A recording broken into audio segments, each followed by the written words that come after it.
opening round of the DGFX Racing Season number 5. It's going to start at the 6 hours of Sebring. It'll all be live here on RacespotTV and iRacing Live. We're going to be with you for the entirety of the 6 hours on RacespotTV as we welcome the next season of DGFX under the lights here at Sebring. Stick with us.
We're all looking to bring as much of the real world into sim racing as we possibly can. Our SimCraft Tilt and Pro Sim Racing pedal sets are here to elevate your rig, improve your consistency into and through the corners, and give you the ability to dial in your perfect pedal feel. Put your feet on the same pedals the pros use. From the braking zone to corner exit, get the most out of every corner with SimCraft.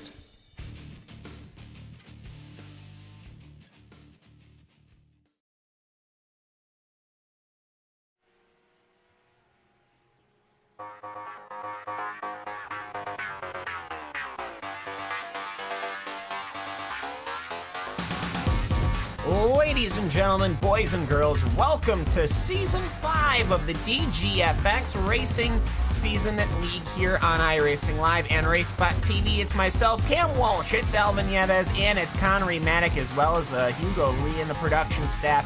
It is going to start here with the 6 hours of Sebring under the lights, and it is going to be a good one here to kick us off for Season number 5 of the DGFX season.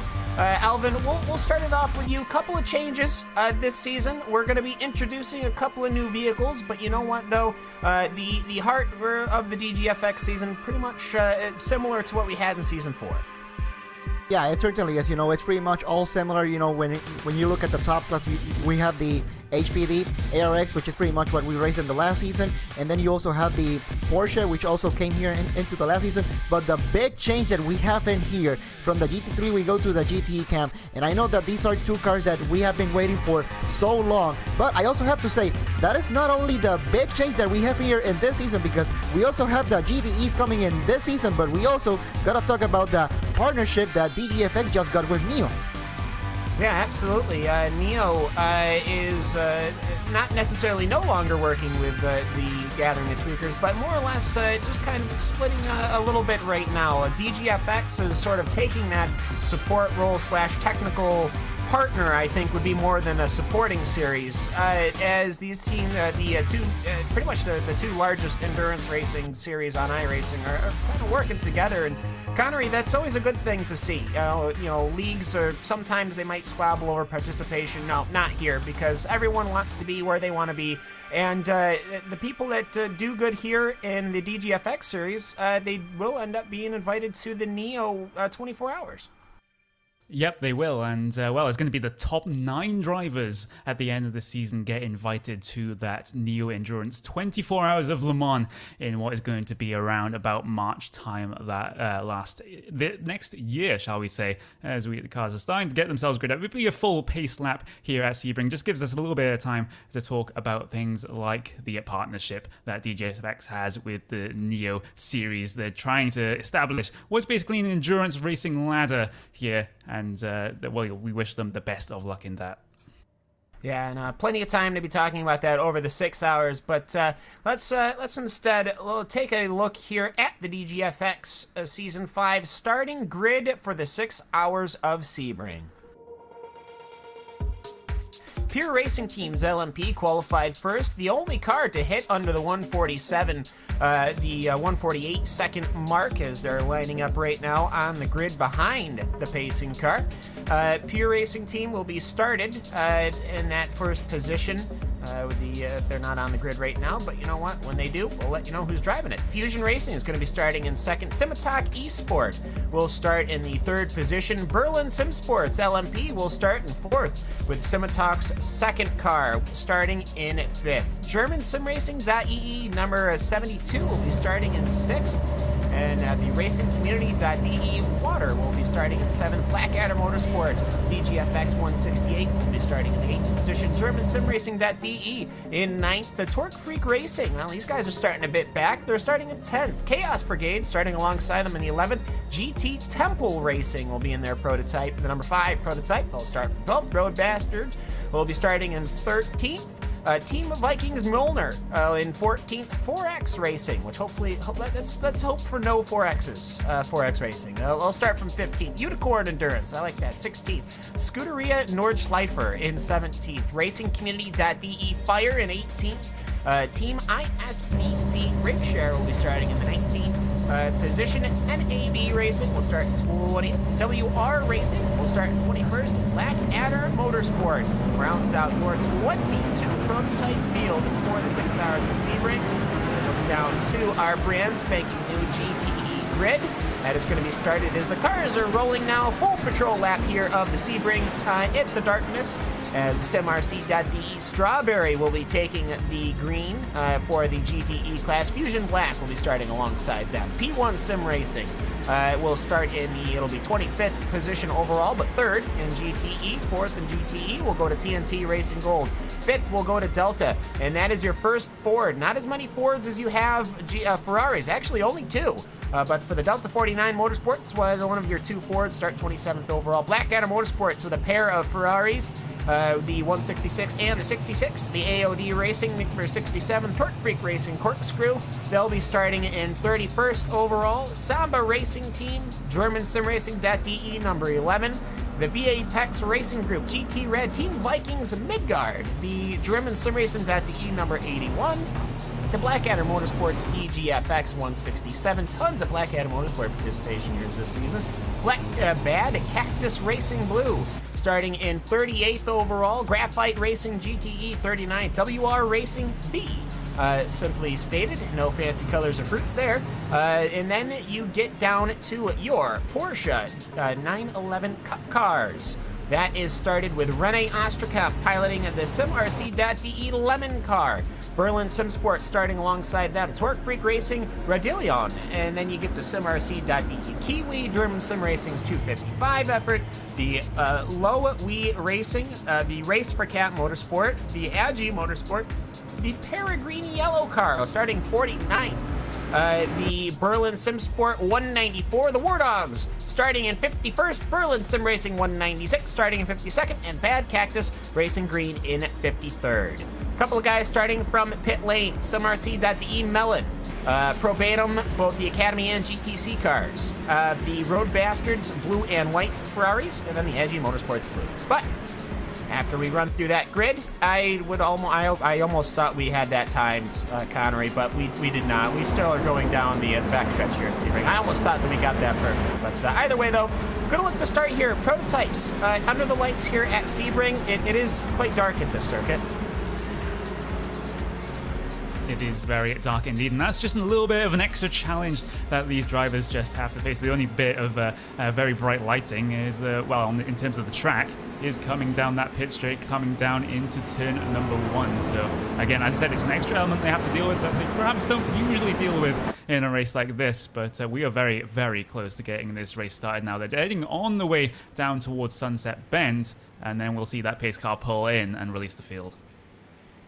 Yeah, released indeed, and it will be Patrick Wolf starting as we were waiting for the driver to hop in. So it's Patrick Wolf and Neil Andrews. They're on your front row here at the prototypes. They're gonna get ready to rock and roll. It's DGFX season number 5, starting from Sebring International Raceway. They take the final corner, Sunset Bend here. The final is 17th corner. As Patrick Wolf hill steady, 1 second, hill steady, 2 seconds, waiting for the pace car to take to the safety of pit lane, which it will. Patrick Wolf will then let it go, and welcome to DGFX season number 5. We are green and going into corner number 1. Cars now going through. They're looking 3 wide, already looking aggressive. I see 4 wide in the back, but they're making it work here as everyone's sorting themselves in. One car a little bit off the track. That was the Vikings Molnar car, but everyone's starting to get themselves away. Somebody's turned around. As it's the Simitalk Esport, as Alvin, you're with the GTE cars as they're about to take the green. Yeah, taking the green indeed, and also have the cars coming out of pit lane, so there's gonna be a little bit of a mess here, but I think everything's gonna be okay. But Gianni Vecchio and the taking the lead in the GTE car in the same RC.DE, and just like the prototypes, a little bit of a mess, going 3 wide here, coming into turn number 1, but looks like, unlike the prototypes, it looks like all clean here in the GTE. Then the GTE field is going to be starting with Connery. Yeah, and the Porsches are heading their way down into turn number 1. In fact, the SimRC.DE Lemon hold the lead coming through the first corner. Berlin Simsport will be following them. There's a little bit of scrapping for position for P number 3, though, between Talk Freak Racing Radlon and SimRC.DE Kiwis. And I'm hitting a little bit of contact behind. And actually, that is a car around number 11, Racecam Motorsport Red, into the barriers. He'll get himself going, or will he? He has to wait for the whole field to get past, and he's all the way down the order already. Suspension damage there on that number 11. Not the way to start this season. Jordi Sobriani. Now, you might notice the car is significantly damaged. It definitely needs to get to pit lane. They are not going to be able to just take a tow like you normally would in the iRacing series. We have to get themselves to the safety of a tow location. And, well, here we go. Right off the bat, didn't even get through 1 lap. And Kyle Burney has thrown the yellow flag. Yes, we've just started lap number 2. And Alvin, this is going to be yellow flag procedures here at Sebring. You're, of course, familiar with the DGFX series. Maybe you could just let us know a little bit more about the yellow flag procedures.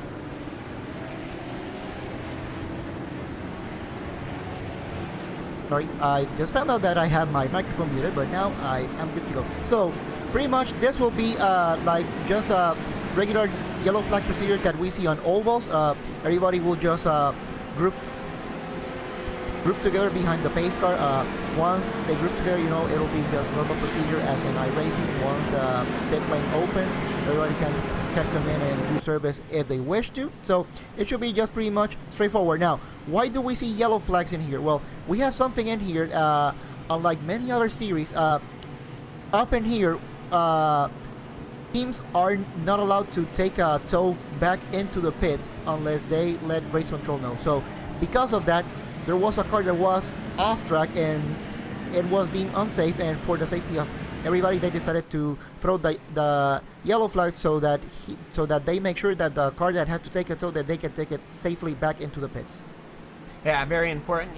Now, obviously, that number 11 race for Cat Motorsports red machine. It was definitely obviously with the entirety of the field having gone by at the start of the race. It certainly could have perhaps made it to one of those tow areas, but the problem is the vehicle is so significantly damaged that you would not, you really wouldn't want that thing racing around. But Connery, not necessarily the start that we wanted to see here at Sebring, one machine going off, but I will say that prototype start was absolute madness, for lack of better words, yet outside of one car going for a loop, everyone seemed to get through cleanly. Yep, and that one car going for a loop was the Simitalk Esport number 2 machine, which is quite a shame because they did start P number 5. They're all the way down at the end of the prototype field in P number 21 right now. So some work for those guys to do after this caution period ends. But yeah, I'm always fascinated to see how this series implements stuff like yellow flags because a lot of other series do not in this iRacing service, and the race admins do a superb job of getting everyone organized and make sure these sorts of things go without a hitch. Yeah, absolutely. And of course, race control, Kyle Burney, he's been on the mic basically this whole time, and he's been letting all the drivers know, reminding all the rules. They will be going green next time by, and yeah, it's not something we normally see. A prototype sitting right behind that pacing car. But you know what? It is. It's not necessarily the worst thing in the world, Alvin. A lot of sometimes some situations happen where a machine has an incident and really it makes the track unsafe. Yet just due to how everything goes, there's no yellow thrown or safety procedure. Of course, Neo had for quite a while as Patrick Wolf. He almost looked to come into pit lane, but I knew he wouldn't. So I don't know. Maybe he was just seeing if you can dummy somebody to go into it, but nobody's going to, Pat. It's lap 3. But Alvin, we had the cautions in the Neo series, but that was a different procedure altogether, and ultimately though that was kind of dismissed. Well, you know, and this is pretty much it really, you know, every series, you know, has their own way of kind of dealing with things, you know, and this is one of the good things that when you have a series, you know, how they handle things. And, you know, we also have to think of what is the whole purpose of the yellow flag and the full course yellow. And that is pretty much, in essence, worker safety, you know, and that is something that we haven't realized that perhaps we don't have in here. But with that said, sometimes trying to implement some real life elements into the sim world, like how to work full course yellow, and in this case, DGFX, you know, the work that they are trying to do to try to implement as much realism as we see out there into the series, you know, that is sometimes those things, those small details, even though they may seem insignificant to some people, those are the details that makes this series really unique. Yeah, absolutely, and of course, holding to that iRacing framework for yellows, and it seems everything working out fairly well with a fairly significant hand of the race control, which is exactly what you like to see here. So the DGFX series getting themselves sorted out. And Connery, coming back to the green, it's going to be single file. They're going to be coming in this time as cars almost coming to a stop around where the GTC cars are, right around the number 118 car. That's just more or less them trying to sort themselves out. I think the GTE's given a gap or something, but either way, it's looking to get this thing back underway, Connery. Going to that green, it's going to be single file. It should be a bit cleaner than what we had before. Yeah, exactly. Single file restart, a whole different beast to a double file restart. You have a lot of space to work with coming down into turn number 1, and space is definitely what you want actually coming down through the latter part of turn 1 here, because it does get very, very narrow. It's a very wide entry where we can see 4 wide like we did at the start of this race, but that does narrow very, very quickly. It could spell disaster if a couple of cars get themselves into a tangle there. And well, this isn't the only procedure for a yellow here. We also have the virtual safety car that can be called out. That means that the cars will all drop themselves to pit road speed out there, stick the pit limiter on, and roll around until race control tells them to get going again. But we will probably only see that at Le Mans, or if a caution period at this end of this race would otherwise disturb the flow of the finish. Yeah, very good, as they're working their way now down the back stretch as the pacing car, and he's got his lights off. That official pace car is looking to get to the safety of pit lane once again, as Patrick Wolf will look to start ourselves here. Neil Andrews and Emmanuel Gallinier for the Fusion Racing and Simitalk are running right now 2 and 3. And we will get underway once again here at Sebring after a 2-lap caution for an incident involving one of the GTC cars, the Race for Red Motorsports Red Machine. That incident has since been cleared. The pacing car pulls to the safety of pit lane, and we're starting single file here for the second time. It's Patrick Wolf as he brings us to green once again, Alvin, and they're looking to have themselves a clean start, but already I can see some 3-wide action. Yeah, definitely should be a lot cleaner, but right here in the midfield, trying to go into turn number 1. A lot of fighting here for position point, even 3 wide here. I can see into turn number 1, and maybe a little bit of contact. Some people going off track, but kind of looks like everything seems all fine. Yeah, very much stop and go almost through that first section, as there is still some 2-wide action between the number 153 prototype and the Chaos Brigade prototype, but either way, they've gotten themselves worked out. Connery, the GTE cars have gotten themselves started, as well as the GTC cars, and everything looks clear for them. Yeah, exactly. The single file race is just allow the drivers to get themselves their own space and just get very cleanly through the first couple of turns here. And no incidents so far on this restart, which is absolutely great to see. But there was a little bit maybe bumper banging between the 87 and the 81. This is in your border class, and this is going to be for P number 2 in that one. Yeah, Porsches, I think, were probably the ones that had the easiest start. There was almost a conga line at the end of the Ullman Straight, waiting for at the end of the Ullman Straight, the end of Sunset, as they worked their way into the corner. There was a little bit of a hiccup. I think everyone was just being nice and polite, letting themselves go one at a time. That's what you'd like to see here, because, Alvin, we got to remember, this is a 6-hour race. This is half distance for the 12 hours of Sebring, and these guys want their cars and machines to stay around, as it looks to me like the rest of the field has managed to get themselves sorted out and finally proper underway.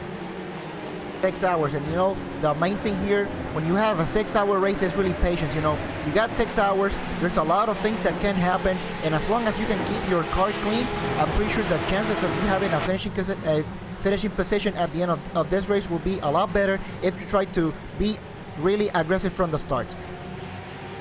Yeah, and so for Patrick Wolf, that number 71 machine, he's gotten himself quite the gap already, 1.5 seconds at the start, which is not to say that he managed to get a massive jump or anything like that. It's just his race pace is going so very quickly right now. A bunch of machines getting thrown right now as there's side-by-side action. The 108 machine of NAB Racing getting passed by the Elliott Mean piloted Blackadder Motorsport DGFX 169.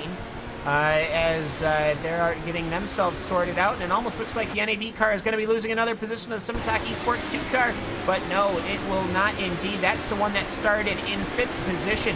It is now back into 18th after that spin, Connery, though I think it's a good thing, though, the car did not get damaged.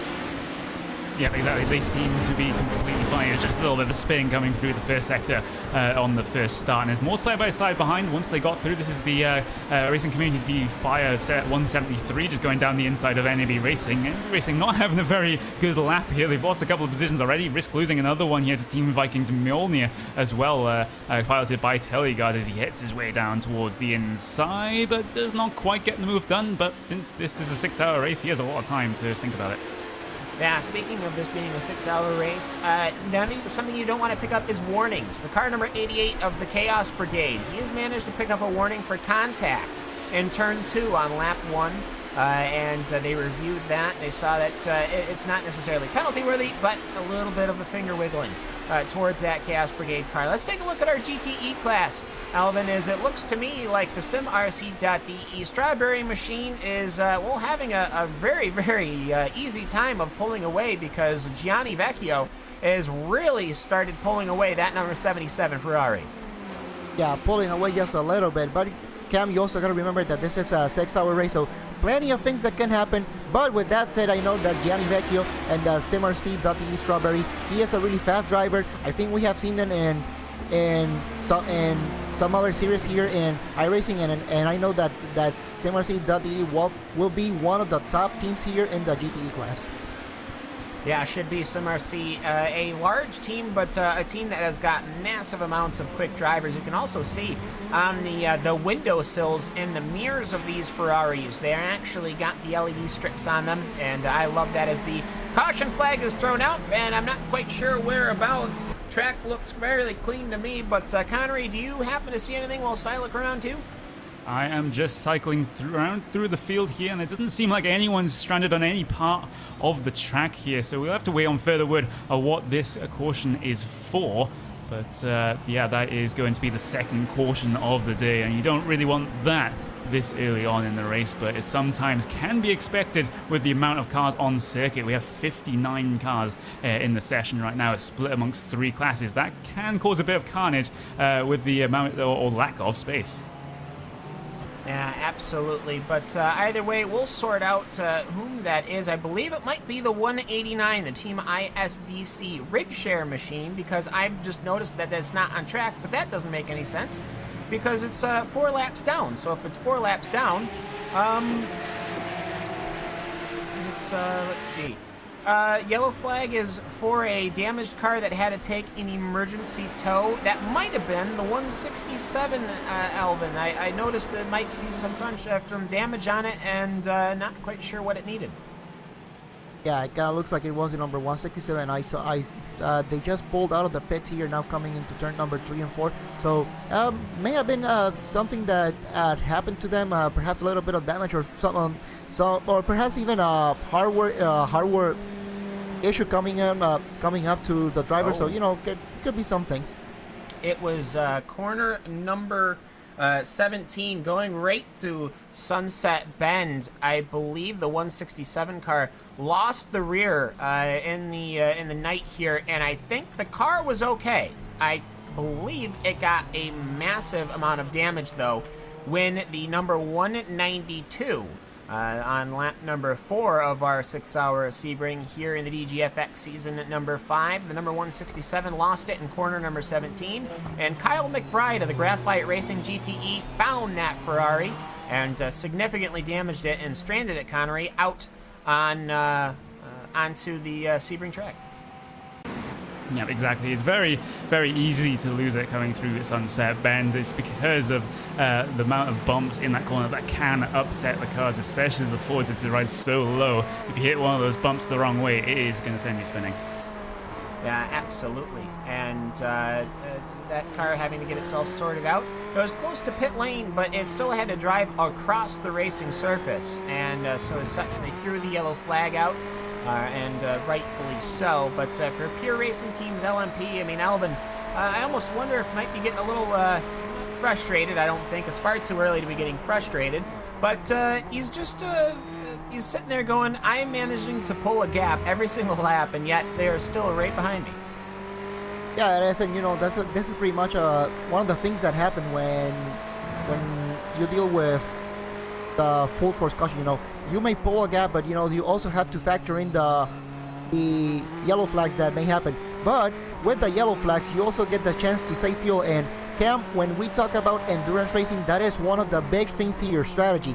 Yes, we know that all the cars here may not be able to make it all the way to the hour when it comes to fuel, but with these many yellow flags, Cam, we really have to start wondering how many cars we really start trying to change their strategy to perhaps trying to see how much laps they can eke out of this stint, and perhaps try to see if they can make it into one with one less stop. Yeah, my kingdom for a pen. I've got my pad of paper here, which I use to keep track of pit stints and who came in and what got changed over to what, and I cannot find an actual pen. But I will at some point. And the reason why that would be important is because I'm not exactly sure how these guys' fuel lengths are all going to work out. I'm not going to lie, I have not really seen the GTE cars and the GTC cars race around Sebring long enough to actually have a full fuel run. I believe it's probably going to be about 45 to 55 minutes. I know the Honda can probably run a full hour. A couple of cars leaning towards pit lane, but no takers from the prototype field. But Connery, you start looking at fueling and pits and everything like that. Well, we'll see if there'll be any GTE takers. I'm not sure that there will. I'm not entirely sure if there will either here. Of course, they are fuel limited to around about 80%, and so are the Porsches. The HPDs are, and well, the prototypes are the only ones that are allowed to take a the fullest fuel tank that the car can take. But of course, pit strategy here in the DGFX series, because of the cautions during the course of the race, it is completely different to any other iRacing endurance race that they might encounter, because you have to factor in those caution periods. Yeah, and Mark Torres of the Blackadder Motorsport number 66 Ferrari, the only machine that I have seen to come down pit lane. The only one. One is the loneliest number, because even the number 11, the machine that had been damaged significantly, that Jordi Subirani race for Cat Motorsport machine, that machine has even gone out of pit lane, though I will say, my goodness, can you see the front? The front boot, I believe, would be the proper term, Alvin. But you can see the innards of that Porsche. But you know what? If they got the suspension right, I don't think it might matter that much. Yeah, it is, and you know, this is one of the good things that because you have the full course yellow. Yes, you might get some damage, but you know, you can do some repairs here and there, and that doesn't mean that it's really race over. So you know, it's really a good chance that you get to come down through pit lane, do some service here, and see what you can do with the car. Yeah, so this is now the second time that we've been under caution. First one was for a spinning and crashed Porsche, the number 11. And now we've got this second caution for the 167 machine that was damaged on the outside of corner number 17. But either way, though, we did get a couple of laps of running, and I think we saw, Connery, that your fast runners in the prototype is obviously Patrick Wolf in that PRT machine, and then, of course, Gianni Vecchio in that GTE Ferrari. Both of those guys managed to get multiple second gaps in a couple of different laps. If these guys can have this pace, unless something happens, I mean, those are some lightning fast cars. Yeah, exactly. And if anything, these caution periods are just going to be frustrating them more and more, because they can't maintain that gap. There's no point in pulling a 10-second gap within 10 or 20 laps. If there's going to be a caution period and at the end of it, that just bunches you all back up, and then you're under threat behind again. It must be very, very frustrating if you're that quick of a driver but can't make any use of it. Well, I'd say they're always going to be pushing out those laps, but I will say Sebring under the lights here. And I say under the lights, it might actually be a little bit sarcastic, simply due to the fact that the track doesn't have a ton of lighting. It's got lighting down the front straight. It's got lighting through a little bit of the first couple of sections, but a pretty good significant chunk of this, Alvin, is dark. But either way, though, before we get into that too much, Patrick Wolf has to take the green once again. And we are going to be looking to go green this time by that number 71 machine of Patrick Wolf is going to be taking the green flag, and we'll be green here in the DGFX season number 5 opener, the 6 hours of Sebring. Once again, Patrick Wolf, he's holding one, holding twice. Neil Andrews, just as soon as he got the binders, is exactly when Patrick Wolf started to go away. And Alvin, we are green once again here in the prototypes. Green flag, and I think somebody here on the back of the field tried to get a really good jump here. Now going 3 wide, coming here into turn number 1. Kind of looks like everything here clear for the prototypes. Yeah, and they're working their way now towards corner number 2 as the machine, Gianni Vecchio, has a damaged Ferrari, and it's pulled over to the side, and it is going to let the Ferraris through. My goodness me, what happened? That just veered right. Coming towards the race start, he took the race start, and then he just veered right into the pit wall, coming up into turn number 1. It wasn't even in the braking zone, so there must have been some sort of technical issue there for Gianni Vecchio, which is such a shame. He was leading that GTE field, and he was putting in some insane lap times when we were green, but for it to all end like that is such a shame. My goodness. Yeah, he was just going down the start, that number 77 machine. He was going down the start. He had even flashed his headlights as he went past the start-finish line, and then it's almost like the steering wheel veered or something. Maybe something had to get caught. I don't know, but something happened with the steering wheel. But either way, his machine is got a pretty significant amount of right-side damage. Meanwhile, though, the rest of the GTE field has gotten away fairly cleanly, as well as the prototypes, as well as the Porsches have gotten away a little clean. I see a little bit of smoke coming from the hairpin. No surprises there, simply due to people locking up. But Alvin, the field has gotten away cleanly, but my goodness, that's a big deal for that SimRC car. Yeah, definitely. Pretty much now the field pretty much trying to shred up and trying to build some gaps here and there. But you know, yeah, Cam, that is one of that is really frustrating. You know, when you come here, you put all that practice. You know, you come in. You know, you perhaps are the fastest car here in your class, and all that practice, all the preparation just goes away just because of perhaps a technical difficulty. We could say so. You know, I'm pretty sure that Gianni Vecchio there, he is not happy. No, and the entirety of the SimRC team is probably not that happy right now. But either way, a little bit of action going on in the Porsches as they work their way towards the straight for the lead. Right now, the fight between the 126 and the 194. They're coming off a corner number 17 as they traded positions as that number 126 machine of the Agi Motorsports Blue will now be the front-running Porsche. As the Porsches, they've gotten away cleanly. They're still putting on a good show here, Connery. Yep, they are. They haven't really had many incidents between them at all, as we saw just a pass for precision here coming down into, it's going to be the first sector. That was the 193 of the Robustus White, just getting through on low rear racing there, coming through the first sector. There's still a couple of cars battling ahead of them. Here comes the 191 Robustus Blue, so the other Robustus car is going to get a +1 position as the Peregrine Yellow just gets out of the way. That was lapped traffic, so lapped traffic already coming into effect here. The GTE field is just cycling through some Porsches at the moment, and that was somewhat unexpected.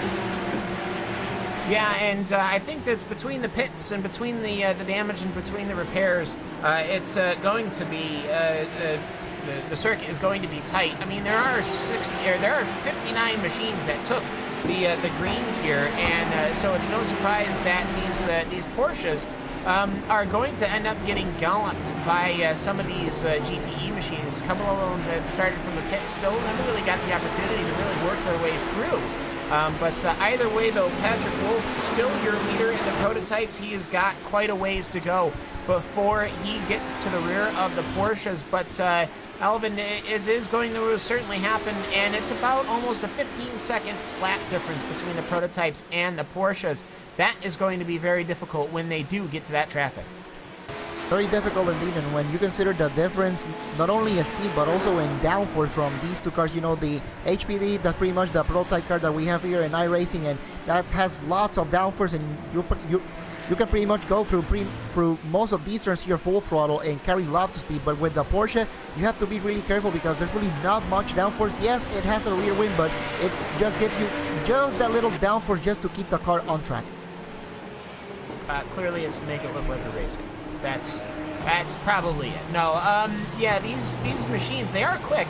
It is actually a little humorous, I think, to say that these 911 GTE car, or these GT3 cars, they were supposed to be the original speeds for GT3 machines. So that really tells you how GT3 has gone. Now, we have got our first penalty dished out for the season as a car number 196, the Berlin SimSport GTC machine, has got a 60-second stop and hold for causing a collision under caution. Now, Connery, obviously with the 60 cars pacing, it's a bit difficult to keep our eye on everything, but it most certainly does look like he's got damage on that front end.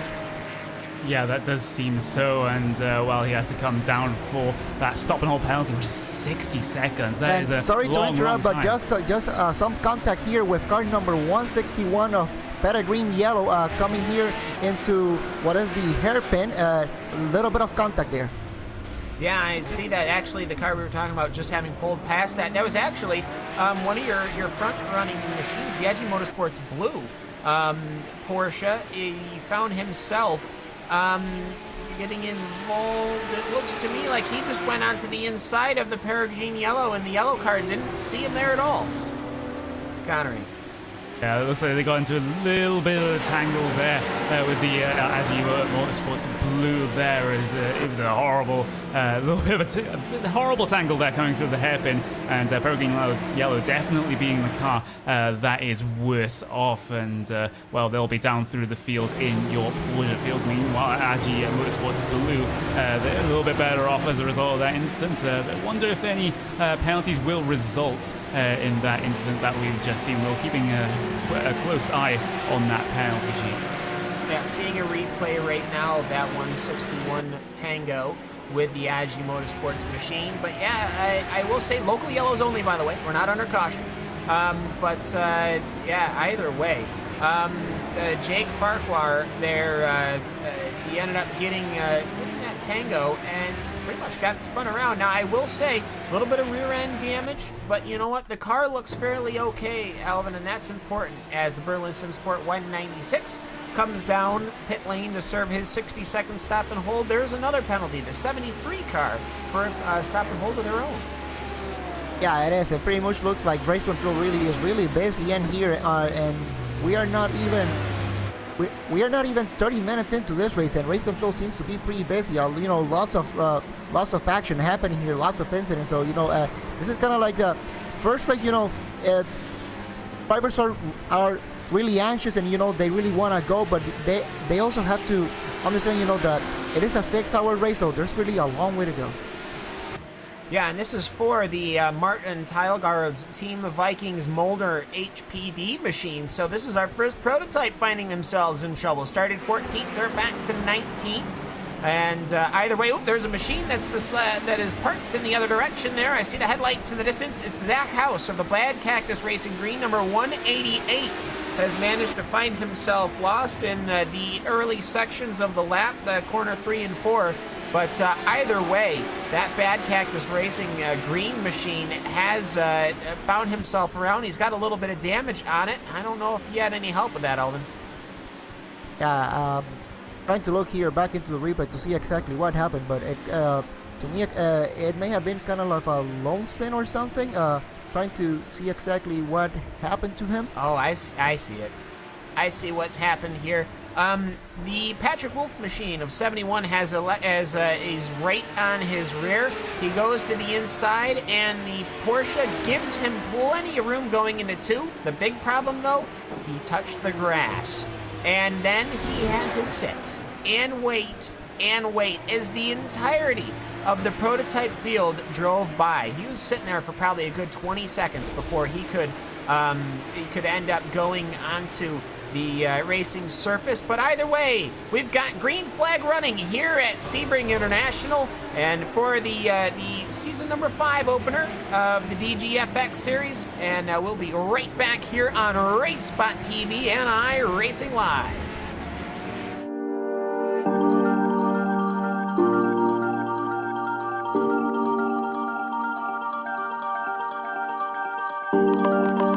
This is Circuit de la Sarthe, known around the racing world simply as Le Mans.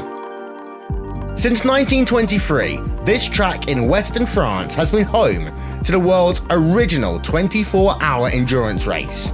Coupled with the likes of the legendary Indianapolis 500 and the Monaco Grand Prix, the 24 Hours of Le Mans is widely regarded as the world's most prestigious endurance race, and it forms a part of motorsport's Treble Crown. The first race was held on the outskirts of Le Mans back in 1906 and was called the French Grand Prix, the first Grand Prix of its kind. It was run on public roads, with one lap of the circuit stretching just over 103 kilometers. Then, in 1922, the secretary of the AECO, Georges Durand, was given 100,000 francs to facilitate and devise a new race for the region.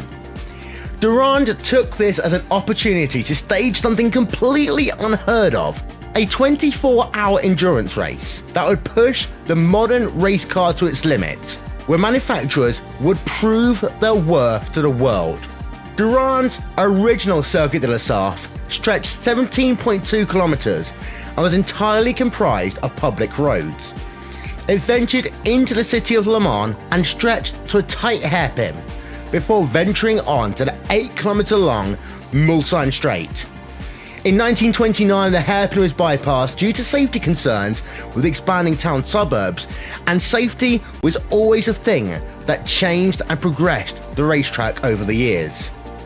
In 1932, the track as we know began to take shape. That was prompted by the construction of a new 1.5-kilometer bypass running from the start-finish area to the new entrance of the Mulsanne Straight, the now infamous Tête Rouge corner. This section featured the fast first curve that remains today, and what would later become the location of the famous Dunlop Bridge. Now, back in 1923, it was a field of 33 drivers that competed in the inaugural event, and their average speed, 57 miles an hour. By 1956, the field had increased to 49 cars, and they were running at nearly twice the average speed, at 104 miles an hour. As the cars became quicker and the competition rose, the track continued to evolve. For example, in 1972, the final section of the track was completely reconfigured to bypass the dangerous Maison Blanche kink. This included the addition of the Porsche curves and the revised Ford chicanes to slow the cars on the run from a large corner to the start-finish line. These features remain today. One of the then traditional aspects of the race was the Le Mans start. Drivers would stand across to the track where the cars were parked, and then at the drop of the French tricolor, they ran to their car, climbed in, fired the engine, engaged first gear, and pulled away in a cloud of exhaust and burned rubber. Not surprisingly, this was discontinued for safety reasons, as drivers would either rush to buckle their seatbelts, they didn't even bother buckling them at all. Dan Gurney, who together with AJ Foyt won the 1967 race, famously recounted using his knees to steer his Ford GT Mark II on their opening lap at speeds well above 200 miles an hour whilst he fastened his seatbelt. Since 1971, Le Mans has reverted to the more traditional rolling start used throughout endurance racing today.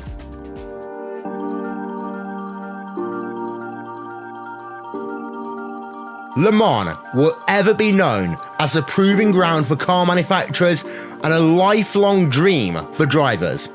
It continues to rank as the pinnacle of endurance racing that inspires similar races to take shape around the world. Things like the 24 Hours of the Nürburgring, or the 24 Hours of Spa, or the Rolex 24 at Daytona.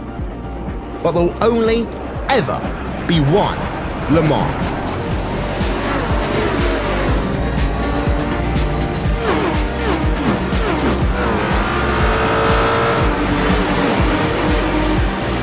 Experience Le Mans on iRacing.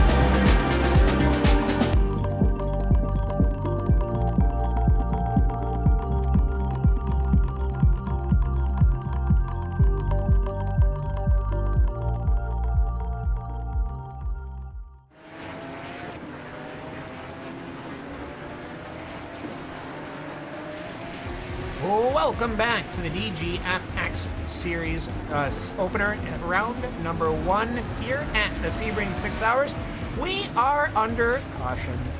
We had an incident in the GTC division, which was extrapolated by a prototype, allowing a Porsche to achieve enough flight to, at this point, Alvin, it's discovered that the roof is indeed round.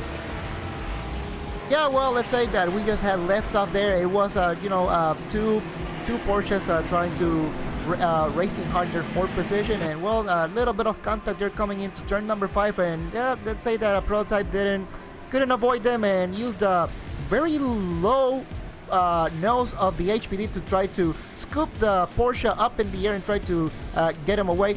Not that he tried to get him away, but it was more of a racing incident, of course. Yeah, I will say it was the 123, the Low Wee Racing machine. That's one with a lion on it. It's a black and white Porsche, versus the car of the 127 that we've seen on pit lane of Steve Calise, the Agi Motorsports 127. Pit lane is closed this time, so nobody should be going by. But either way, though, that 123 just got a little bit of a nip in the quarter panel, and it lost it going through one of the corners in the opening section of this track, maybe corner number 5. As once they started piling in, the Fusion Racing made a great maneuver around it, but Jurian Gronen, that Berlin Simsport LMP, he had nowhere to go, and that front wedge of that prototype, it got right under the rear of that Porsche. It's not like it's got a diffuser, Connery. It's kind of the perfect car to flip. But either way, though, they've got that flipped, so we were under caution. They had to get out there, get the thing sorted out and unflipped.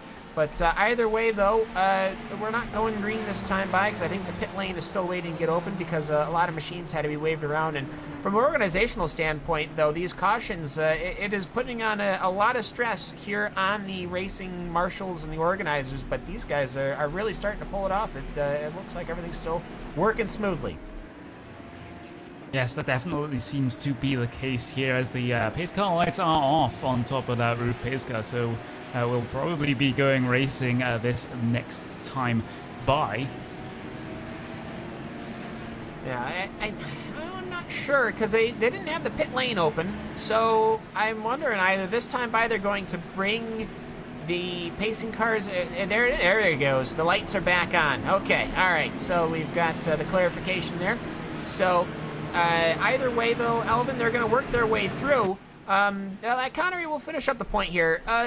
We're going to have to pit. I would imagine this time by cars are going to pit.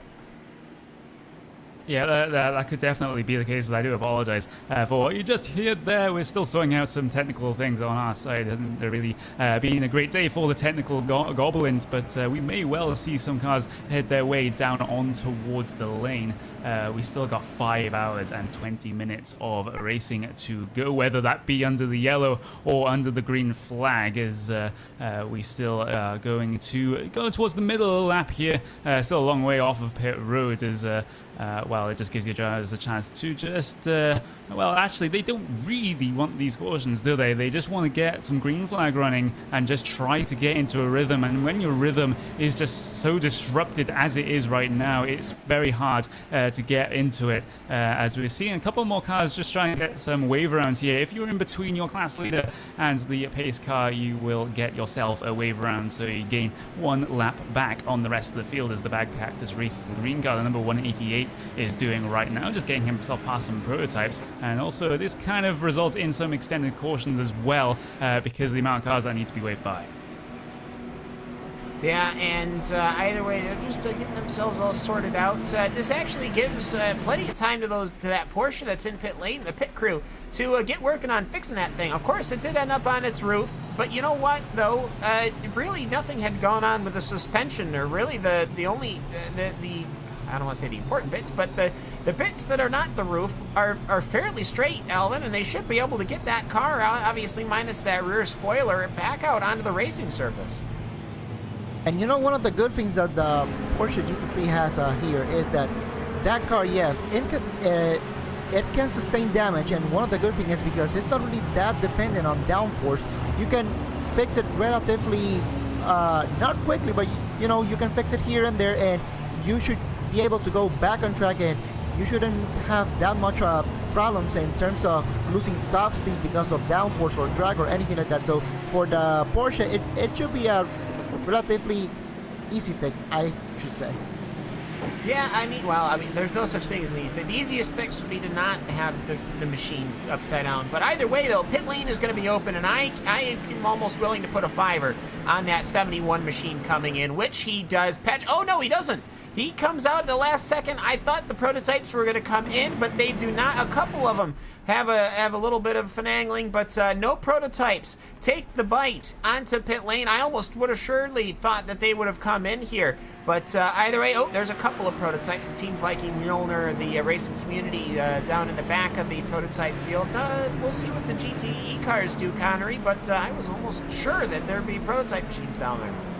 Yeah, the only prototype machines that we have seen down on towards the lane, those are the back of the field where really, if you take a strategy gamble, you haven't really got all that much to lose. As we see a couple of GTE cars head down onto the lane, the Delta 49 Motorsports, number 49 Ford heading his way down, and V-Apex Racing Group also, and a couple of others like Team Vikings Midgard as well, deciding to head themselves down onto the lane. Of course, these GTE cars are fuel limited to 80%, so their fuel mileage can't really go a full hour or so they're going to have to come down onto the lane and makes the fuel a little bit more marginal for a race like this.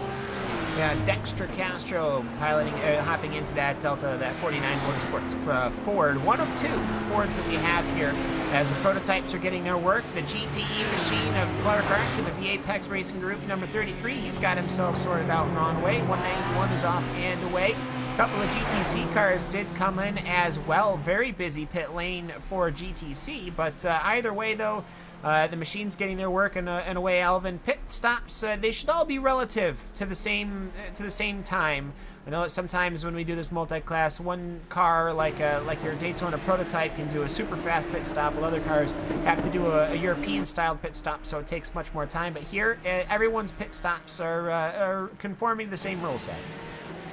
Yeah, it should be pretty much a fuel and then tires. So now that interesting part becomes, with all the full course deals that we've had in here, I will be interested to see if some teams may go for double stinting or perhaps even triple stinting tires, because we also have to remember double stinting and triple stinting tires now should be a lot easier. But when we also consider all the yellow flags that we've had, and also the track here, it's night racing, so the temperatures are a lot lower than what we used to see if the track is during the day. So for some teams, will be really interesting what will be the pit strategy once the time comes by. Yeah, and we just got the call from race control. We're going green this time by. We're on the back half of the Sebring racing circuit. So going past corner number 15, Gundeline, as they go towards number 16. This is a Le Mans corner, and they're going down the Ullman Straight, going towards corner number 17. But Connery, just real quick before we hit green, it's going to be start number 3 here for Patrick Wolf, and it wouldn't surprise me if he pulls away. Yeah, he has done the previous 2 times that we've had a caution, and of course on the race start, so there's no reason to not believe that he will do the same here as they're heading down the Allman Straight now, heading themselves towards Sunset Bend. As, I'm just going to sort out a couple of technical issues with my setup here, but we'll be going green flag in just a moment. No worries at all, my friend, as that pacing car looks to pull in the pit lane. That roof machine getting a lot of effort with that official pacing car, but either way, Patrick Wolf will be leading the prototypes, and then the GTE machines will be led by Fusion Black, and GTC led by SimRC.D11, but after caution number 3, lap number 19, we are green once again for the DGFX Series Alvin. They're heading into corner number 1. Heading into corner number 1, and Patrick Wolf, another big jump there from Neil Anderson, the Fusion Racing car, and a little bit going back here into the field, going a bit of side-by-side here into turn number 3, but they're trying to sort out a bit of more racing here all the way in the back of the prototype field, but it looks everything so far coming here, turn number 3.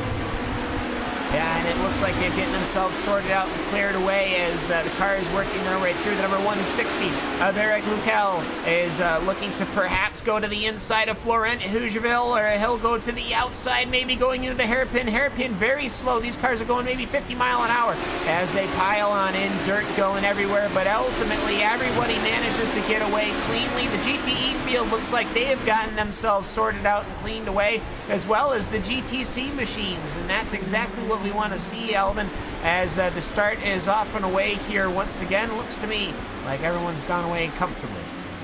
Yeah, everybody that definitely getting away here comfortably, from all the present prototype, GTE and GTC. So pretty much for the leaders now, it's pretty much a matter of trying to get a much of a big gap as you can, because yes, many of the teams have not come into the pits, but Cam, I think we should be kind of with 5 hours and 12 minutes to go.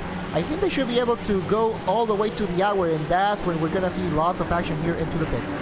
Yeah, I was gonna say, with how many pacing laps they go, I wouldn't be surprised if we don't see hour 10, hour 20. We gotta remember though, we did have that patrol lap, so yeah, maybe 80 minutes on the stint length for these prototypes, as they have had cautions, and for a racing engineer, that is a lot to try to figure out. You don't normally, if you're an engineer, have to worry about your fuel mileage and your issues and stuff like that. As I'm watching the team Vikings Milner 73 prototype, he is fighting his way through the GTC field, and he had to take it 3 wide to the inside wall down the Ullman Straight. That was close, touch and go, but either way, Martin Telgaard has gotten himself away. But you're just trying to sort yourself out. You're trying to work your fuel numbers. A race engineer doesn't normally have to compute cautions in road courses, yet here we are. We've already had 3. Yeah, it is, and this is one of the one of the unique things that we have in this series, with the full course yellows and the virtual safety cars, that is something that you really have to consider when you're trying to do your strategy. Yes, you try to do your strategy as if there was no cautions, but once the cautions comes in, that is when the race engineers start earning their money, because now you have to really try to get your strategy, try to make it high, and this is when we see how flexible the strategies really are. Well, if they can earn money doing this, I mean, my hat's off to them. But either way, though, we have got another penalty, and this is a rather big one. The Simitalk Esports number 2 machine, the already troubled machine that had that spin early on in the race, that prototype, it now has a 30-second stop and hold for causing a collision on lap number 13 and turn number 1. This is before the last caution. So the racing marshals, they are working overtime right now, and if anybody's earned money, hopefully it's these guys, because my goodness, do they have to put in a lot of effort, Alvin. But either way, a couple of prototypes finding a couple of GTC machines. But for the most part, though, all the three classes are pretty segregated right now, and I think that might be mostly due to these cautions, because if they didn't have any, I would say that we'd be fully intertwined and intermingled. But either way, though, for the most part, it looks like everyone's just trying to stay clean, but when we saw those prototypes come in, we did see that incident. Yeah, it is, and that is one thing that these yellow flags bring. Yes, you can get the class all bunched together, and so perhaps when the time comes that you start seeing the faster cars trying to lap the slower cars, yes, we will still see it, but perhaps it will be at a lower frequency. And speaking of trying to overtake, this is one of the things that strategy really brings. We saw some of the prototype teams come into the pits, and because they had to go all the way to the back of the field, now you have to question if that was the right call. Yeah, I mean, well, it certainly does look, at least now, because they weren't able to just go through your GTC field and your GTE field, I don't believe anyways. But either way, though, a little bit of action going on right now. Dexter Castro, that 49 GTE car, he has found the rear end of Bruno M. Costa, that number 13 Probatum Racing GTC, and he is having a heck of a time trying to sort himself around, as the GTE cars, a couple of them right now, are working right through this GTC traffic, and there's actually a huge battle, Elvin, going on between the IG Motorsports Blue 126, the Berlin SimSport number 87, and the Probatum Racing Academy 115. These GTE cars are just trying to work their way through. Yes, there has been, even though we have yellow flags, that doesn't mean that we are short here of action here. Now we got the number 126, the number 87, and the number 115 trying to fight here for what is essentially, if I look here into the live timing from what I got here, it should be around, if you can help me, Cam, with what position we're talking about here. We're talking a pin number 4 in the GTC class. Yeah, it's 1, 2, 3. Yeah, it's like for 4th, 5th, and 6th in GTC. That'd be where I'd put my thumb if I had attacked that. But Fabrice Cornelius, who I'm name very familiar to me, is running around in his Porsche, that Berlin SimSport 87, gone through. But you've got the Road Bastards car, a car that it's got a good name, but I'm almost afraid to say it. I know it's okay, it always worries me. But Wolfgang Wildenauer, he's working his way in his Ferrari, and here comes Dexter Castro. And then these are the brand spanking new machines, and Connery, we'll give it a shot here, but either way, Dexter Castro rolling to the inside of Wolfgang Wildenauer, going to the final corner 3 wide into corner number 17. Yes, they will, and the 49 Motorsport strategist is struggling for traction on that inside line of Sunset Bend, but we'll have the favorable inside line. But the Roadbusters blue car will still get the run off the corner, maybe an opportunity coming down into turn number 1 for him as he darts left, darts right again here with the lap traffic on the outside there. There's the AG Motorsports blue in that Porsche there, just splitting up this battle just for now. Yeah, and so Dexter Castro finding himself a little bit past, and he actually managed to jump one of the GTC machines, and that has put him into prime position to pull away. Now, the Ford and the Ferrari, if there was an individual I wish we could have here right now, it'd be Randy Chenoff, because he is most certainly probably one of the more I don't want to say knowledgeable, but more familiar with the Ford and the Ferrari. But Alvin, I gotta say, for what limited experience I have had in these machines, the Ford is a bit like a prototype car that's a lot like a GT car, whereas the Ferrari is like a GT car that has been more amped up to be like a prototype. And it seems to me that, obviously just looking at the GTE list, but the Ferrari seems to be the more comfortable, surefire machine compared to the Ford, but it's not to say the Ford is slow. And you know, this is always good when you have two different cars, but when you bring it all together, they can pretty much do the exact same thing, although by very different methods. You got the Ferrari, which is more of the GT car here in the GT class. So yes, in terms of the mechanical grip, it's pretty much like a GT car, and it can still use the curve. Well, you have to use the curves if you want to achieve the best lap time. And the 4GT, totally different story. It is more like a prototype, so you really have to set up that downforce. You really have to have all the confidence. But with that said, you also have to do the best and know which curves you can use, because this car, if you got the wrong curve and if you damage the underside of the car, well, it's gonna be a long day. Yeah, most certainly. So they definitely got to keep their way through, watching out for. I'm trying to think where the big curves are. It's really that last section, that like corner number 10, Cunningham, and corner number 13, Tower. Those are the ones where you got that inside curbing that you really got to worry about. But either way, though, everyone seems to have gotten away, Connery, as there's a fight for 5th position in prototype as Syandra, the 168 Blackadder Motorsports prototype, to the inside of the German sim racing machine. And just that far ahead, Simitak Esport number 1 is under attack by Berlin Simsport LMP, as I see a couple of GTC machines. Yeah, exactly as we see those going on right now. There's also a change in position. There is actually P number 8 in what is going to be the prototype field. As the Robust is green, and GT Temple just going at it there, the 92 and the 5. Yeah, prototypes scything their way through even these GTC cars. Now, this is where we had trouble that last time.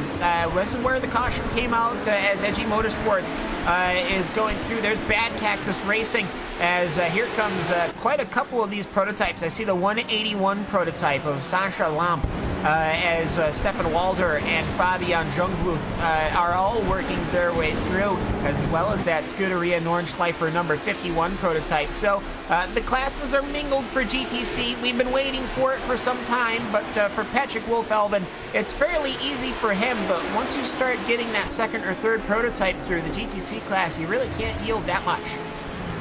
Yeah, it is, you know, for Patrick Wolf and that Pure Racing team, it's kind of easy because he's pretty much kind of in a class of his own right now, but riding a 3.4 second over Fusion Racing with Neil Anderson. He also has his own advantage, but once you start going through P4, P3, 4, 5, and 6, they also have their own battle. So for the slower cars, trying to make sure that you let one of them go by, it will be really hard because they also fighting for position. And then you add to it all that, Cam, you have to do it at night.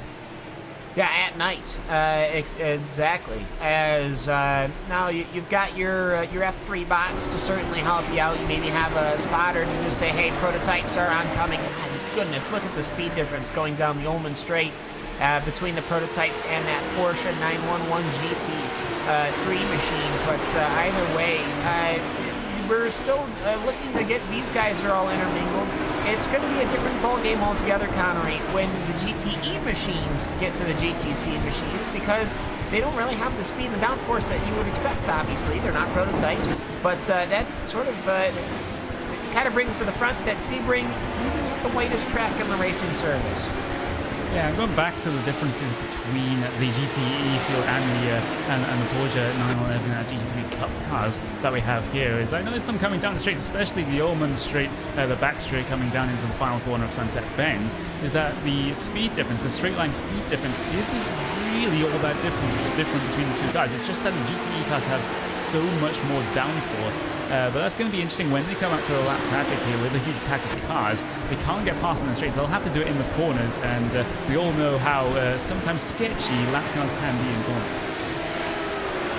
Yeah, most definitely. And any hiccups, especially like we saw when the GTC cars were fighting too wide, where that created a bit of a hiccup here. But the prototypes this time, though, they're working their way through nice and easy, I have to say. A little bit of some action around the 194 GTC machine of the Berlin SimSport 194. He had a pair of prototypes go on either side of him. You can just see how the Chaos Brigade's looking through as I see one car, a couple cars off track, German Sim Racing.de 72, as well as the GTC car of number 13. They managed to work themselves out. They didn't throw a caution because the cars weren't stranded, but they were just off track. It was safe. They had local yellows only, and we were still going to stay green, but my goodness, as we're going to get a replay of that, but that was quite a bad place to do that, Alvin. Yeah, it is, and when you are the faster car, yes, you also have the responsibility to make sure that the pass is being done in a safe manner, but also the slower cars, sometimes they have to be aware. But yeah, like you just mentioned, Cam, from all the places that you want to do that overtake, I think that was the worst place. He wasn't no way really side by side before trying to turn in. And well, Cam, I know we've been talking about this, but it is a night race, and that makes it a lot more difficult because you are only depending on just the headlights. And I gotta say, I don't think that the GTC car Bruno Ramkasa did a single thing wrong. This section of track, this is the last couple of corners. It's corner number 15 going into 16.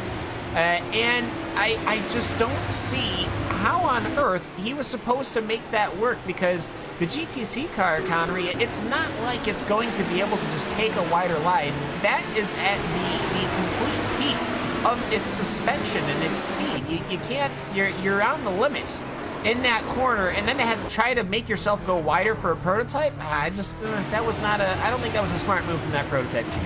No, I don't think that is going to work either. And Probatum Racing, which was the Porsche involved in that incident, also had to check up a little bit because the Porsche ahead of them was a little bit slow going in towards the braking zone there. And maybe the German Sim Racing, it was unsighted about the car ahead of him, but there's no reason to be diving down the inside there and causing an incident. That was just what I was saying about lap cars being sketchy in corners. And 2 minutes later, we've got an example.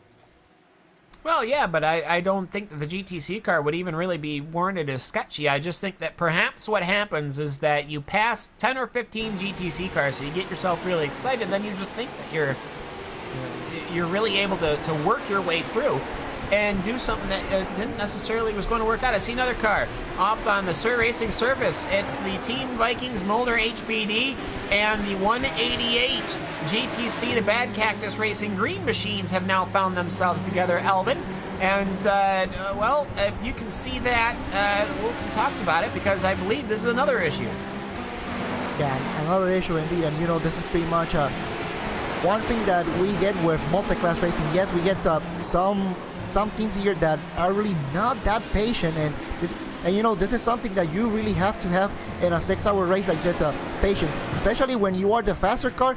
Yes, you may be the faster car, but that doesn't mean that you can just plow through and just claim your position. You also have to kind of plan ahead and see what's going on. And yes, Cam, it is a night race, so you also have to have that little bit of extra. You have to be that extra more careful when you try to do that overtake.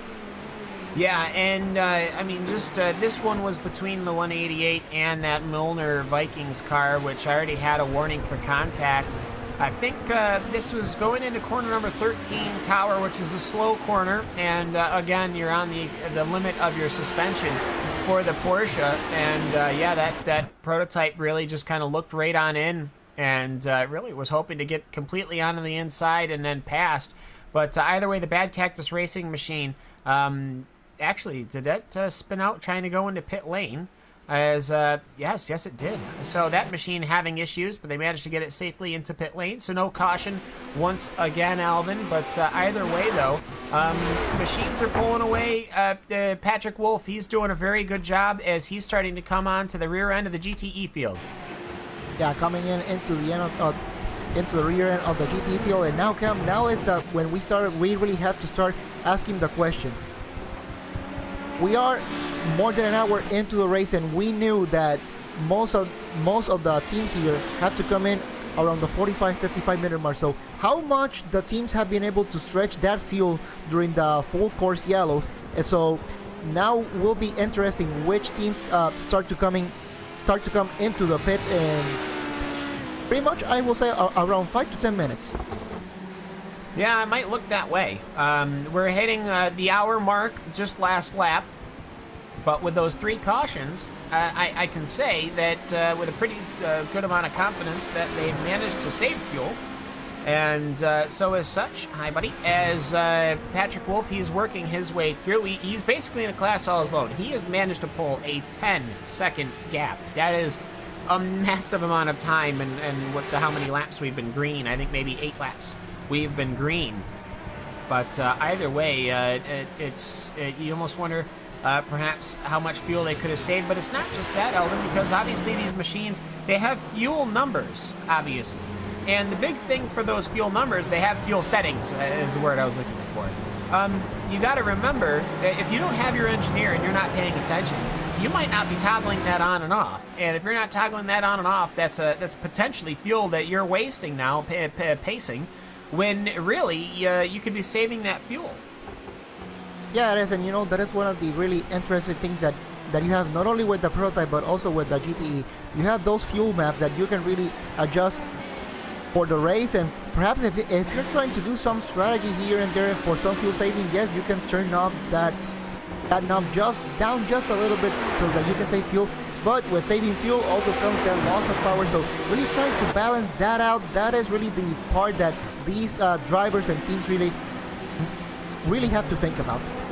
Yeah, and if you go to a green and you're on the safety car setting, and you go and you drop the throttle, and you've got nothing because your engine wants to save you fuel. We've seen that happen quite a couple of times, I think, in the upper echelon of open wheel formula when they have issues. But either way, speaking of issues, we are going to go take an ad break real quick. You're watching the DGFX season number 5 opener, the 6 hours of Sebring here on RacespotTV and iRacing Live. We'll be right back.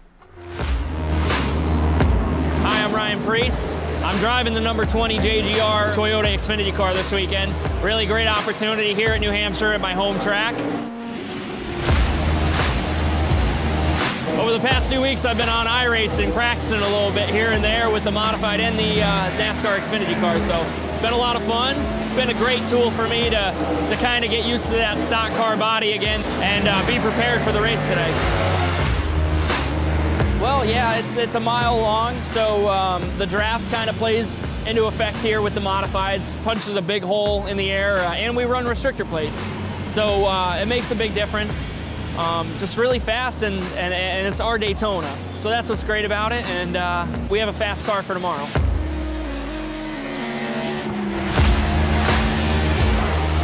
I think the biggest thing is they're heavier cars. The tire's a lot different. And the way you go about setting them up is a lot different. They use all 4 tires more than a modified, where we typically drive off the right rear, so. Well, actually, it's funny. I raced NASCAR race in 2003 before iRacing came about.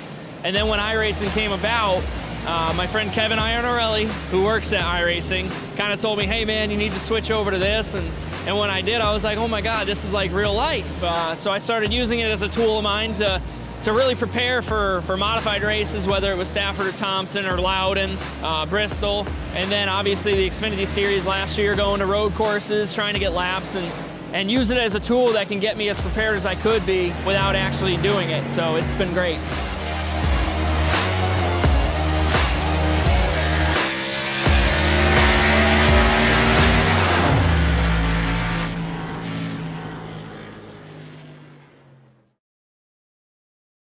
Watch Ernie, go, go, go. Car right, car right, car right, car right. Watch him, watch him, watch him. Damn it! Get ready. Dude, more heads up in that. Jeez! Right on the back wing. Can he make it happen? Yeah! Push like hell. We gotta stay in front of these guys. Both drivers on the push to pass. Contact in the pit lane. All right, sexy. Let that eagle fly. What do I do? What happened? Push here. Push hard. Let's go get this guy. Car outside. We're behind you. Control. clear outside. Good job. Just spun behind you. I don't know if you got him or not. He got out of it so hard. Look at these guys are all over the back. Full throttle. IndyCar. The in and out lap. What's next? Come and get the checkers, big boy. Oh, baby, that was good. He hit me. Inside, outside. 2017 Verizon IndyCar Series. See what's next.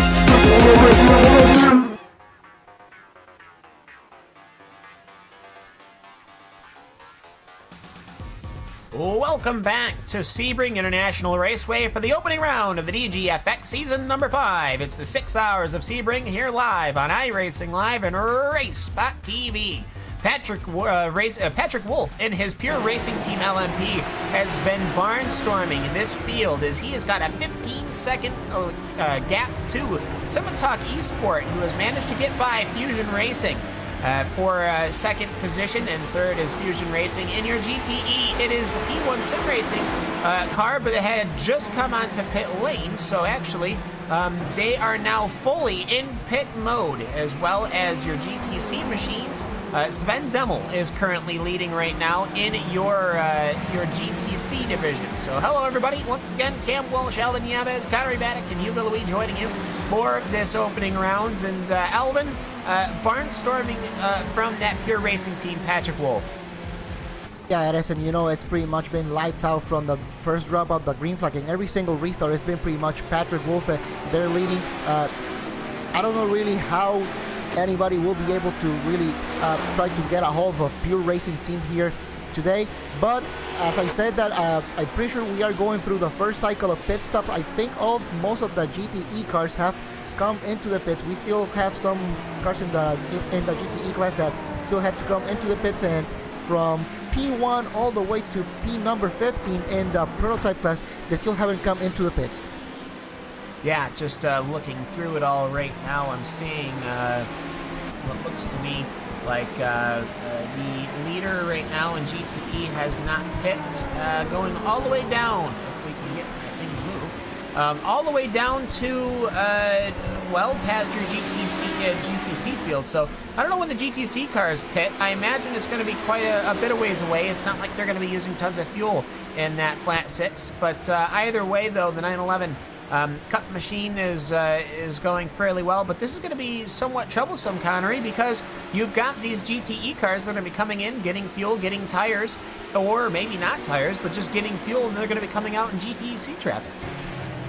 Yep, they will be, as we have had a couple of Porsches head their way down on towards the lane. The War Dogs 121 car has been on and off of pit road very, very recently on their outlap. In fact, it's Berlin Simsport number 87 also down onto the lane.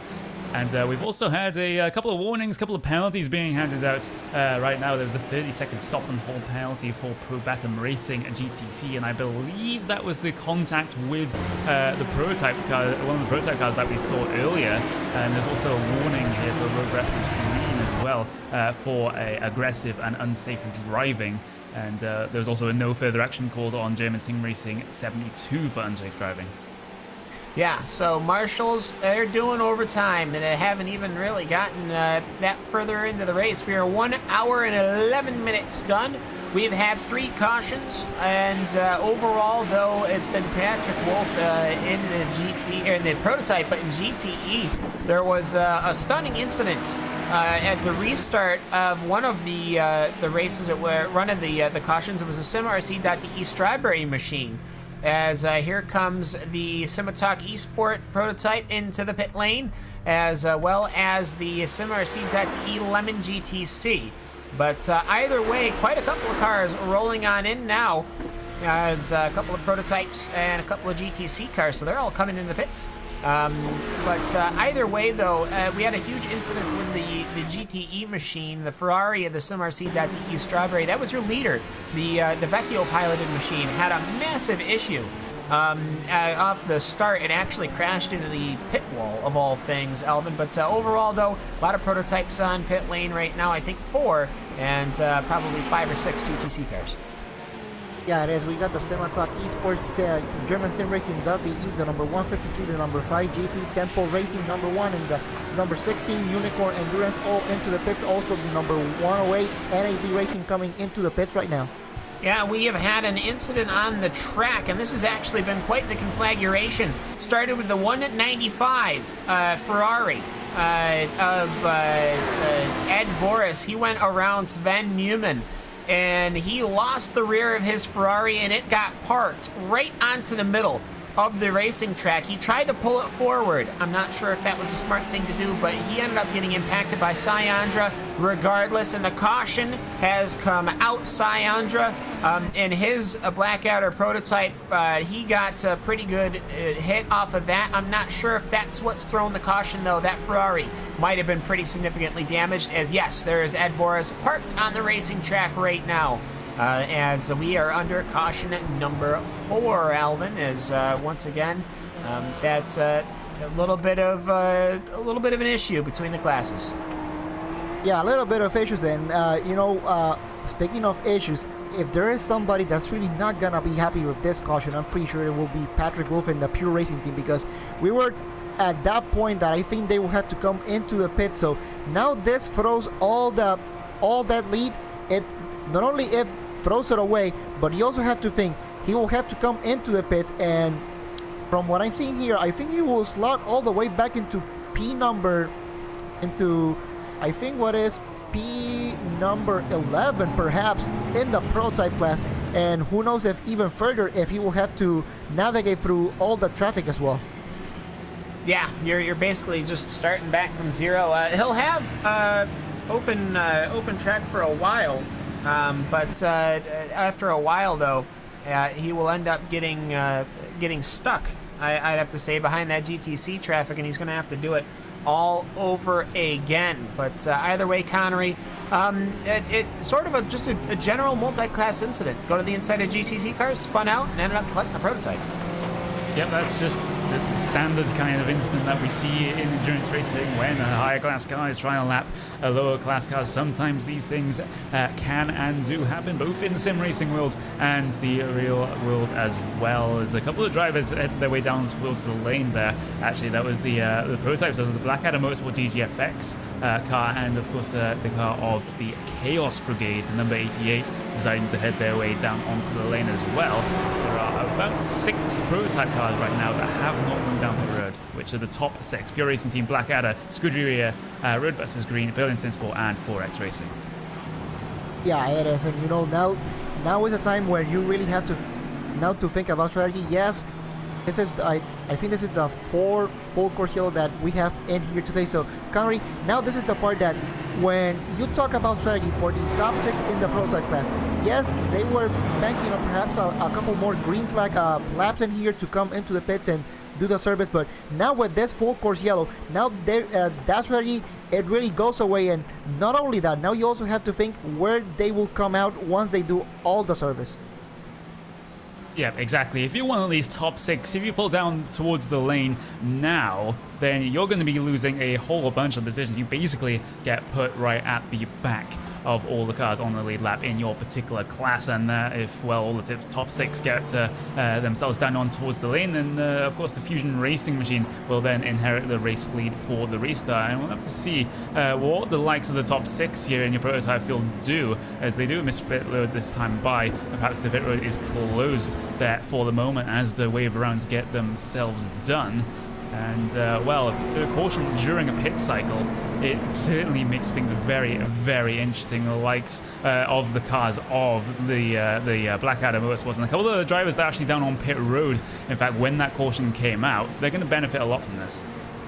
Yeah, it is, and those teams that were doing their pit service during just before the full course caution, I think those are the teams that will really benefit from this, because that is, in essence, that is kind of like a free pit stop what they just got. So for them, strategy wise, they should be now good to go. But with that said, we are only 1 hour 18 minutes into this race, so currently there's plenty of things that can happen as well.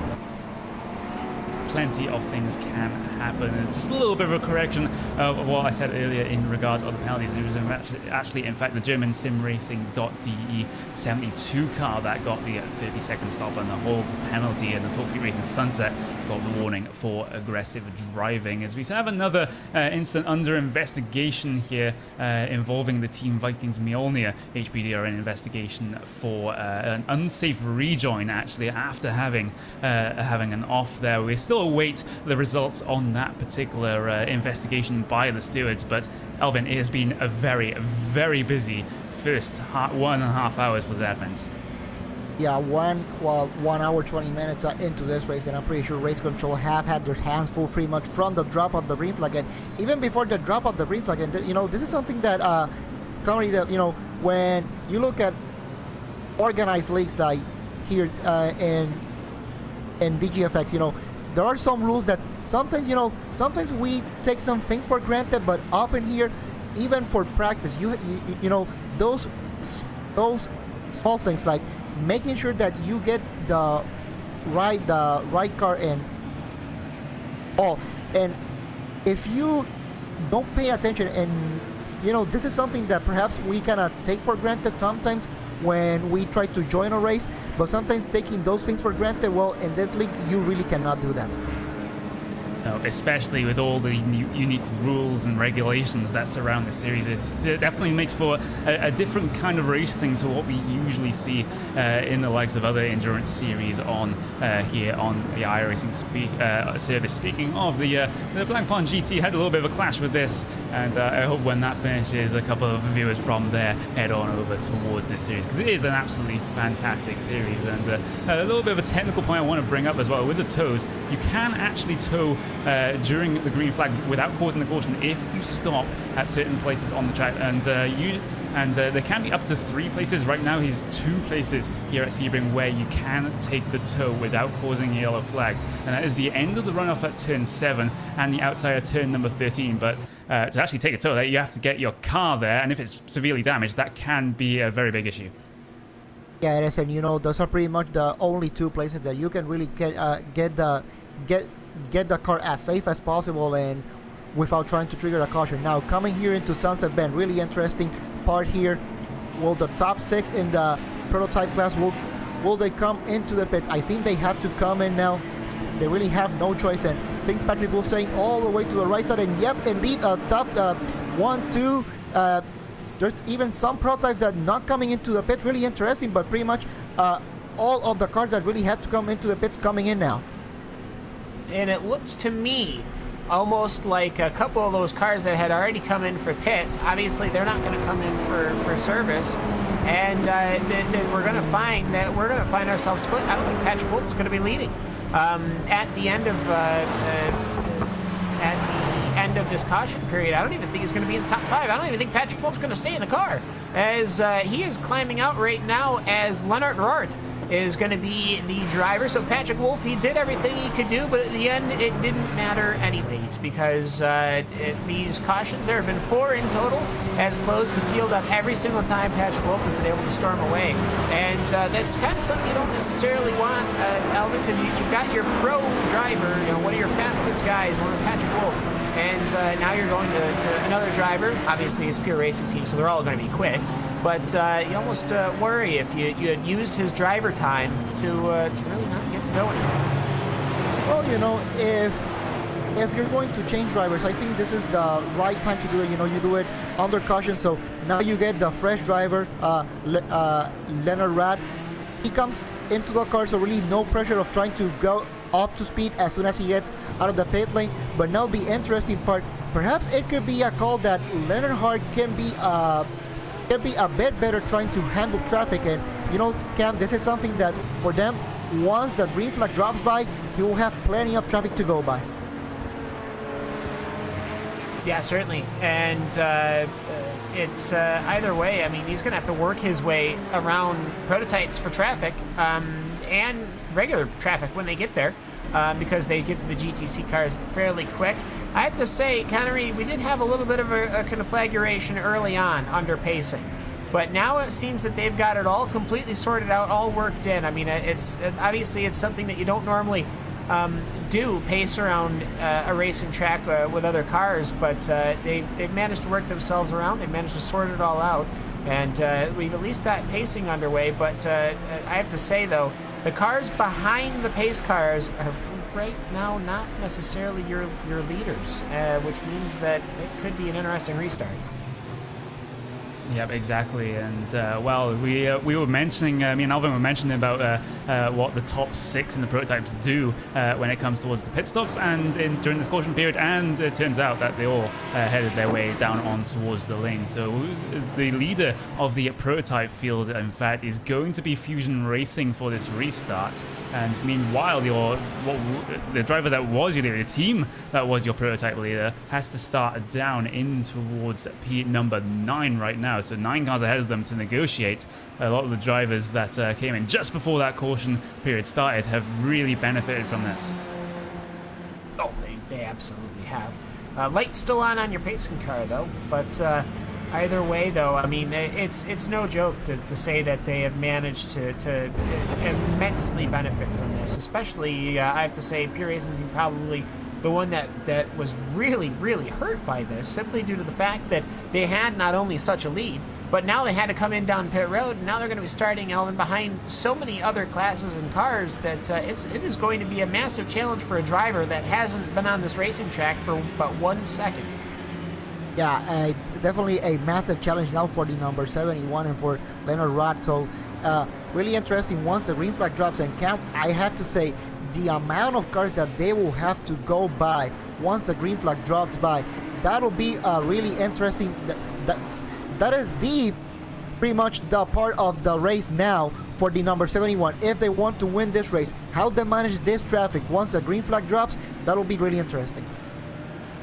Yeah, it certainly will where everybody lies, because the cars behind the pacing car, I see the SimRC Lemon car, I see the Berlin SimSport car, I see the Agi Motorsports car, the German SimRacing.de car, a couple of GTE cars, and I think if they're just, while they're sorting all this out, I would think that they might clear these cars, because I don't think you'd want the prototype starting behind the GTC cars. And Connor, maybe you're more familiar with the rulebook than I am, or maybe Alvin is, but I just wondering perhaps if they're going to sort this out so the leader, the Fusion car, will actually start behind the pace car, right?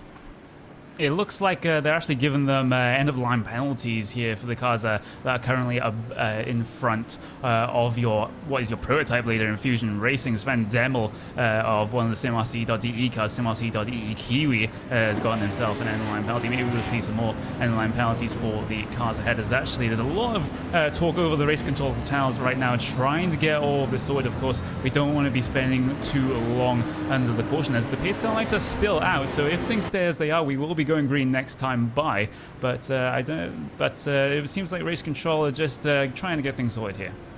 And sorted they will. They've managed to do a fantastic job so far. But either way, though, just looking at the grand scheme of things, I don't know, maybe we can switch over to the blimp cam, see if we can just get a wide shot here. Right now, the cars are entering corner number 13, and the end of the field is just entering the hairpin on corner number 7. That's this is a massive field. We've got a couple of retirements. Actually, we've only got really one retirement, and that's the SimRC.de Strawberry. So you still got 58 machines circulating, Alvin, and that's a good-looking thing. Yeah, it is, and like I said, it is a 6-hour race. So, there's plenty of things that can happen. But of course, sometimes there are some incidents that it is really hard to come back from. It is, and that Ferrari's retired. That Strawberry Ferrari's retired. We did see an incident with that number 11 car. They managed to put the hood back on, so we are going green this time by. Yep, so that means that SimRC.de lemon car is going to be the one taking the green flag, which I don't say it's frightening, because I don't think it is that frightening, but you know what? This is a fairly standard thing. Where you don't want to give a massive advantage to those guys, and you can't put them like a lap behind, but unless they manage to give like everybody a penalty and sort it all through. So Either way, Christian A. Coach is going to be leading our way through at the end of the last caution period. I believe that was caution number 5 for the DGFX season number 5 opener here at the 6 Hours of Sebring. We've got an hour and 24 minutes ran, 4 hours and 32 minutes to go. And here we go. Green flag will be coming out. And here we go, going down towards the start-finish line. The Porsches are staying well to the right. Prototypes are going to the left.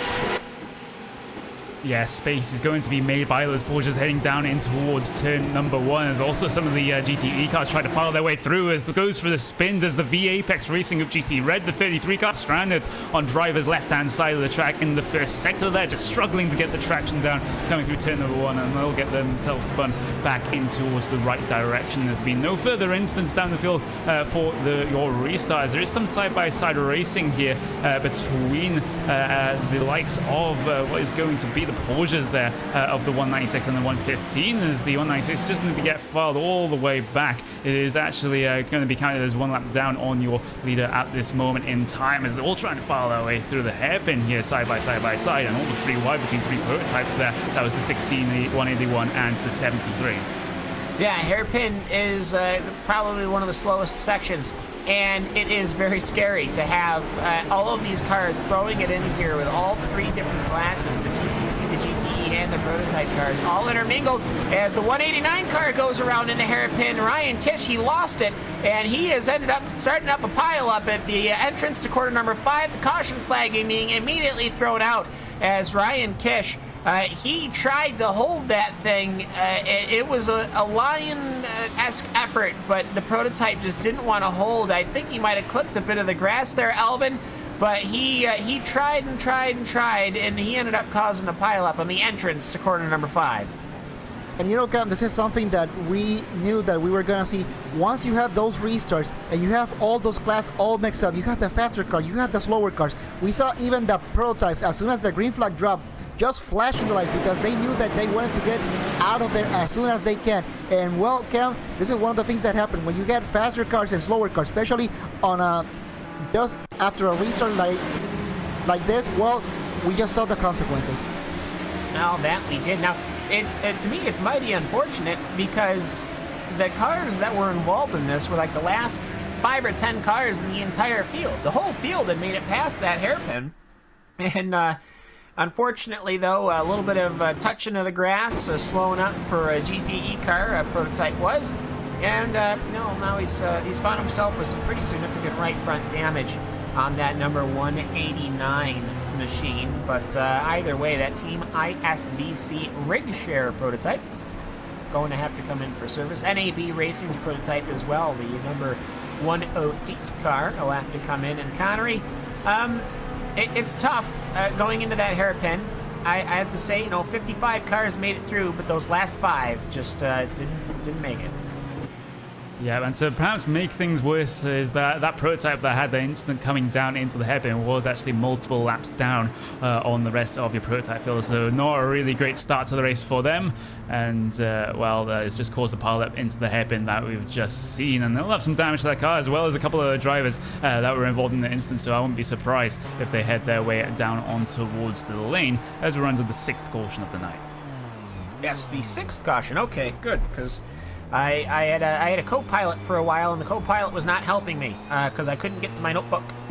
But either way, though, while these guys are circulating around, we'll talk about a little bit more about the DGFX series. Of course, we've been doing this series, I think, for a little while. But either way, the DGFX series does have a couple of full-on sponsors, and that's obviously it's a very healthy thing. No joke about it. But on top of that, you've got your partnership with Neo, and then you've got your sponsors, which I'm desperately flipping through my briefing right now. But either way, Elvin, between being hooked up with Neo, that's in itself, I mean, Neo, no joke, probably one of the largest sim racing endurance series around. So being connected with them, it's certainly a good thing. Yeah, it certainly is, not only partnership but also sponsors, and that is always something good to see, especially with series like this, you know, it shows the commitment of those who are doing the sponsor, you know, the commitment that they have for series like this, and it shows that there is a good, healthy, long-term partnership between everybody here involved. Yeah, most certainly. But pit road is closed this time by, and so yeah, they're going through. So corner number 17. But either way, we'll see who comes on down into to pit road. But just we're gonna see here. I don't think the Fusion Racing car is gonna come on in. But either way, as the cars are now looking to go onto pit lane, we'll just take a quick look here and see who takes it, who bites, who wants to get some of the fuel or tires. Doesn't look like anybody. I would imagine nobody, Elvin, simply due to the fact that we just had this 3 laps ago. Yeah, 2 or 3 laps ago, and I'm pretty sure we're gonna see pretty much all sorts of strategies in here. So, but I don't think anybody will be coming in this time by. So, either way, though, talking more a bit about DGFX. You have to remember, of course, having a series like this, you need a lot of marshalling, need a lot of organization. A lot of organization can certainly use some help, and help for the DGF series between the partners and the sponsors. Of course, we were talking about Neo, but you've also got the DIY Sim, which is a SimCraft company. They basically make some very good racing pedals, motion systems, motion chassis kits, everything you basically need to make what would be considered a pure rig. Now, to be honest, I don't have a rig myself, but I really wish I did, and DIY Sim, I have to say, is probably one of your top 3 that you would ever go to. So you also have the My Opinion and Therefore Fact Racing podcast, which, let's put it this way, I really enjoy talk shows. I don't know why. I've been cursed with that, but no, I seem to really enjoy the podcasts and the talk shows, and that is certainly one of them. It's called My Opinion, Therefore Fact, or MOATF.com. It's basically race fans, a couple of the organizers, a couple of guys from DGFX, and friends all talk about different real life and sim racing things all the time. Bit of iRacing, some F1s, NASCAR.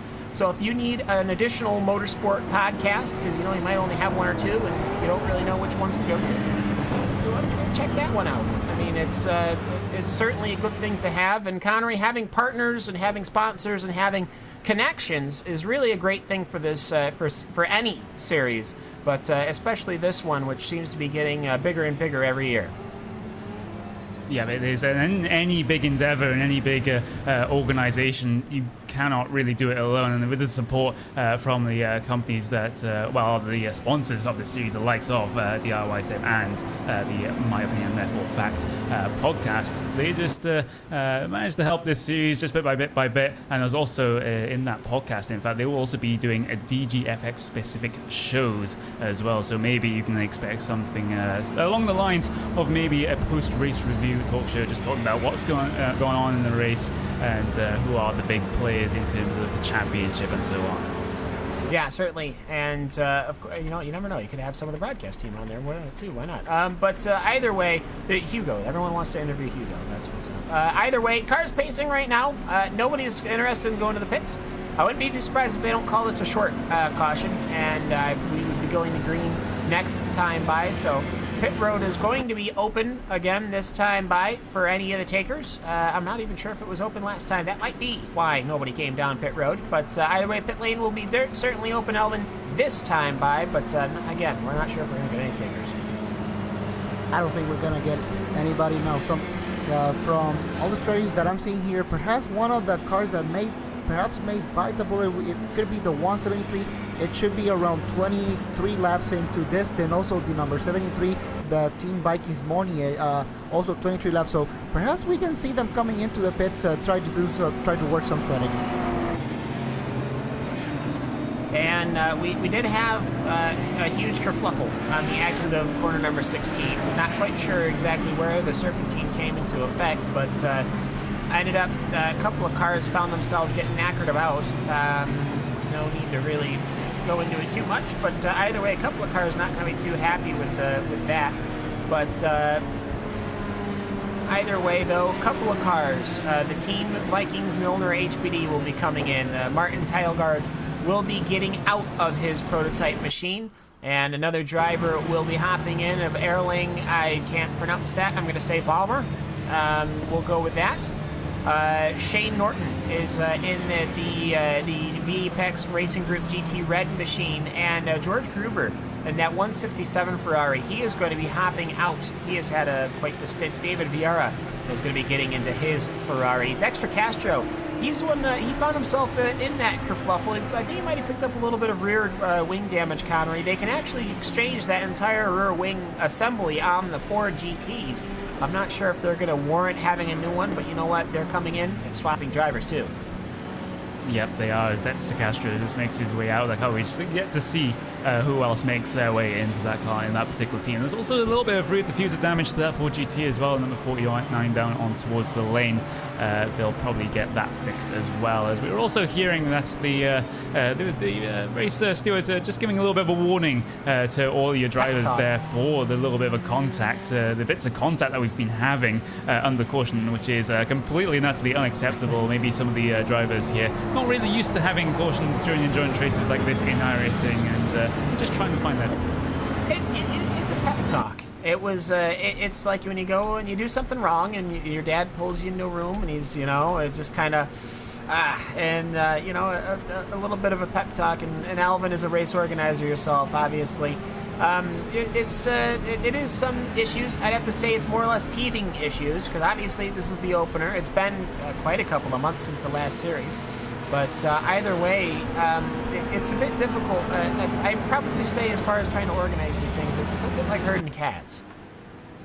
Well, it is really hard to organize, but we also have to think, for most of these drivers, they are not really used to doing full course yellows as we have in this series. So, for some of them, it's sometimes kind of hard to try to pace yourself, especially, you have all that adrenaline flowing, and then all of a sudden full course yellow, and you have to slow it down. You have to calm yourself. And for some of these things, it seems to be kind of hard to try to kind of do that pacing.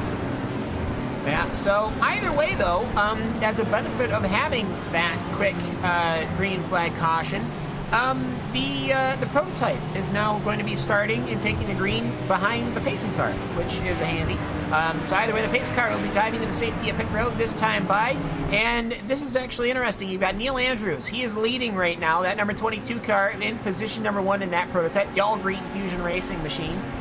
It's got a GTC car, a GTE car, and then Julian Rebelau in that Simitak eSport number 1 machine. And so we'll see here what happens when Fusion Racing takes the green.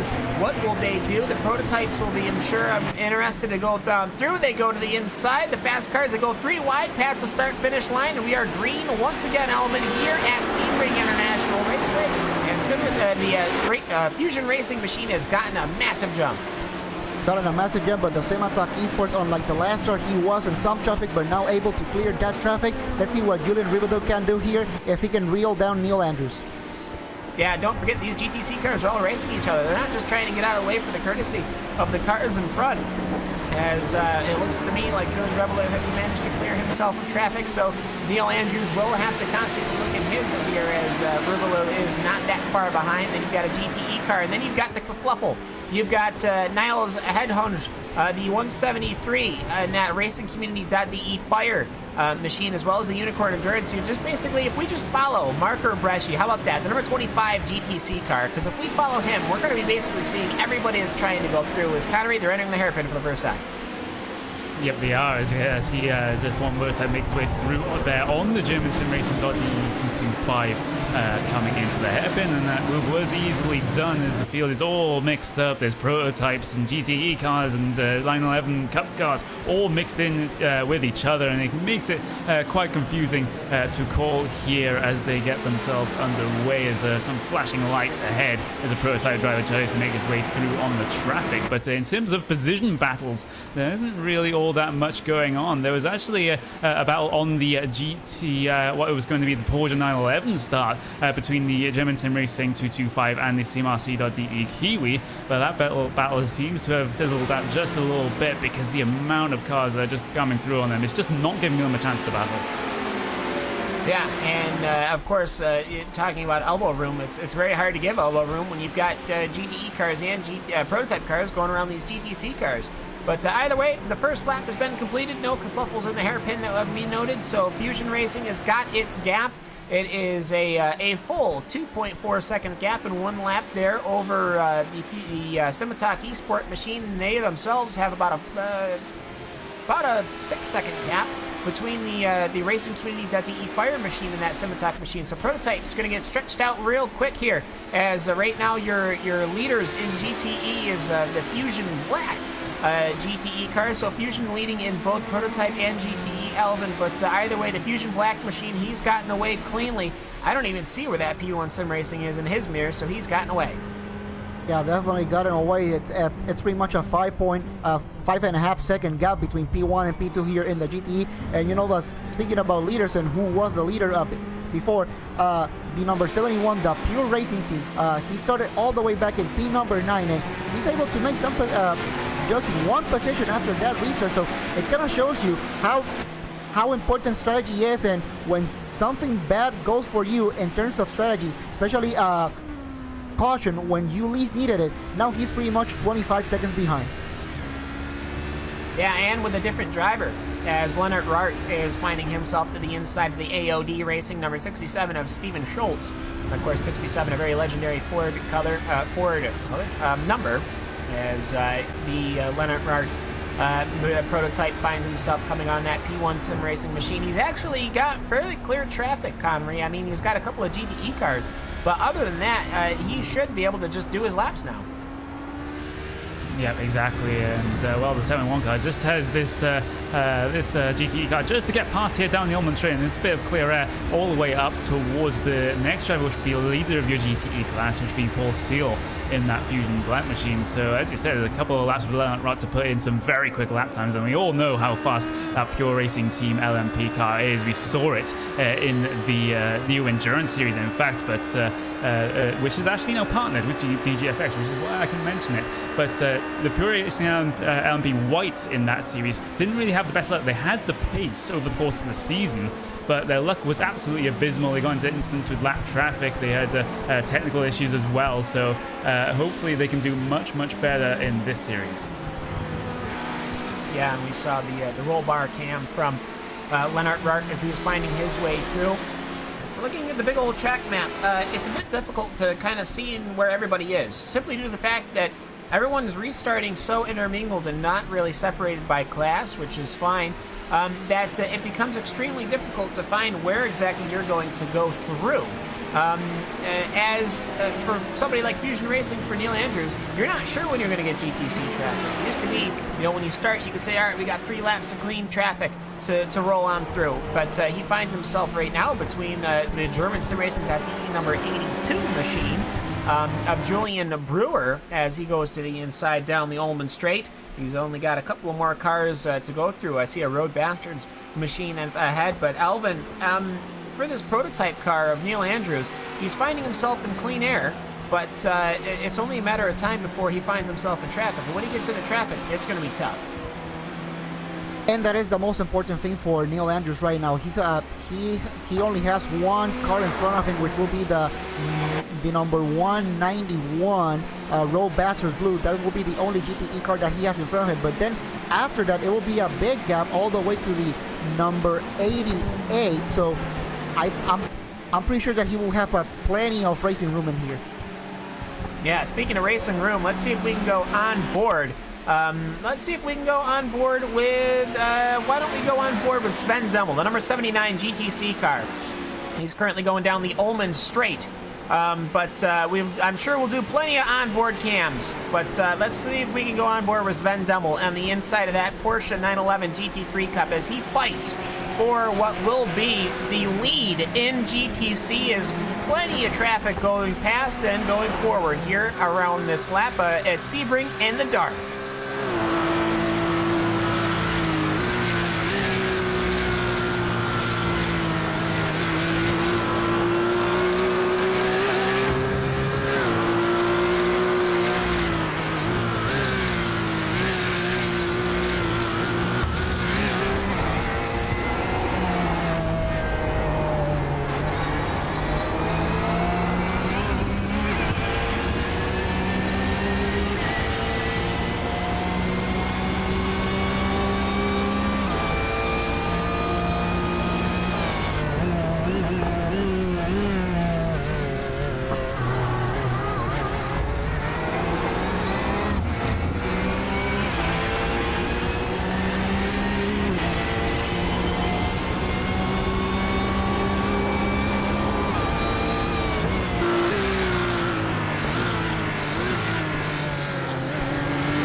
a significant amount of action for Sven Double in that SimRC.de TV. Normally we stop at the start-finish line as his car parked on the offside. That's Graphite Racing GT car, but overall, I mean, Alvin, that is nuts to watch these GTC cars. You got to manage so many things on top of driving a car that's not necessarily the easiest thing to parade around the Sebring circuit, especially at night.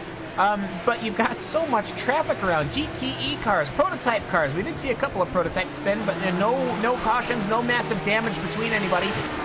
So they've managed to spin around and continue going. But Alvin, just my goodness me, this amount of traffic. Yeah, it is coming, for Sven Double, really important to, try to keep calm because, you have the slowest car and you really don't have that much downforce, so you are pretty much relying on those tires that gripping the track as much as you can and pretty much just hoping that everything goes well. Yeah, hoping that nobody nips the rear end of you. We've already seen what happens when a Porsche gets nipped by a prototype. But either way, though, prototypes are working their way through. GTE cars are working their way through, and I have to say, I think everybody is getting, I don't want to say comfortable, because that's a little too early to say that, but at the very least, we're getting into a rhythm. We've got laps down, and that's a very, very important thing, Connery. Just getting those laps down repeatedly. I mean, we've got, I think probably we've had 5 or 6 laps so far, and it's so important to get into that rhythm, especially when we've got these, when we've had these cautions. Yeah, exactly. I don't think any driver in this race currently has even really gotten into any sort of rhythm over the course of this race because, as you say, of the amount of yellow flags that and safety cars that we have had so far.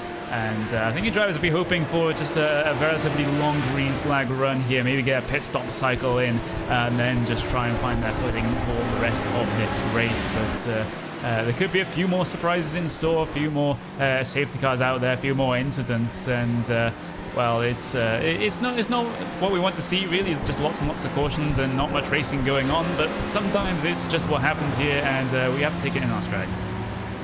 Well, we have to take it in stride. I mean, we've had issues all over the board. But you know what, though, when everything does go right, I'm sure, which it most certainly will here, they'll get it all worked out. You'll see that this stuff works very, very well. The interesting things to note, the interesting notes, if there's just so much going on, we can't really keep track of it all. Just keep track of that number 71 Pure Racing Team LMP car, Leonard Rart. As he works his way through the field, he is trying desperately to catch. He's flashing his headlights, which I don't even think is a good idea because it's not like he has a high beam and a low beam. It actually turns the headlights off, which is something you don't really want to do in a prototype machine, but you know what? That's the risk he takes as he tries to attack Philip Roberts in that Torque Creek Racing Sunset machine.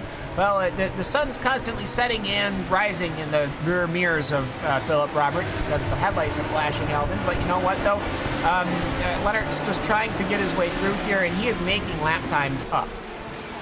Yeah, and he is making laps up as it stands right now, so I think he pretty much had to be flashing the lights at the Ferrari because for the Torque Creek Racing Sunset, there should be no point because this is a battle for position. So for Leonard, lots of patience. He's been able to chop that gap to P1 all the way down to now 18.3 seconds. So just little by little, he has to remember there's still 4 hours to go, so there's plenty of racing to go.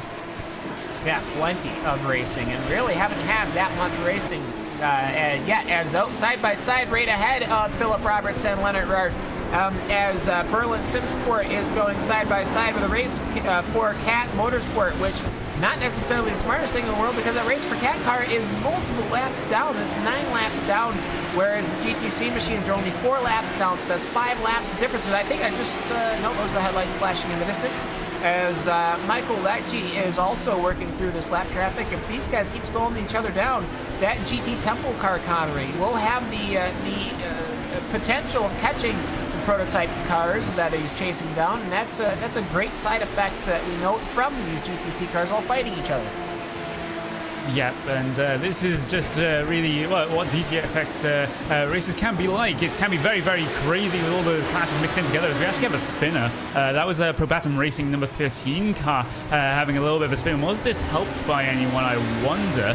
And yes, there was a little bit of contact with the 181 from behind there, the Torque Free Racing Sunset, just getting into the back of the Porsche ahead of him, just spinning him to driver's right-hand side. We won't see a caution for that one because Probatum Racing managed to get their car spun back around and back onto the racing surface. But again, it's early on in this race. Those things aren't usually major issues unless they come later on. They've got enough time to just recover and get themselves going again. As again, this race it's just very, very hectic right now. As I've mentioned, classes battling with other classes, and it's just all mixed up, all jumbled up, hard to keep track of. As actually, it's going to be Fusion Racing pulling out 1.8 second gap over Simitalk Esport number 1 car in your prototype lead.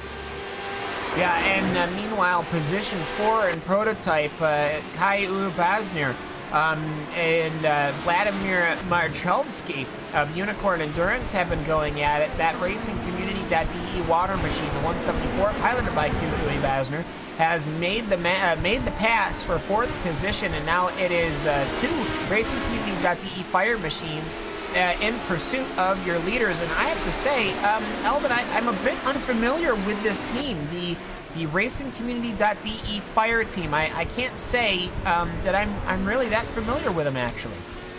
Well, and that is one of the good things that DGFX, the chance to bring new teams that perhaps may not be as fast, but, give it the chance to come in here, show what you're worth, and perhaps show to the rest of the world that, yeah, you may not have you may not be famous, you may not have the prestige of, say, Coanda or Team Redline, but hey, you can also give a good show. Give a good show indeed, and right now they are running in 3rd and 4th. So top 5 in your prototype: Fusion Racing, Simitalk Esport, Racing Community.de Fire, Racing Community.de Water, then Unicorn Endurance. And with that, we are going to take a quick commercial break here with the DGFX series. It's the season opener here at Sebring. We'll be right back.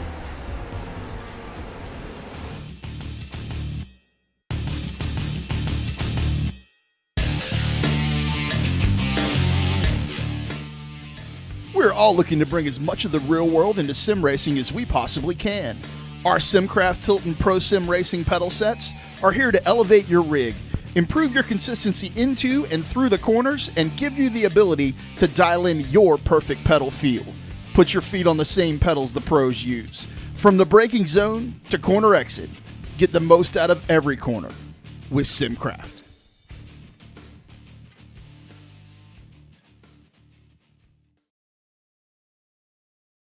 The NASCAR Beginner for Series, powered by iRacing, is the premier NASCAR eSports series featuring the cars and tracks from the Monster Energy NASCAR Cup Series. The 2016 campaign saw a return to the top of the mountain by Ray Alfalla as a 3-time NASCAR World Champion. The march to that championship was not easy, though, despite the fact that Ray Alfalla took home the most points in series history. It just also happened to be the tightest championship fight we had ever seen. These guys are set for the 2017 campaign, and as it has been for the 7 years prior, it is no longer going to be a straight shot to the championship. We are going to see the biggest change in this championship picture in series history, as for the first time ever, there will be a chase for the championship. We're going to go into the Homestead Miami Speedway at the end of the season with the 4 best oval sim racing drivers in the world absolutely tied in the championship. You just got to beat the other 3 guys out and you will become an official NASCAR champion. You're going to get yourself a NASCAR championship ring and, of course, $10,000. These are the iRacing eSport World Championships, the pinnacle of sim racing competition. You can catch it all season long, live coverage on iRacing.com/live.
Hi guys, I'm Scott Speed, driver of this amazing Volkswagen Beetle GRC car.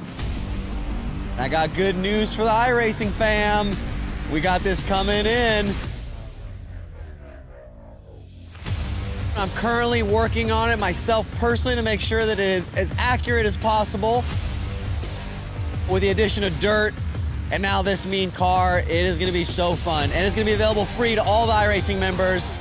Personally, I can't wait to get out there and race you guys on it.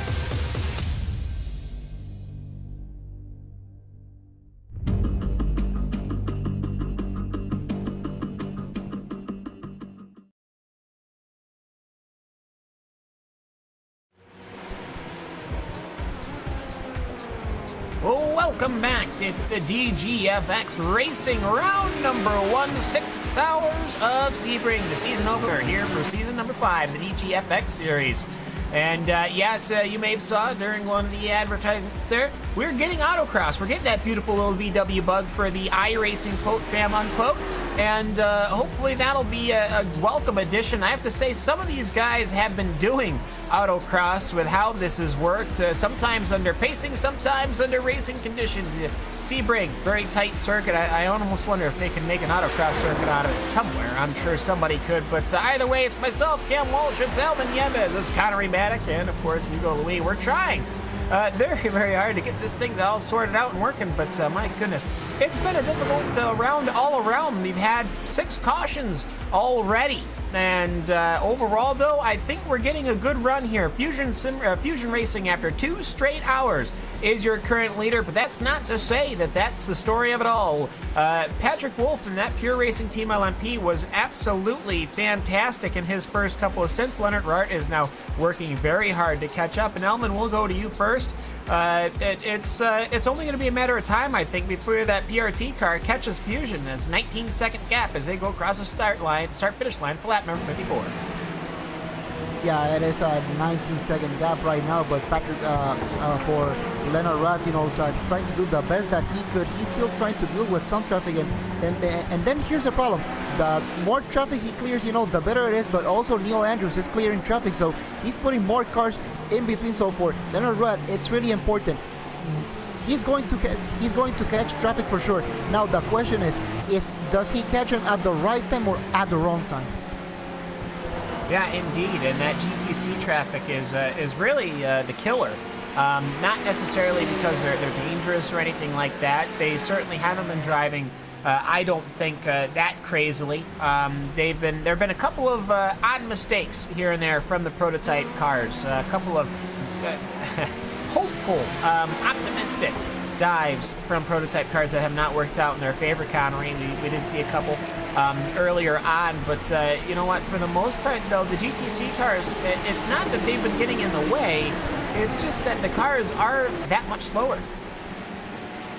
Yeah, I think it may be just a little bit of teething difficulties as well, as you mentioned earlier on in this broadcast. It is the first race of the season. You can't really expect everything to be pitch perfect from the get-go, especially with racing. Actually, I just want to give a little bit of love here to the GTE field, since we haven't really been covering them all that much. Currently leading that class is the Fusion Black Machine of Paul Seal, but P1 Sim Racing, Matt Quinn currently behind the wheel of that one, is closing in by 1/10 of a second a lap. In fact, he closed up a huge amount that last time by only an order of a couple of seconds. He's within 3/10 of a second now. Is that P1 Sim Racing guys? They head their way just around some GTC traffic there. That was the bad Cactus Racing team that they had their way by on. But P1 Sim Racing definitely within the draft here of the Fusion Black Machine. But in these GTE cars, the draft isn't really as big of a factor as it is in some of the other classes. Yeah, we did see one car go off. That 76 GTC car went for his own little autocross expedition. But either way, yeah, these GTE cars, it's been hard to kind of follow along because all three classes basically are a series all their own. They've all got like 20 plus cars in each division, and that's absolutely fantastic to see. But Paul Cyril is right now currently in position 22. That is good enough for first overall, as Paul Cyril is currently fighting that Ferrari, and which that P1 Sim Racing Ferrari, that thing looks like a Ferrari in every single stretch of the imagination. The Paul Searle piloted one, obviously that full fusion green that you would come to expect. But either way, the GTE class is running fairly well right now. And then, of course, Elvin, I would be remiss to not talk about that number 67 AOD Racing Ford. P1 Sim Racing's got the run out of the corner here, coming out of Le Mans, heading down towards Sunset Bend. He will take the class lead, coming down onto the brakes into Sunset Bend. Matt Quinn to the pointy end of the field in your GTE, but this is very, very early on, and that definitely there probably won't be a permanent feature as we see Fusion Black. They're getting the run off of Sunset Bend. Maybe can make a reply coming down the inside into turn number 1. But look, there's a prototype car just coming in to spoil the battle. That was the racingcommunity.de fire. Just splitting up this battle there, but that was Matt Quinn up towards the GTE lead for P1 Sim Racing. Yeah, and they're now behind Tobias Soltau, the Lowy Racing 123, and right now they're going to be finding himself in traffic. The prototype had to slow up quite a hefty amount. The Ferrari had to get on the binders, and they're going to work their way around. Will they both clear before the hairpin? I'm not sure. A little bit of the headlight dance from Matt Quinn, that P1 Sim Racing. Yeah, he's going to get on by both of them. Very good riding, heads-up driving from Tobias Soltau. Lets them go easy on the outside. That's what you like to see through the hairpin, but that's not to say that they're done with GTC traffic. And Elvin is they're working so very hard right now through this GTC traffic, and it is only going to get thicker from here. Yeah, Matt Quinn flashing the headlights, and he was able to go by, but for Paul Searle, he got that Porsche at the wrong place, and now Matt Quinn will definitely be able to open a good gap. I also have to note that the interior of the Ferrari is illuminated with a pink light. So I felt that we had to point that one out, because we've seen on board cameras and people might think something's going wrong. No, the actual interior is fully illuminated, which is how the cars work in real life. And you can also see those LED strips on the sides of the cars. But meanwhile, around this lead battle is a prototype battle. Ernie Ludwig, the Blackadder Motorsports 169 prototype, and the Chaos Brigade going way to the outside wall as Gabor Trisaka will... no, it is Triska, as Gabor will end up getting it. That Chaos Brigade car moving up one position. That is good enough for 16th position in the prototypes. And Alvin, it's hard because we've got battles literally everywhere on the racing track. We just can't see them all.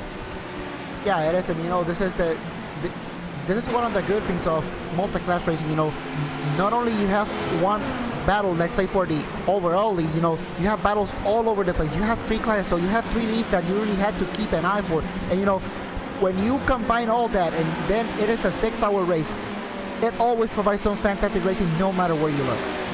Yeah, and we could probably do this broadcast probably 3 times in a row, and each time we would still be missing battles. That's just how much is going on right now. And it's not to say that we're missing out immensely. I mean, we're bringing, obviously, the live pictures, and we've all got, between the 3 of us, good eyes all around the racing track. But it's just every single race, it's its own little adventure. And either way, battle right now between the 108 and the 168 in the prototype field, as they are working their way through. That's the Blackadder Motorsports, the 168 Scott Corbin piloted machine, and then there's a prototype, the 71 prototype of Leonard Rart. He's coming through, and I almost want to say that's lap traffic. Yes, it is indeed. So perhaps the lap traffic, that caution that came out right in the middle of the pit cycle ended up putting those prototypes lap down. But Connery, it's decent battling here in prototypes, but it is a bit tough going. It's interesting to see them a couple laps down, though. Yeah, and that's just another issue that the prototype leaders just need to face right now, because they're coming up on lap traffic that is of their own class, which can be a bit more tricky to get themselves past. As actually we saw a couple of GTE cars head their way down on towards the lane. There's one car that did 28 laps on their fuel stint, and lots of GTE drivers and teams are heading their way towards that mark as well. So we might see a busy pit road for GTEs in the next couple of laps. Yeah. Now I will have to say. My JRT, my drill wheel timing, the timing screen is not running to the speeds that that I would prefer. It's actually kind of a pain in the butt for me. But what I do see, though, is the Road Bastards green car of Stefan Walder and the GT Temple Racing #1 is all sorts of fighting with each other as they are working. That is the GTE division as they're continuing their fight. But the number 92 car has now crashed and gone off. And Alvin, perhaps you could see there. Oh, I see. There he is, Stefan Walder in that prototype car, not having a good day. Yeah, definitely not having a good day coming here into Sunset Bend. And oh my God, it got contact here with the Porsche into the wall. And also the not so good there with the Porsche as another, the David Soranzo in the Semi-Truck Esports #2 also got caught in that. Yeah, and that GT Temple racing car absolutely nailed that Porsche. Caution flag has come out onto the racing circuit, and that's probably to get these guys all sorted out because that Road Bastards car was not able to really go. Now, it's a bit of a tricky one. I didn't really, Connery, I didn't really see these cars. They had pulled immediately onto pit lane, and I will say that Fusion Black, who was your GTE leader, had already pitted when this caution came out, so a couple of cars were coming into pits. But either way, though, a huge incident bringing out our 7th caution of the day. Yeah, just as that caution happened, there were 2 cars down on towards pit road for your GTE field, and Fusion Black was one of them, and they'll be gaining immensely because of this right now, because pretty much everyone ahead of them has to now come down pit road to get their fuel coming at the end of this caution period now, so they'll be boosted up the fuel quite a bit. So that was a very lucky thing to happen to them. I mean, that's pitting a lap before a caution. That's if everyone else comes in. I mean, that'll be a pretty big deal. But either way, hearing that maybe this caution. Let's see. I'm pretty sure that the caution that we've had is exactly as the incident that we've seen, or maybe not. Oh no, it was not. Actually, whilst that was going on corner number 17, I almost thought that that wouldn't bring out a caution because everyone went into the pits. There was an incident between the number 13 Probatum Racing GTC, the Bad Cactus Racing blue car of Ed Voris, and David Soranzo, that Semi-Truck Esport car. And Alvin, I think this is what we were talking about. But yeah, that ended up throwing a car out of the racing circuit, and Ed Voris, he ended up rolling and finding himself pretty much ejected from the race, and that car is now on pit lane, and my goodness, is that thing total. Yeah, definitely total indeed, and this is one of the things that happen when you get caught into these type of incidents. Sometimes you pretty much what you want is try to get on the track as possible, but sometimes you get some damage here and there, and you are trying to assess in real time what the extent of the damage is, while also trying to go at full speed. And sometimes these things happen. Yeah, so that was 2 incidents going on at the same time, so that was pretty crazy. Pit lane is closed, so either way, the pit lane is going to be closed as everyone gets sorted out here at the DGFX series. As we'll look to see if we can get that replay too. As the Ferrari, we had seen the Porsche enter the air economy. Now we had seen a Ferrari enter the airspace. Yep, and all was restored in the world as both classes of GTE find themselves somewhere in the air right there, as again, it's yet another caution period, and it gives us a little bit of time to maybe talk about the kind of point system that we have here, because it's not like your usual endurance points format, in that all the teams from all the classes are actually battling each other. So in the points, prototypes are actually battling with the other 2 classes, so the other 2 classes battling amongst themselves. They're not racing each other in the race, but in terms of the points, it's all bets off. Yeah, definitely. And it's more of an open point structure, just like you were saying. I'd almost say, if I can read properly, which I know that we had enough of a time doing it the first time, but it's almost more like an open wheel points formula, the point structure. Every single race, you get certain different amounts of points, and there is a team championship, an AM point structure, and then a pro point structure. So it's good to see between the different pro and AM how they're going to work. But either way, the big thing is for the team championship, that winner is going to get 30 points. all the way down to 10th position gets 11 points, and then 20 or lower only gets 1 Alvin. So it's good to see how this point structure works, but over the course of this whole season, I would expect it to start turning into a situation where you can really focus on trying to get good finishing positions, because the points are just not there when you finish in the lower half of the race. And that's pretty much, when you talk about endurance racing, that is all what you're looking for. Sometimes, yes, you cannot compete. You cannot compete for the win, but sometimes it is just about trying to get a good finishing position, coming to the checker flag and trying to score as many points as you can.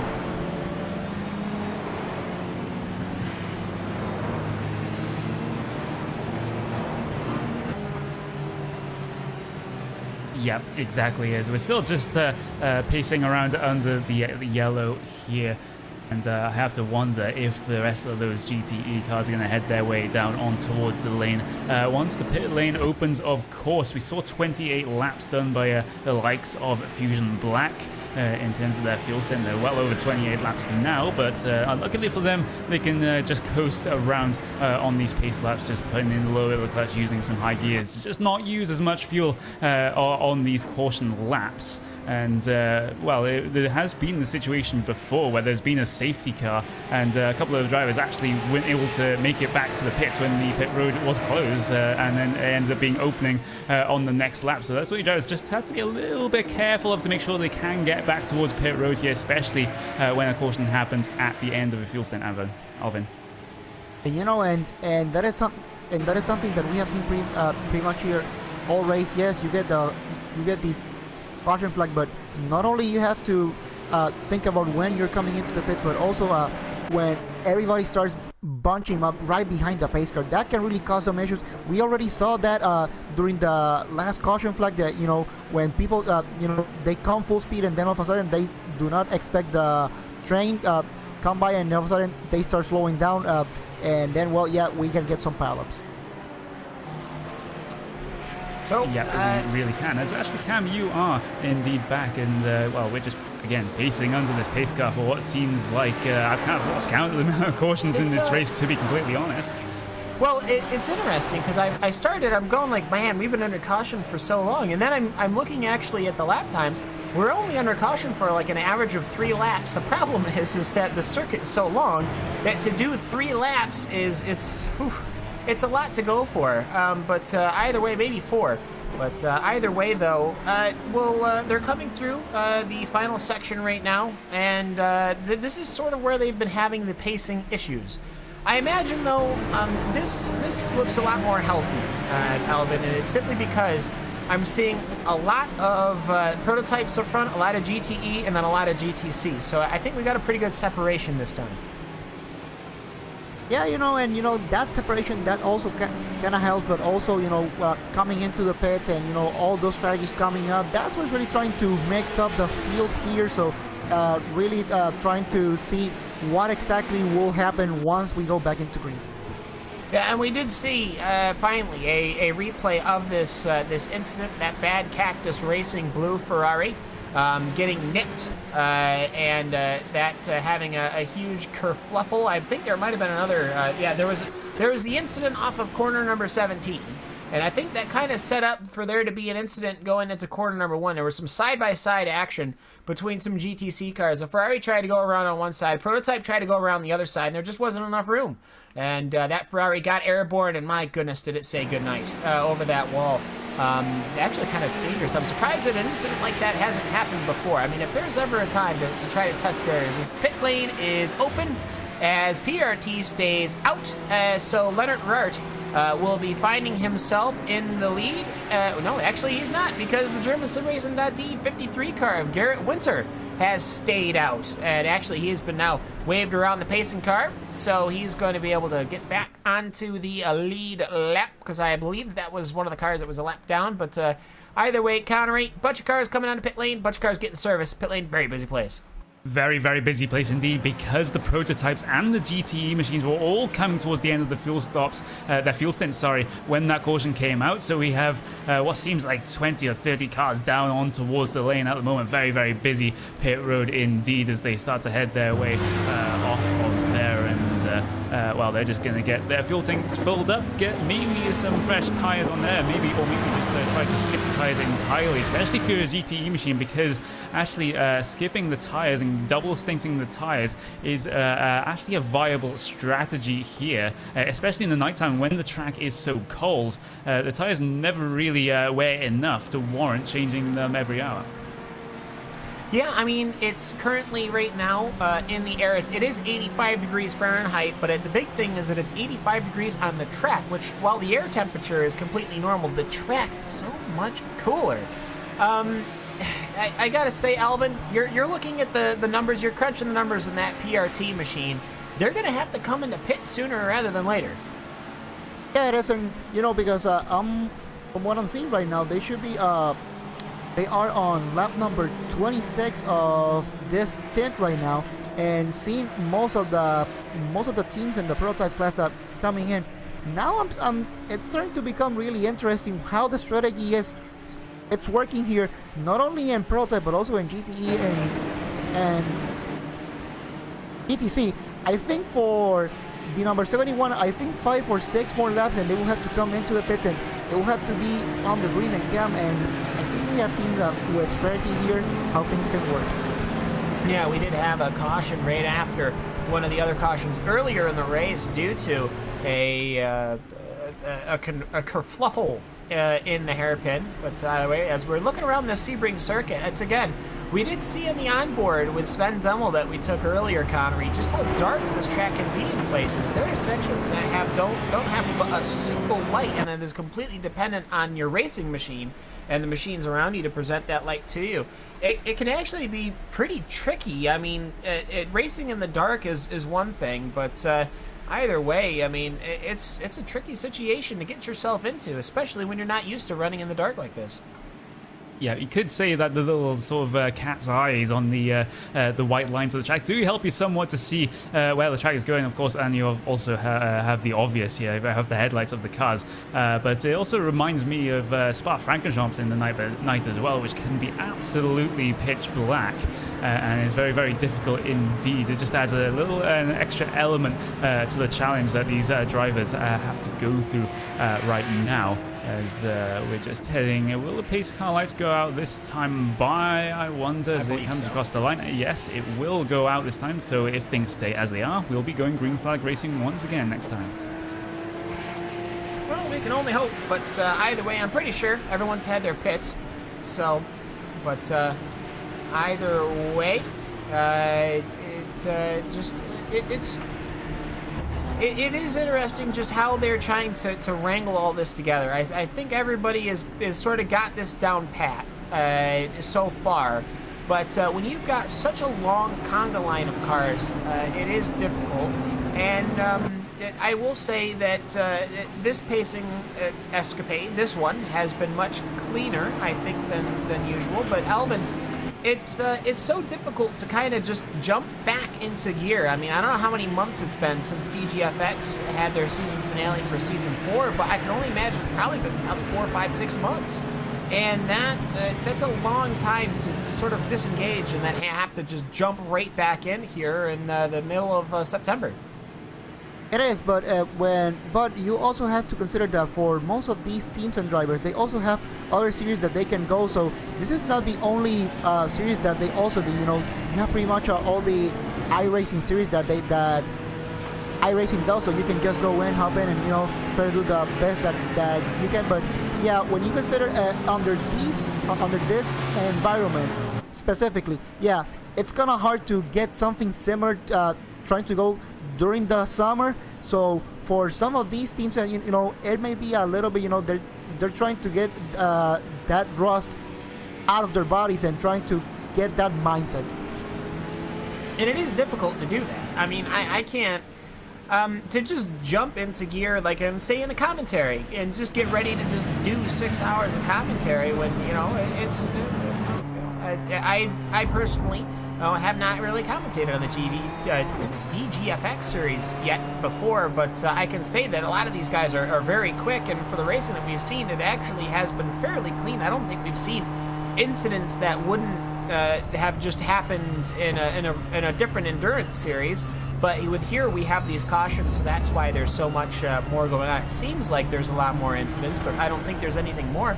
But to just kind of jump in and start doing it, it is very difficult. And I think for the most part, especially for the marshals themselves, I mean, it's not like they have practices, and they had a prologue race at Lime Rock Park, I believe, and other things like that, but there's only so much you can do to really prepare yourself for getting ready to go. And we are getting ready to go green, as Leonard Rart is going to be taking the green flag. There's the PRT machine getting ready to take the green flag. There is a car that stopped in the end of the hairpin, but they are in a tow area, so I don't know what's going on with them. They might have had a steering wheel issue, and they might need to basically Control-Alt-Delete that.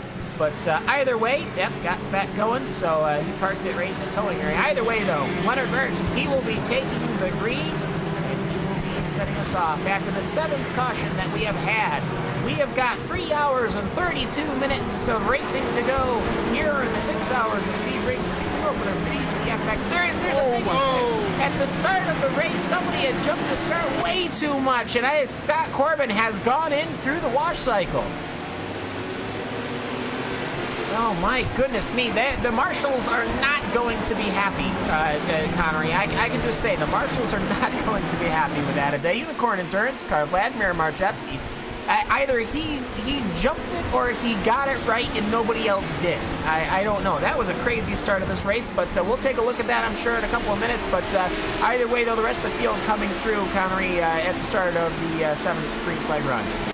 Yeah, and I think that was just the 16 of the Unicorn Endurance car just misjudging the start there. He tried to get the jump on the cars ahead of them and ended up plowing right into the back of them and sending the Black Adam Motorsport DGFX car spinning. Luckily, there's no further contact behind or with the walls. It's actually Black Adam Motorsport's DGFX 168 in the tyre barriers now, down towards their hairpin. And this may bring out another caution unless they can keep going here. They managed to back themselves out the tyre barrier, but they're going very, very slow, just waiting for all the cars to get their way by, and they'll be getting back on track here. So I don't think we'll see another caution as a result of that incident. But again, it's just a silly incident. It was, and I think it's important to note here that this was 3 cars that were involved, as the Unicorn car obviously has nothing now on the leaders, but he was the one that was leading across the start-finish line. That there's no way that you're not going to get in trouble. I have to say, just to paint the picture, you got everybody in a single file line. Julian Ogen of that German Sim Racing.de 72 prototype was sitting there. He got clipped in the rear by that Unicorn Endurance car, which then clipped into the rear of the Blackadder Motorsports DGFX machine. And Alvin, for all these starts, I mean, that was, for having 2 spinning cars at the beginning of that exchange, it was very lucky that it was clear. Well, and we also have to consider the leading car, the number 71, also got clipped in that incident. So the leader of the prototypes also, as well, a pure racing team, all sorts of bad luck in here. Yeah, a couple of cars that had spin. Alex Sturm, the number 5 prototype, has found himself backwards as he had to let the entirety of the field go. I don't know if he had help. No, he did not. He lost that all his own. But either way, this has been probably the most dramatic start that we've seen, and they went 4 wide going into turn 1 at the start of this, Connery. But either way, though, some dramas here at the front of the prototype that has allowed Pure Racing Team to storm up ahead. Yeah, it just reminds me of an incident I got myself involved in a NASCAR race night on Tuesday nights that I'm not too proud of, and well, it was kind of like that one, just trying to get a little bit of a jump and just completely misjudging it, which was completely my fault, and it was completely the fault of the driver behind in this case as well. There's a close battling going on right now between P number 2 and P number 3, actually P number 3 and P number 4, in fact, the 2 SimRC.de cars in your what is going to be the Porsche field here, and they've also got the 2nd place in your Porsche field also right ahead of them as well in Probatum Racing Academy. Just a trio here going around the circuit. Yeah, there was a spinner. The 191 ended up having a spin, and he lost. There will be 5 positions in GTE, and yeah, it's either way. I believe we finally had the call down from the marshals. Elvin, that didn't take long. That Unicorn Endurance car getting a penalty. Yeah, that's pretty much a no-brainer, you know, from that incident. That was pretty much a black and white issue that happened there. So now 30 seconds stop and hold, but you know, we may argue if it's if it's okay, if it's too harsh, if it's too little, but you know, it is what it is. But definitely the right call for them to hand a penalty. Yep, so they'll come in. Now, if you follow along, you'll see that he pulls in front of the pacing car and then stops. Then he'll wait for the 15 seconds to go. This is the penalty box. This is so nobody can take fuel or change tires or do anything. They cannot service their car. So they're serving the penalty. He'll have to come out and about, obviously because of the caution. Everyone had gotten their service anyways, but either way, yep, that Unicorn Endurance car is up, off, and ready to go, and it has lost every position that it's got, and it's going to be back down into the, I believe, the 19th position or the 18th position at the end of it. Not worth that jump start. I think it was just a straight accident. I don't think there was anything too crazy involved into it, but either way, though, let's simply talk here. Top 3 in each class. We can do that real quick.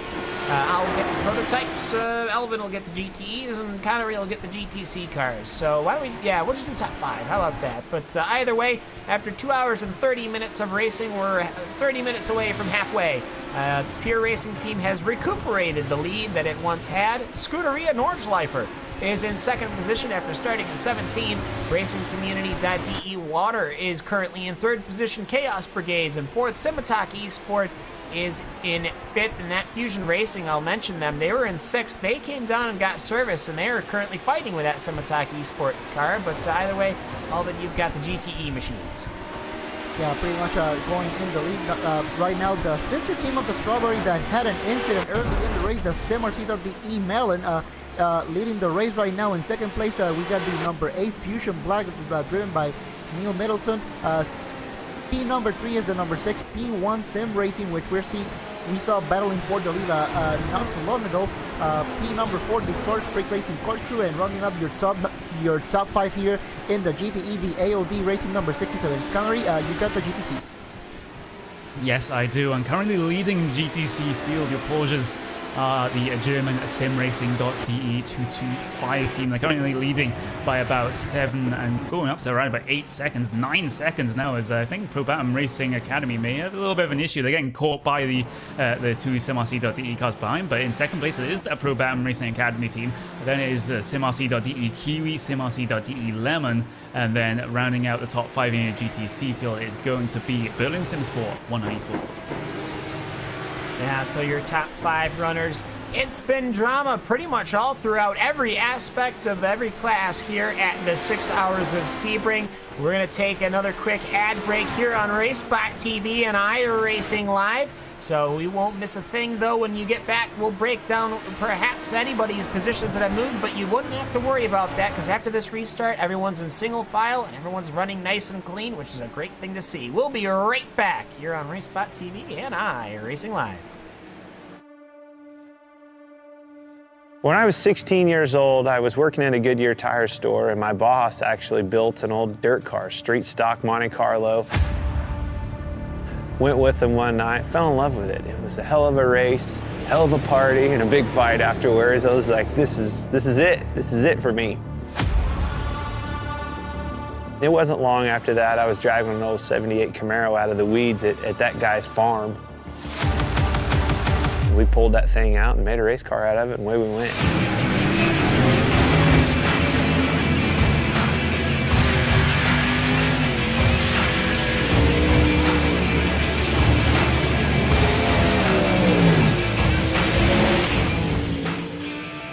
You know, I think a driver has more to do with the equation going back and racing dirt, whether it's a modified, a late model. You can do more with the race car. You know, the harder you drive it, a lot of times, the better it goes. You can crawl up on that wheel and feel like you made the difference at the end of the night. Asphalt car, you can't overdrive them. Well, that was the first thing that I had to learn right off the bat is, oh my gosh, I've got to discipline myself, not overdrive this thing, and that's how you get the most out of it. Truth be told, communicating the right information to your crew and your crew chief so they can do their job and make their appropriate adjustments for you to go faster and do your job is probably 90% of the game in our world. I've always loved late models. You know, my dream was to be a late model driver driving for a living across the country like Daryl and Don do that drive for me. I mean, that was, truth be told, that was my dream, you know. I always wanted a semi. I always wanted a stacker trailer with 2 hot rods in it and let's go racing. Let's take off with your buddies and go race and chase that dream. Never in a million years did I think it would turn into a Cup Series, and I actually have an opportunity to own 2 dirt late model teams.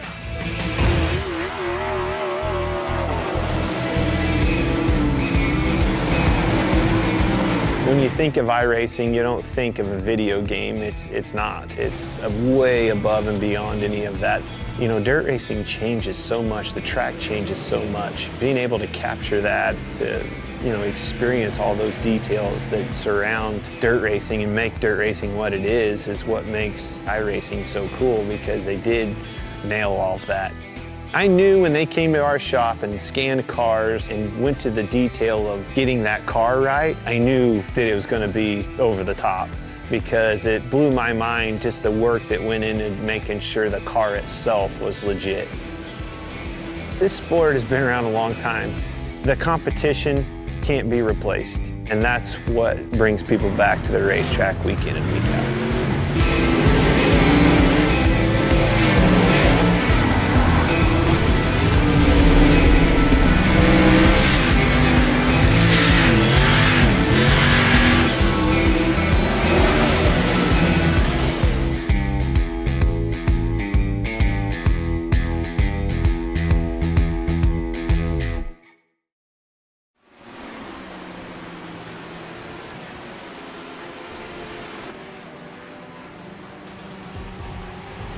Back live here at the Sebring International Raceway, round number 1 of Season 5 of the DGFX Series, live on RacespotTV, iRacing Live. And we hope you're enjoying the show with us. We're under the lights here at Sebring, and it is proving to be a challenge for quite literally everybody involved. The prototypes that are storming up front, that Leonard Rart still leading in your prototype. Your GTE division, which is full of the Ferraris and 2 Fords, as SimRC.de Mellon is leading in that one. And your GTCs, German SimRacing.de 255 is currently leading in your GTC field. Myself, Cam Walsh, that's Alvin Yaves, Connery Maddock, Hugo Louis in the production staff for this DGFX race. And basically, guys, it has been quite the challenge. 7 cautions. I think challenge is the best word that we can come up for this race so far. We're just about to hit halfway here, and there's been so much going on. Leader right now stuck in traffic, and he is currently under attack, Alvin, from that Scuderia Nordschleifer car. Under attack indeed, and I'm starting to wonder if the damage that he got after that restart, perhaps starting to have some effect here on Leonard Rad here, because he got hit just good enough on that right rear that, and you know that these prototypes they are really sensitive to any damage. So the slightest wrinkle that they had, that's all you need to get a lot of drag. And well, with 3 hours 20 minutes to go, he still had a long way to go. Yeah, that prototype battle that we were just watching just flew right on by another battle we were watching, the Probatum Racing Academy car. Dago Pereira in that 115 René Osterkamp in his 76 SimRC Lemon, and Tobias Labarthe in that 79 Kiwi are all fighting for position in GTC. And Connery, GTC, it's been good racing, but these prototype cars, they're just so much faster than them. Yep. Exactly, and well, there's not really any prototype cars behind these guys to come through in the not too distant future, so these guys can battle it out, as actually the 76 has the run on Probatum Racing Academy coming down the Ullman Street. They'll make it side by side coming down in towards Sunset Bend, and could this be SimRC.de Lemon getting themselves in towards P number 2 in class? They managed to get themselves ahead for the first part of the Sunset Bend, but Sunset Bend is a corner where if you complete a pass on entry, it's definitely not over, as the other car can get the run off the corner. but that doesn't seem to be what Pro Batman Racing has managed to do there, as they'll just lag behind, and SimRC.de Lemon will get themselves scored second place on that lap in that class. I see the 6 headlights of a Ferrari, a GTE machine coming on by with its pink illuminated driver. Because why did they pick pink? I don't know. But either way, the Ferrari dives to the inside. He works his way through, and here come the prototypes. You've got 1, 2, 3, 4, 5, 6, 7 prototypes that are looking to get past this GTC battle right now.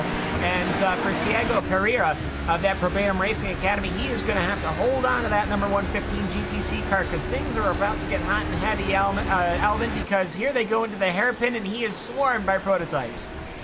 Getting swarmed by prototypes, and really important to try to pick your line. A little bit of a lockup there by one of the prototypes, and some prototypes going here into the outside of the SimRC.de machine. So really interesting, battling for position, you know, lots of patience.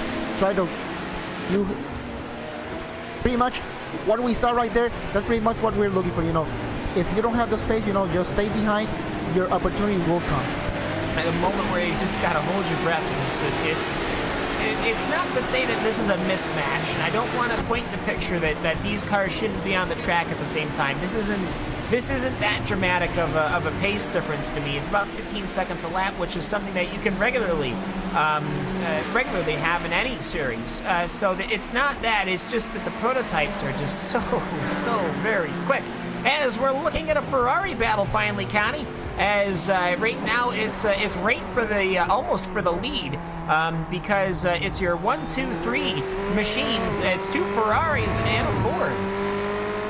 Yes, it is battle for P and number 2 between these drivers right now. It's another 3-way battle, likely one that we saw in the GTC field, and it's perhaps actually for the same position in the class. It's just totally different cars as they head their way through the right hand and through the side left as well. They've got a little bit of traffic ahead of them to deal with the low lead racing there. Number 1, 2, 3 is P1 Sim Racing just closing in on Fusion Black here, and they were around about a second faster that last time by. And will the GTC car cause a couple of issues coming in up towards the final sector here? No, they'll get way out of the way. Maybe hold up AOD Racing here, number 67, coming in towards the Le Mans section, and P1 Sim Racing definitely on the charge. Yeah, on the charge, and Stephen Pyatt in that Road Bastards white car, he was in 3rd position in what will be Here we go, side by side for P2 GTE. Here we go, Fusion Black and P1 Sim Racing. Sorry to interrupt you there, Cam, but pass for position on track quite high up the field, and P1 Sim Racing make their way down the inside of Sunset Bend. Yeah, I was just going to say real quick that the 193, one of your Ferraris ended up having to come down pit lane for a 30-second stop, and Gold Scuderia Nordschleifer had to come on in and come in for a stop. They were, of course, fighting for position number 2 in your prototype field in the 71.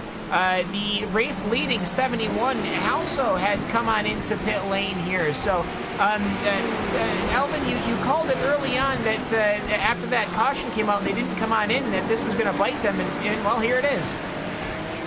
And that was the time that they had to come by, because like I said, they were kind of close to the end of that pit cycle, and with everybody in the prototype just coming in, you know, that was the right time to come by. Yes, perhaps they may have been a bit scared with the traffic that they had to deal with when...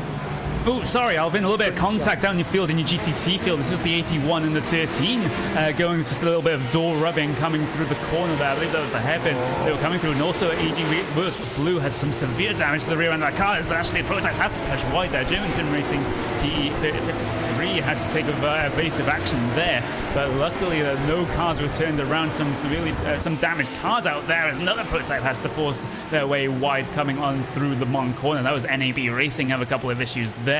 But I think a couple of these Porsches need to come in and get some damage repaired. I think as Talk Freak Racing has damage there in that orange machine, and also AG Motorsports Blue in that blue and white Porsche, also with some rear end damage and damage to the driver's right hand side of the car as well. I wouldn't be surprised if they head their way down onto the lane to try and get that damage repaired, but they'll miss it this time by, and they'll try to soldier on. Yeah, soldier on indeed. But yeah, that was a crazy maneuver from Garrett Winter, all the way on the outside, 3 wide through a section of the racetrack that is barely 1 wide. But either way, the 153 prototype made it through. The NAB Racing of Alwyn Kloosterman made it on through, and these prototypes are still working their way through this GTC traffic. That was some high excitement there because prototype to GTC, you can just see how dramatic this is, as there's a battle between Propatum Racing GTC's number 13 and Cohen Klopman of the Agi Motorsports Blue 126. Alvin, all of these Porsches are starting to look pretty secondhand out there. Yeah, pretty secondhand, but you know, these Porsches, they can really take a beating out there. You know, that is one of the good things when you really don't depend that much when it comes to downforce. And we got a prototype trying to flash the lights, and I think, Cam, I think at this point of the race, yes, we say patience, but there is something that we say that when you flash the lights, you gotta do.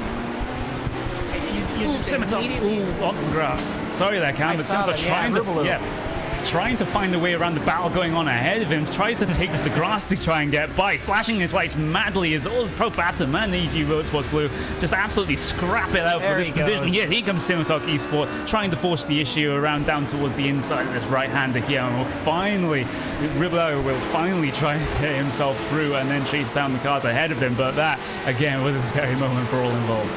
Yeah, quite a bit of a distance between Julian Ribelot now and the car he is hunting down of Aaron Ludwig in that Blackadder Motorsports 169 prototype. But yeah, I was going to say, when you flash the headlights, what you're supposed to do, the proper procedure is to immediately pull over. But not just that, you exit your vehicle and you roll out a giant red carpet that all slower class cars are, of course, directed to carry, because you know when the driver in behind you wants to get by and starts flashing their headlights, you know, obviously that certainly means to let me right on by. Meanwhile, Elvin, prototype battling still going on.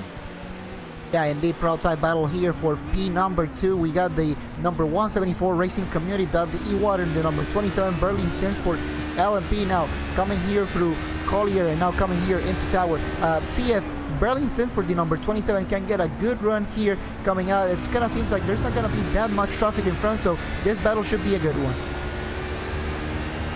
Should be indeed, and I think they've managed to get by a cluster of cars, and that is going to allow them to get breathing room and kind of have a more traditional battle going on. Meanwhile, the 182 and the 172, that is a pair of Ferraris, Lars Moldenhauer in that Torque Freak corkscrew machine, and then that Team Vikings Midgard machine of Jacques. I don't know how to pronounce that last one. I am sorry. There's a K and then a J and then a weird O. I won't even try it because I know it's not right. But Lars Moldenhauer holding over that Team Vikings machine with Joachim at the wheel there, and Connery, it's sort of tough. You almost, it's like the first time we're going to be able to talk about it, but you're trying to figure out where on earth you can actually make the maneuver, because Sebring is a very tough circuit. You look just under the Budweiser Bridge, but it's just not going to be there. But Sebring, a legendarily difficult circuit to make a pass on.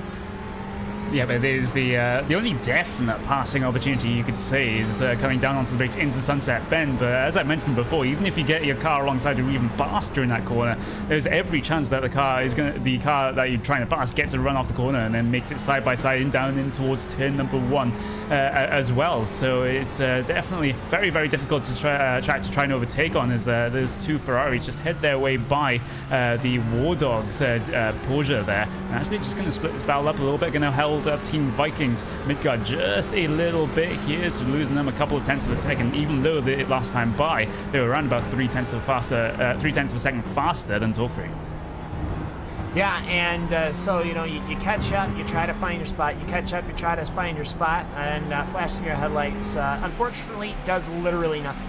But either way, though, I just saw in the back, a Ferrari just had to go way wide around the War Dogs GTC machine.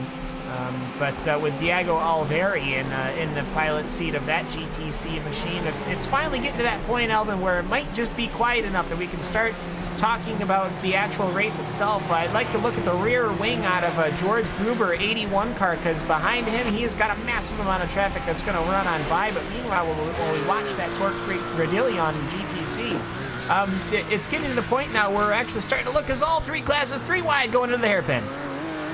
Yeah, coming here into the hairpin, I think that's pretty much the last place you really want to be involved in an incident. Yes, it is one of the prime overtaking spots here in Sebring, but you also have to time it perfectly, because if you're on the outside, then you're good, but if you're on the inside, it's so bumpy that you really have to have all the confidence in the world if you want to get that overtake done. Problem with the 166 here. Blackadder Motorsport DGFX 166. Ashley Howell behind the wheel of this car, stranded on driver's left-hand side of the track. I think this is coming through the end of turn number 1, I believe. And they're having trouble getting their car turned around here. As actually this incident happened quite a while ago. It's just been stuck there for a good couple of minutes. They slid their way through turn number 1. No help from anyone else, but just struggling to get the car back around. And in fact, they have right now, but that is a lot of time lost by the Blackadder team.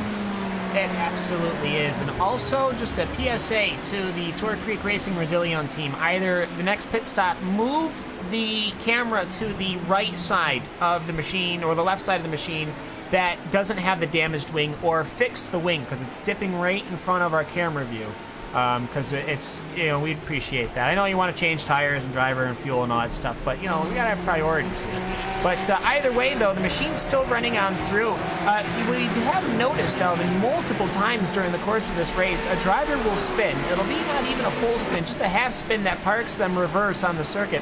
And they have to wait 30, 45 seconds to get themselves sorted out, as Syandra has brought Blackadder Motorsports car into the pit lane. And, this is one of the things that when you have 59 cars in here and you also put it in Sebring and you have it all close together, trying to find that gap where you can safely try to back up and try to rejoin the racetrack again, that is a big challenge, I have to say. It absolutely is. As still around, they're still going around George Gruber. George Gruber has found himself with so much camera time as John Paquin and Alex Simonek, a Ferrari versus Ford battle. As getting word, we have a pink light inside the Ford as well, but that Ford, meanwhile, is having massive issues getting Cam, around. Sorry to interrupt, but we had a big incident here on the Allman Straight with the number 73, the Team Vikings Monia, tried to make it 3 wide, overtaking the number 49 of Dexter Castro, trying to overtake him. And I think there wasn't that much space to try to go in and hard into the wall as well. Yeah, it's going right down through. Well, he had plenty of room. I just don't think that the Ford was maybe a foot and a half away from the outside line. But either way, the Airling Bomber piloted Team Viking Mjolnir HPD got turned, going at about a smooth 145 miles an hour at 90 degree into the outside wall. So it picked up some pretty significant damage. So they were able to pull it into the pits. So no caution there. But Connie, it's sometimes not the grandest of issues because Allman Straight's the widest section of the track, and you can have issues even there. Yeah, exactly. That was just an unfortunate issue there involving a couple of drivers, and we're sorry to say that we can't really show you any replays at the moment because of the technical issues that we have been having. So apologies for that one. It's been a tough day in terms of those issues, but close battle going on right on track right now. Live though is 4P number 12 between the Blackadder Motorsport DGFX 169 and Scuderia Nordschleifer, as Nordschleifer goes right down the inside, coming into the right-hander, and I think they have the position done here. Yeah, I believe so, and I have to say, I have seen probably the warning that we have all been waiting for the car number 189.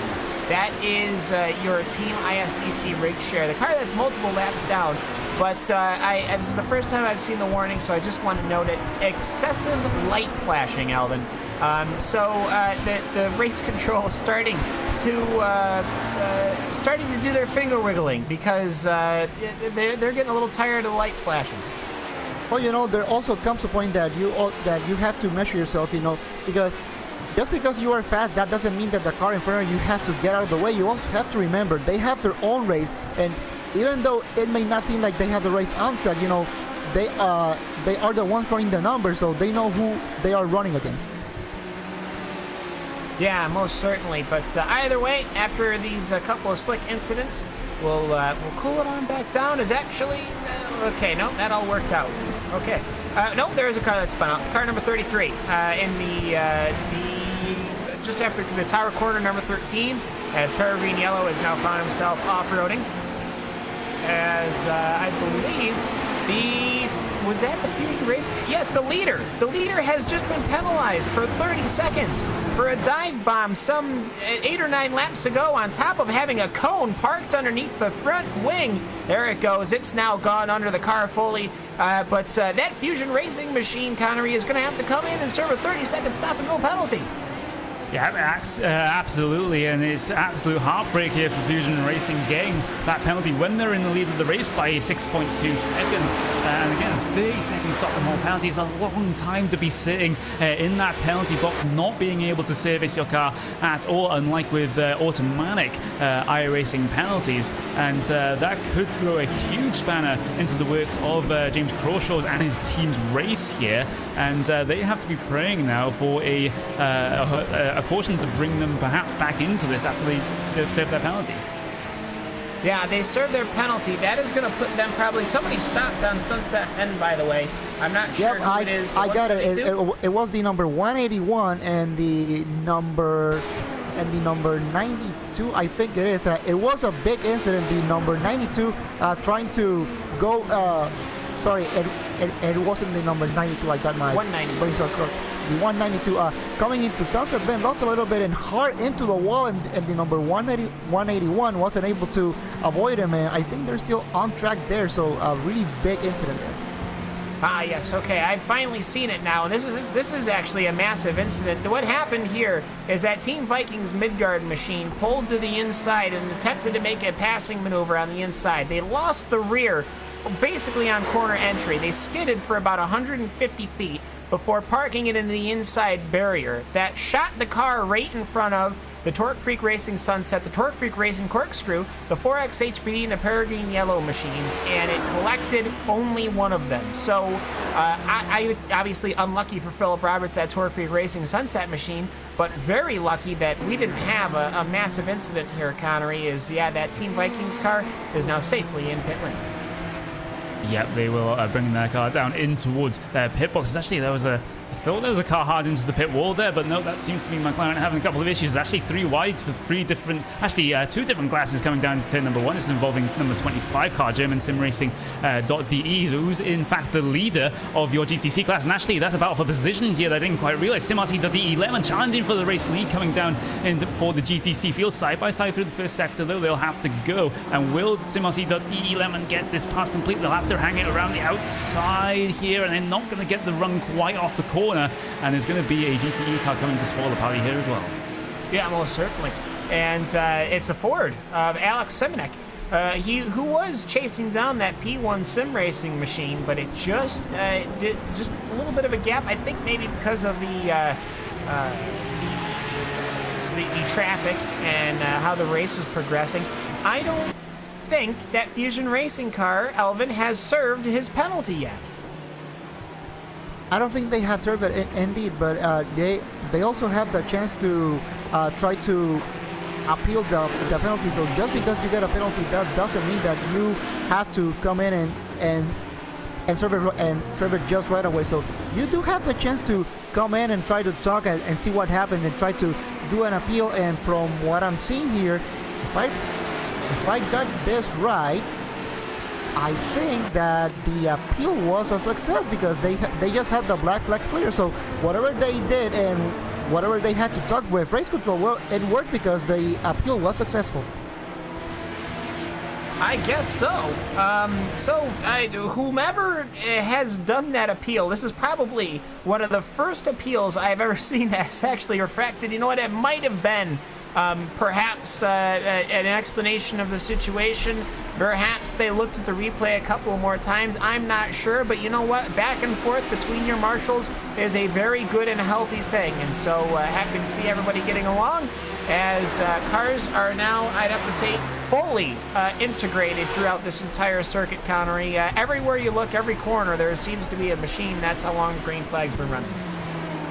Yep, exactly, and that's just what happens when you have 50+ cars on track. It just seems very, very crowded indeed, as we've had a very decent green flag run here, and we're coming into the second half of the race now. We're just about 8 seconds before we click over the 3-hour mark with 3 hours to go here. And it looks to be that the second half of this race is going to be a lot more, it's going to be a lot more racing than the first. Yeah, we're getting a good green flag run here. Either way, what's going on with that Fusion car? It's not that they're clear to the penalty; they are just appealing it. So during the appeal, they clear it, and then if they get it, they give it again, and ta-da! So either way, good communication from the Marshall teams. I have to say, very, very quick communication. So they are very helpful. The entire gang of the marshalling team. Thank you so very much. We know you guys could probably be driving or sleeping or I don't know, doing something on a Saturday afternoon, so we appreciate it so very, very much. But either way, Eric Lukel and Marcus Wolmuth, the Racing Community Water and the 4X Racing HPD are running right on through. They're getting through a couple of this traffic, a couple of GTC cars, Elvin, and they're continuing their fight for what is really fourth position.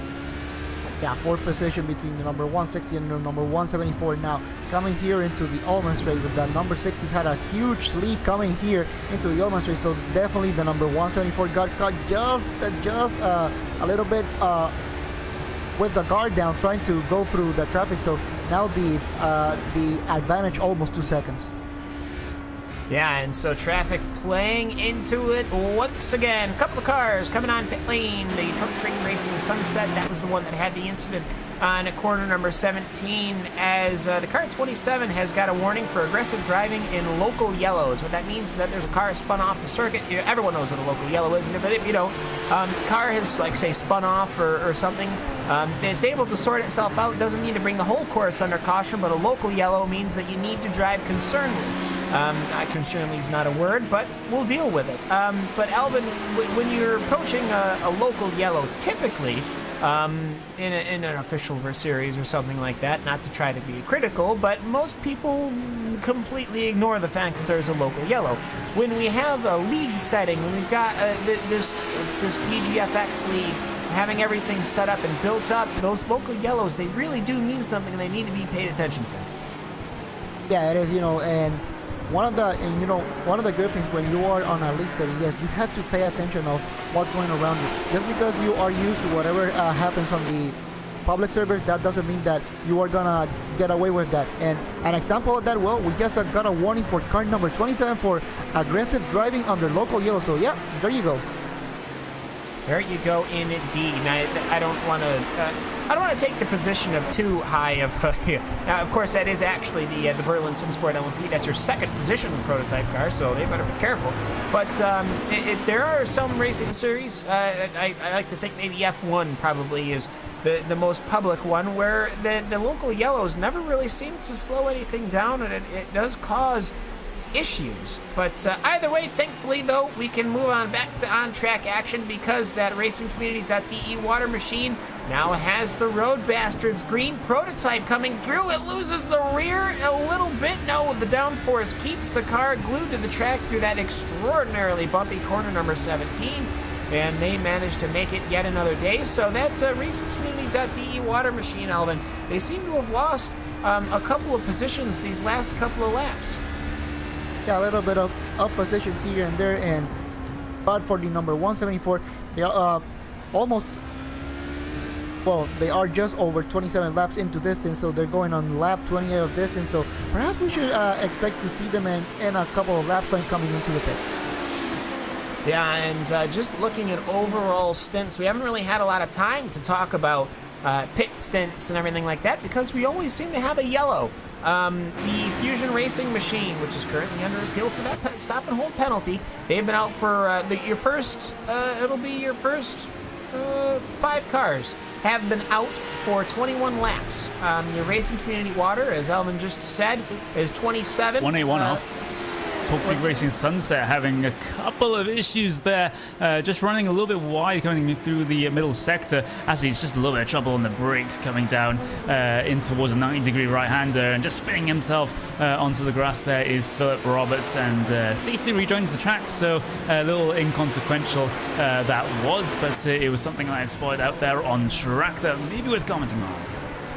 Interesting thing to note, that 181 just had the front section repaired and replaced that front cone, because that was the one that was involved in that incident with that Ferrari.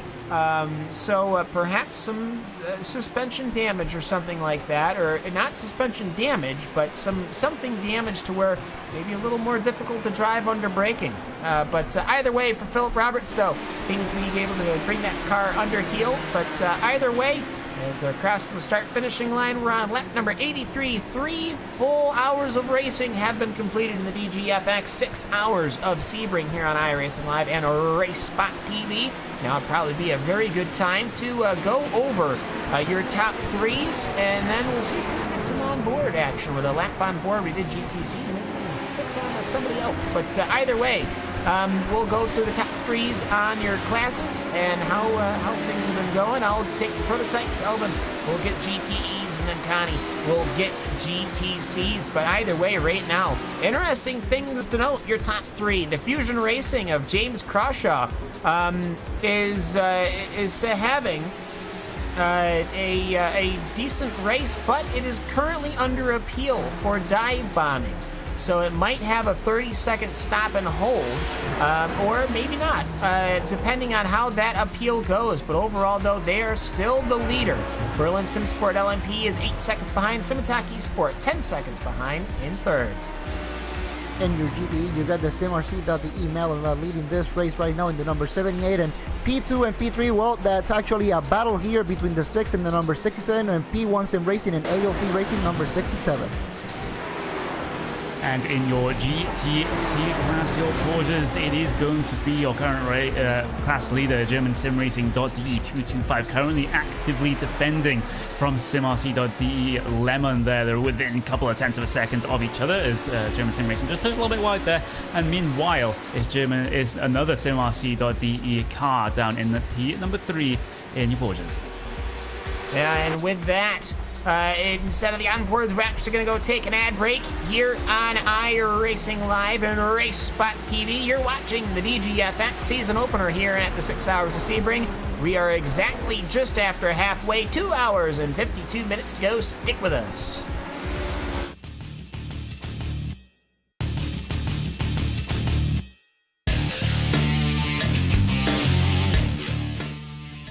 We're all looking to bring as much of the real world into sim racing as we possibly can. Our SimCraft Tilton Pro Sim Racing pedal sets are here to elevate your rig, improve your consistency into and through the corners, and give you the ability to dial in your perfect pedal feel. Put your feet on the same pedals the pros use. From the braking zone to corner exit, get the most out of every corner with SimCraft.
Welcome back to the DGFX Racing round number 1, the 6 hours of Sebring here on iRacing Live and RacespotTV's myself, Cam Walsh, Alvin Yavez, Connery Maddock, and Hugo Louis bringing us the coverage live from Sebring. Little bit of an issue somewhere. There was a car that was disabled on the racing circuit that needed to be towed, so the yellow was waved. So we are currently under yellow right now. That was the GT Temple Racing number 1 machine. Not quite sure what happened to them, but I believe that the number 5 car had an incident on its outlap as Alex Sturm was piloting that machine. I see it's in pit lane now with a pretty hefty amount of damage on that machine. Not quite sure what or where that exactly was, but this does change things. We had almost an entire green flag stint since our previous caution. We're currently under caution number 8, and the cars are going to be whiling themselves around right now behind the pacing car once again. Pits are going to be closed, and Alvin, this just resets things. Yeah, a little bit of a reset here, and I expect on this time around, when they have the chance to come into the pits, everybody that has a chance to come into the pits, they will have to do, because we have seen when you try to wait just a little bit, you try to wait 6-7 laps, how much it can affect your strategy. So anybody that can come into the pits, they will have to come in. Yeah, and let me take a look at the my timing here. I've managed to beat it with a newspaper roll enough to where I can actually get the thing to use, but I think pretty much a pretty good bit of your prototype field might think about coming in. Your Fusion Racing prototype has got 25 laps on its stint, all the way down to your top 5 all has 25 laps ran. The Racing Community Waters got 31 laps ran, and then the Simtech Esports got 20 laps ran. So Connor, yeah, it's might be interesting. There's a couple of people that look to take advantage of this. I see the Racing Community.de Fire has only got 6 laps ran, so they won't come on in, and they might be able to benefit from this. Yeah, the cars that just a couple laps ago, again, they're the ones that are going to benefit from this caution. Again, like CMRC, sorry, not CMRC, that's Racing Community.de Fire. Definitely going to benefit having only 5 lap old tires, maybe, and 5 laps obviously since they came in down towards the lane. Meanwhile, everyone else ahead of them probably has to make their way down towards the lane, at least the top 6 again. It seems like I'm having a little bit of deja vu here. Maybe Scuderia Nordschleifer just stays out. They only pitted just 15 laps ago, so they're around about just over halfway through their stint in the prototype field. And looking at the GTE field, they're pretty much all coming towards the end of their stints as well in terms of fuel, so expect a very busy pit road for GTE. And looking at the Porsches, they look like, actually, as I just try and get this sorted, I'm not entirely sure, but I think they'll be heading down towards the pit lane as well. That one I'm not sure. Basically, they're running about 23 laps on their current stint length right now. I'm not sure if that means they're going to be coming in or not. The Porsches are a bit of an oddball in that they really haven't had a full green flag run, I don't think, Alvin. I'm pretty sure they probably can run to the hour mark. Yet, they always seem to manage to catch these cautions right at the right or wrong time to where the whole field just comes in and gets service.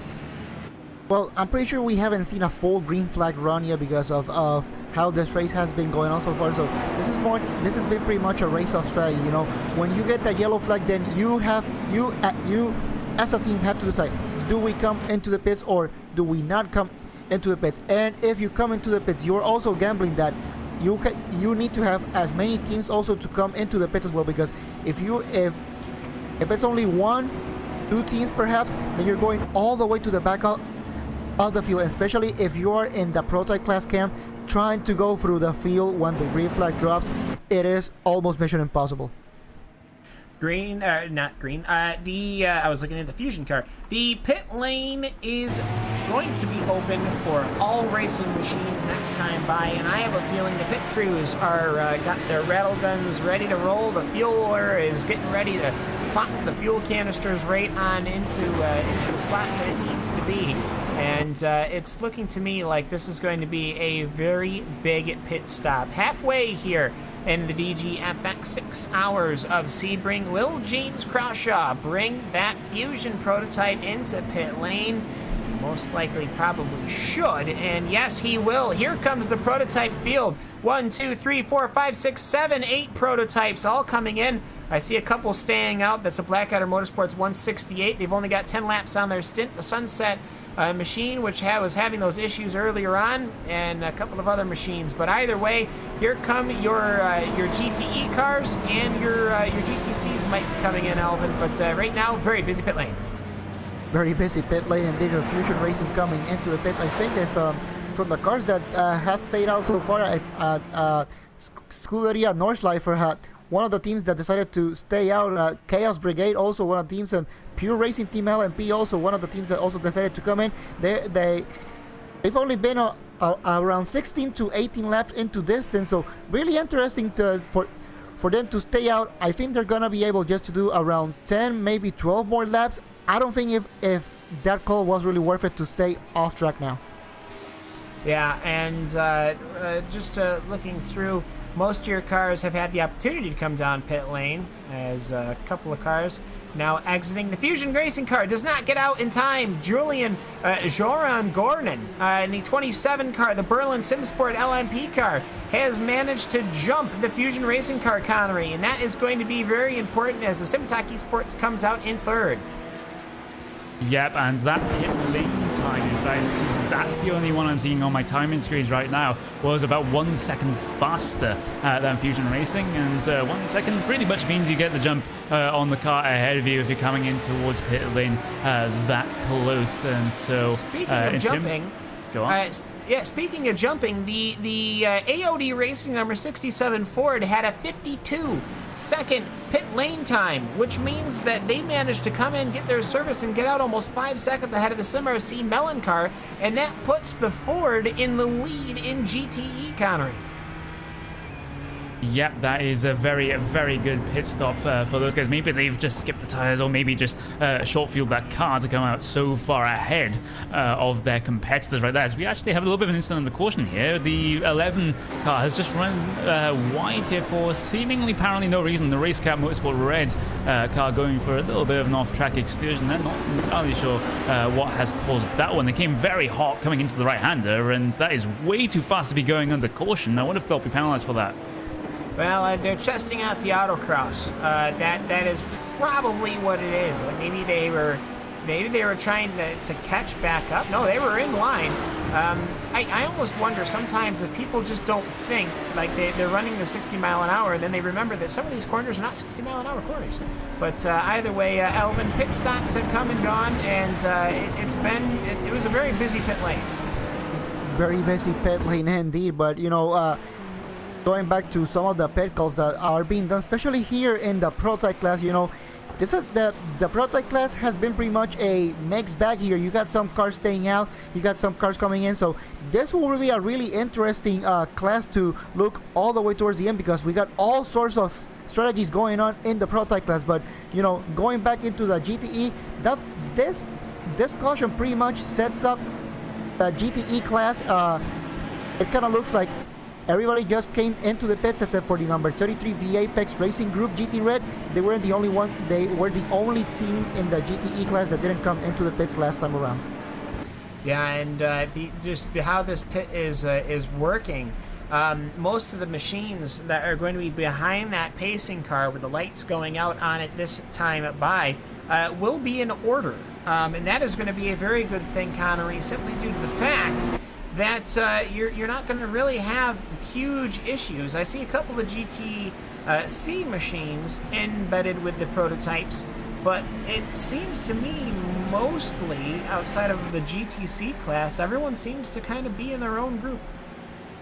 Yeah, that definitely seems to be the case. Of course, there's lap down car prototypes in amongst the lead lap prototypes here, which will stay the case since those guys won't get the wave around since they're not in front of the leader and behind the pace car. As the lights are extinguished on top of the iRacing pace car right now, we will be going green next time by if all is good right now. Yeah, and now a couple of machines having to pull over. They ended up having to come in for emergency service. What that means is you get an end of line, and you have to pull over, come to a complete stop, let the whole field go right on by. And Alvin, this is just part of that organizational thing. As the 81 had come in from the lead, that's George Gruber. So they decided to come on in and get themselves some service. Pit lane, a very lonely place now. The only car on it is the Team Vikings Midgard, and that machine was the one that was significantly damaged in that incident, placed all the way down at the near bottom of the run here. But well, Connery going green this time by, and we'll see how they do here. It'll be Scudera Nordschleifer that will be taking the green. Yep, they will be, and in terms of the cars that stayed out, they're on kind of the fresher tyres right now. Their stint length is about 17.5 laps right now. The cars behind them, 19.5, 18.5.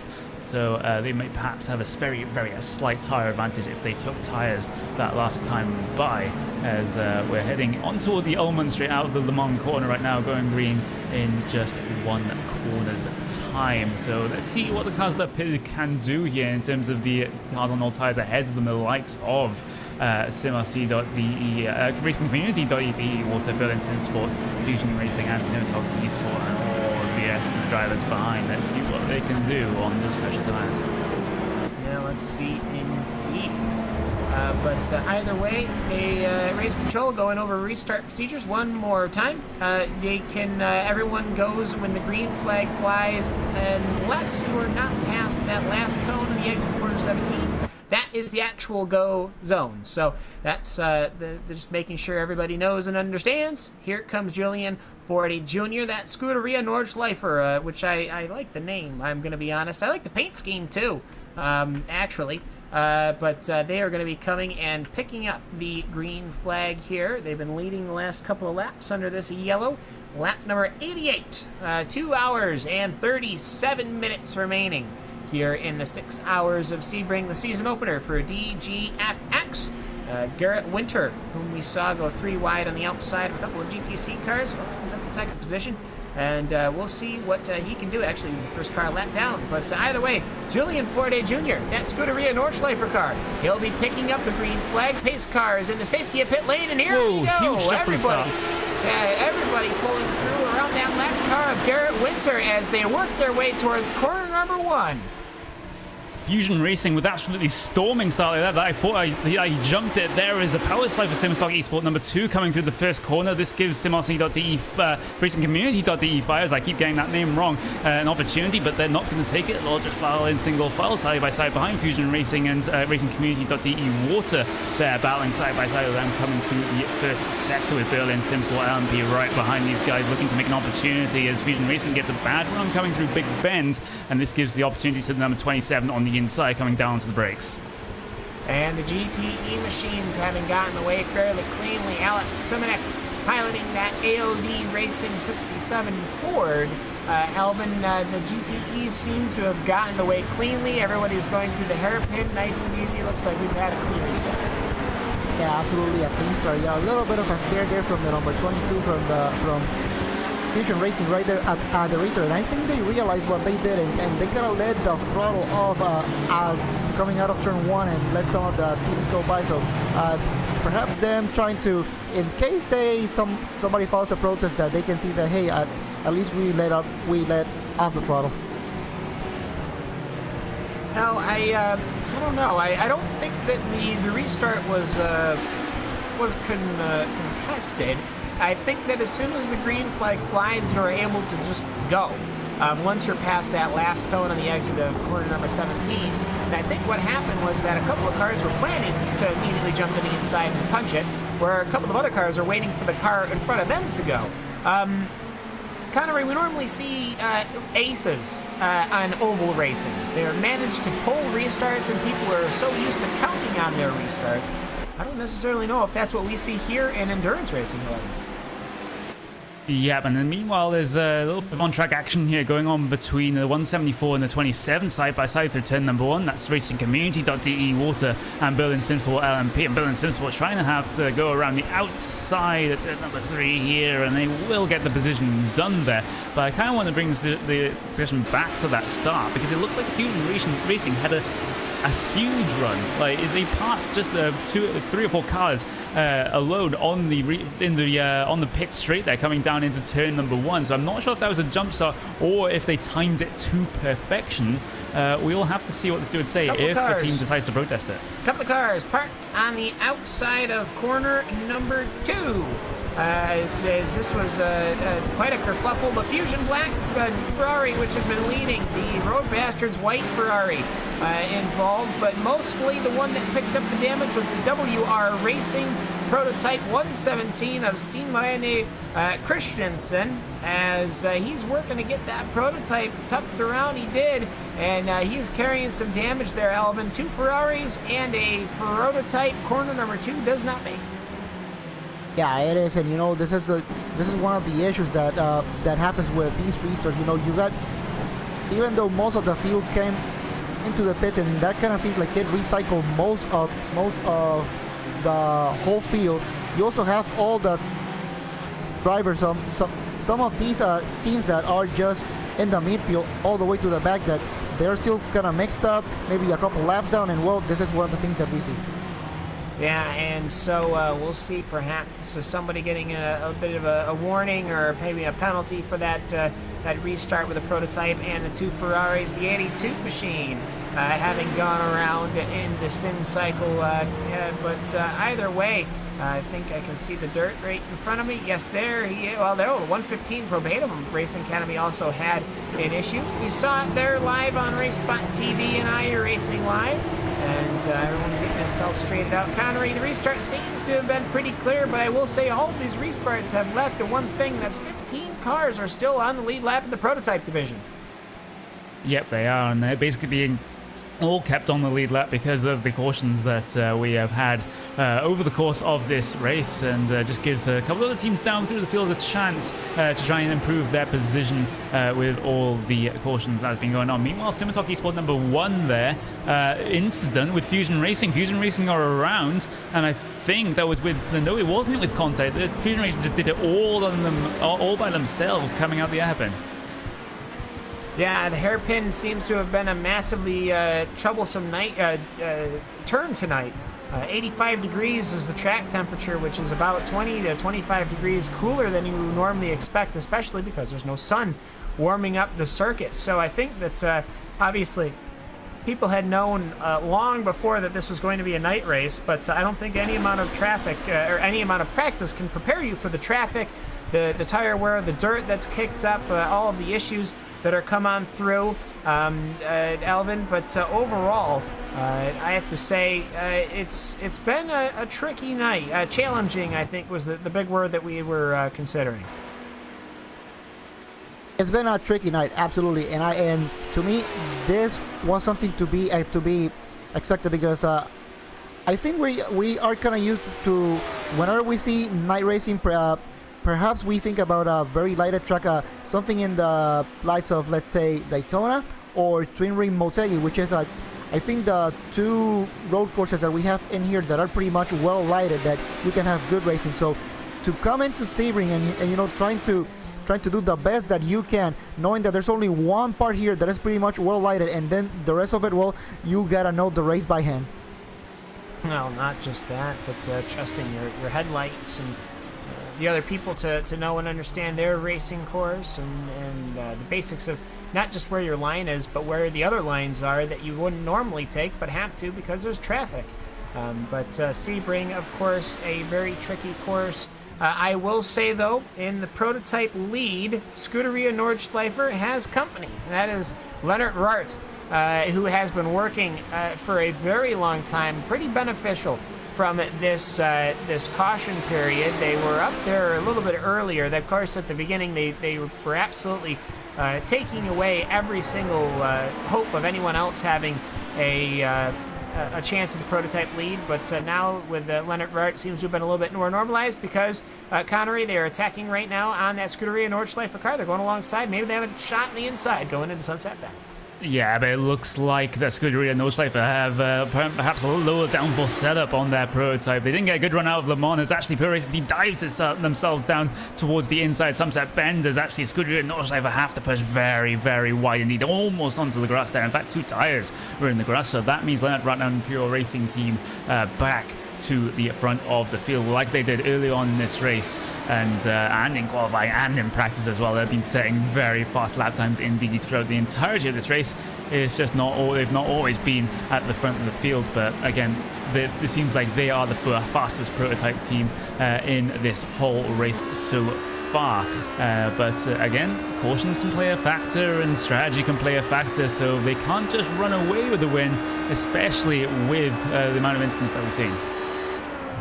Yeah, and again, we've seen incidents, and I think it's fairly normal. Obviously, there's going to be incidents in every racing series, but I think we haven't had an exorbitant amount. I mean, we've had quite a bit of cringy passing incidents, maybe between the prototypes and your slower machines. But you know what? For the most part, though, it's been fairly all right. We're looking now at the battle in P2 for your GTC. That is Marco Brecci and Sven Demmel. Sven Demmel, who we went on board with earlier, as also developing Elvin. There's been an incident with the number 7 machine. That's the TNT Racing Gold. Yeah, it is. It kind of looks like a little bit of an incident here with the number 7. Kind of trying to look exactly what happened to the number 7. And it was coming out of Sunset Bend. It kind of looks like a little bit of contact there with the WR Racing B of Steve Greenwood with the number 118. Yeah, they shuffled each other basically. They door checked and then spun going to turn 17. Obviously, out of all the incidents to have in front of turn 17, that is not a bad one to have. Meanwhile, though, sticking alongside this battle for GTC position number 2 and 3, Sven Demmel has managed to make his position over Marco Rachel. As Cohen Klotman looks along now, he wants to get a part of this action. Marcel Egbers wants to see if he can get on by. There's a Ferrari, the number 111. He wants to perhaps find a spot, but it's so very difficult. They're heading right now to Cunningham. He can maybe get one, maybe, because it's so difficult to get around these cars because the acceleration and top speeds there, just not the downforce and corner grip countering. But he's trying to make it work. But meanwhile, this GTC battle just not letting up. Yeah, and Marcel Egbers will just disrupt this battle a little bit that we're having in the GTC for the 2 minor podium positions in that class. Meanwhile, Simasito DE Lemon is kind of off and away ahead of these guys, and actually that Ferrari still can't find a way around the German Sim Racing.de 225. So they're both German Sim Racing.de, and the GTC car is just kind of holding up the Ferrari a little bit here, but the Ferrari just makes their way through in the high downforce sections, which is kind of to be expected. But the thing kind of equalized between the two classes as they come down this straight, but a slight advantage goes to the Ferrari, but that is a very damaged Ferrari as it stands right now, so it's going to be losing straight line speed, and actually the Porsche is faster in a straight line as a result than the Ferrari, but coming through Sunset Bend they'll be able to get themselves past relatively easily coming through there. And there's another German Sim Racing.de car here as well, another Ferrari trying to make their way through, the number 81 car again getting held up by their teammates. So there may be a few choice words spoken on the team radios right now. Yeah, most certainly. Race engineer from one team channel going to the other team channel. Hey. But either way, though, I think that people are, for the most part, making things fairly clean. Obviously, you had that door checking incident between TNT Racing Gold and WR Racing B, who are racing for position right now. Let's see if we can follow along with these guys. Steve Greenwood has that, his 118 has got a TNT Racing Gold car on the inside. It is not let gone, but Paul Darling was able to make the maneuver and pull the maneuver going into the hairpin Elvin, which for all of its trouble, it seems to be one of the only couple of places that you can make a pass here at Sebring. Not only is it one of the only places that you can, but you also have to time it perfectly, because the track, you have to pick your line. It can be really bumpy, especially trying to go on the braking, and then you also have to think, all these cars here, they don't have ABS, and on that portion of the track being so bumpy, and then you have that change of pavement, the last thing you want is to have a lockup, especially when you're trying to overtake somebody. So let's see if we could perhaps go alongside Steve Greenwood in his number 118 Ferrari. That WR Racing B machine is in pursuit of Paul Darling. Well, is he close enough? I almost worry if he's not close enough. Oh, you know what? This isn't going to be it's a 159.4 the last lap with Steve Greenwood's 203s. So, you know what? We'll see if we can find somebody else where there's going to be a bit more action. Oh, how about we just take alongside one of our Fords here, currently racing against Fusion Black. They'll keep along this battle between Yari Yanis and Paul Cyril. Why don't we go on board with Cyril in that Fusion Black number 8 machine as he tries to make a pass on Yari Yanis in that Delta 49 Motorsports Ford.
welcome back to the DGFX 6 Hours of Sebring. Of course, watching the onboards here. There was a little bit of an incident going into the hairpin that we should note.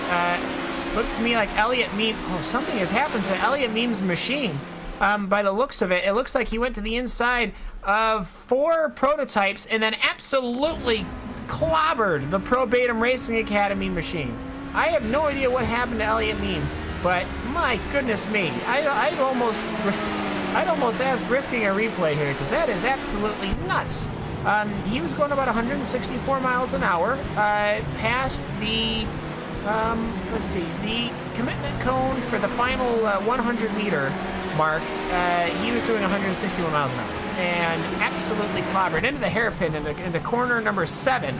I keep telling myself corner number 5, but corner number 7 was Elliot Meme in that Black Adam Motorsports DGFX. I almost think, Alvin, something might have gone wrong on his machine. Probably it did go wrong, but that is one of those things that really do happen. But trying to look here a bit through the field, especially here in the prototype class right now, we got the number 2, the Simatech Esport number 2 that was in a battle with the number 8 Chaos Brigade. They were able to get that P2, and I think they're gonna get the lead eventually because I think in a couple of laps the number 71 should be coming into the pits, and also the number 88 and the number 51. Yeah, and so, I mean, people were taking advantage of the cautions, and people know, right, once we get a green flag race, everything seems to come back. So it's been actually, with these cautions, I have to say, it's been interesting to me how the cautions have been playing out. We don't normally get to see cautions in an endurance race, but either way, I'm not sure if we're going to be able to get that replay. That's... it looks so crazy with that Black Adam Motorsport car. Oh, we did get it. Oh, sweet.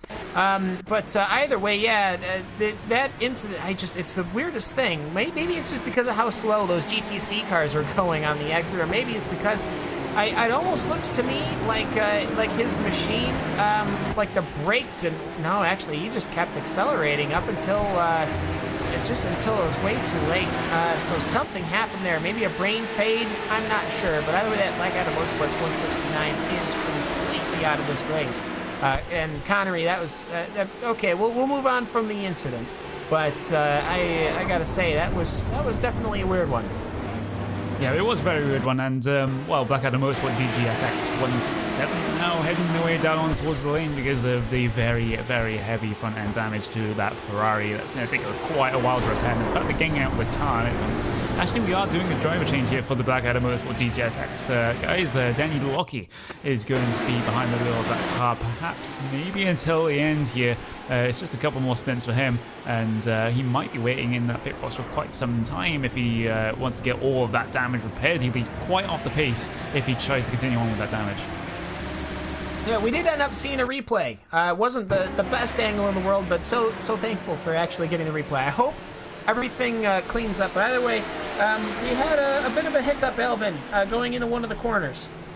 Yeah, it is coming here into what is with a turn number 3 and turn number 5. It kind of looks like the WR Racing got a little bit on the outside of the Fusion Black of Port Shirley and clipped it just a little bit, and WR Racing trying to brake to avoid any further contact, and that a little bit of a pile up there with that Team Vikings Medgar and also the Delta 49 Motorsport. So it's a little bit of carnage here, but it kind of looks like everybody was able to go by, but the number 172 just got spun and had to wait just a little bit to get back on track. Yeah, in waiting to get back on track, not only has been something that has, I almost want to say, plagued people, but Connor, we've seen time and time again cars having to lose massive amounts of time to rejoin. I would almost say that I'm very happy to see that, simply due to the fact that means that they're waiting. They're not pulling out. They're not just going into it. As the 118 car, the WR Racing B Ferrari, has lost control. Speaking of waiting, he's waiting and waiting and waiting. But Connery, it's just good to see people waiting for the racetrack to clear up for allowing them to join. Yeah, it is absolutely fantastic to see. Usually in lower class races with drivers, you usually see people trying to rejoin the track in a less than ideal position, shall we say, and causing even further carnage, which is a penalizable offence under the iRacing Sporting Code, of course, and it's a penalizable offence here in the DGFX series as well. And I think we've already seen a penalty for that one as well on the penalty sheet. And it's just great to see because, they've got that extra sort of. They kind of have to do it to try and avoid getting a penalty. If they unsafe rejoin, they'll get a stop and hold penalty at some point during this race if the race admins find out about it. But it is good to see. It also may be something to do with the distance of this race as well, because 6 hours, if you wait for about 10, 15 seconds, it's not really you're losing you a lot in the long run over 6 hours. Just looking right now, there has been an incident going into corner number 17. Not right now, it's cleared up, but it looks to me like the Scuderia Nordschleifer car, which was in 4th position at the time, was in a fight with Berlin Simsport, and it looks to me that they had an incident. He got tagged in the rear just enough to send him spinning. He corrected it just at the last second, but that sheared him across. They ended up collecting each other in turn 17, and both cars receiving quite a hefty amount of damage. And so that's coming over your top running cars. The Berlin Simsport car seems to have gotten away with that one clean, but the Nordschleifer car is sitting on pit lane with it. Well, it had nobody in it, but now it's got Philip Nicholas in it, Connery, and this is the second big incident that we've seen with a prototype in the last couple of minutes. Yep, exactly, and it seems to be at that point in the race, I think we'll call it like silly hour or something in endurance racing speak, where a couple of incidents, or quite a few incidents, happen all around the same time, and that's kind of what we're seeing here. It's especially the case in the longer distance races. It's most obvious in the 24-hour races, like 24 hours of Le Mans. In the night, the senses start to be deprived a little bit as you've been out on track for sometimes 3 hours at a time for those races. And you're just not as mentally sharp as you used to be, and you start making silly mistakes. Yeah, most certainly. As it's racing in the dark is always something that has been interesting to me. We've never been able to do it. The racing circuit that I have closest to me that I go to is Watkins Glen International, which I am so lucky that is within like an hour and a half drive of where I live.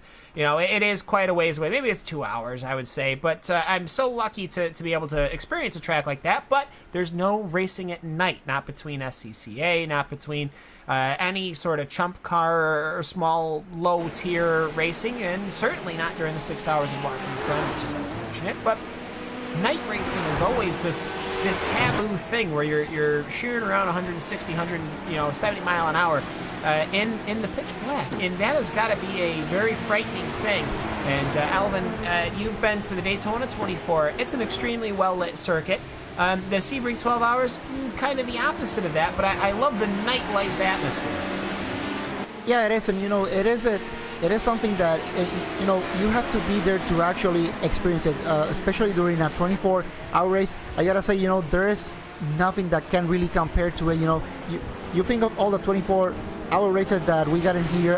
We got the 24 hours of Daytona, Le Mans, Spa, even the 24 hours of the Nürburgring Nordschleife.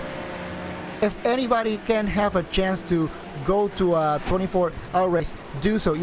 The whole atmosphere that you get from that race, from the drop out the green flag all the way to the drop out of the checker flag cam, that is something that you really cannot replicate, not only here in sim racing, but also on a shorter race like say 6 or even 12 hours. Yeah, but either way, it's interesting, just the atmosphere. Plus, you can also, any track, and this is including dirt racing or anything like that, you can get fried dough. And if you're in a race atmosphere, you need fried dough.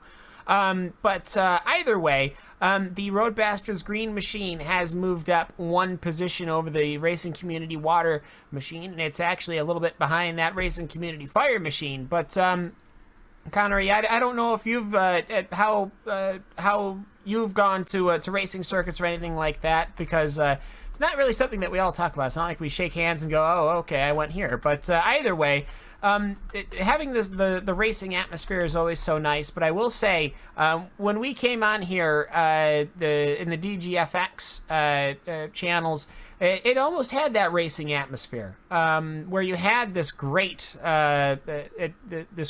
energy because everyone was so together and everyone was talking like that. And I think that's really what makes League special.